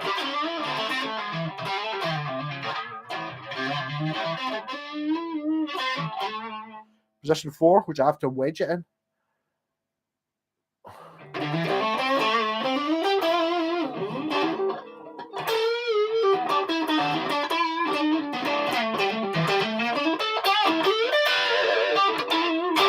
Good night, right? Good night, everyone. And if you're not ready to go to bed yet, look up Star Crash on YouTube and watch that film, and it's fucking hilarious. It's one of those ones. It's so bad it's good, but it's actually really good, and end up watching it.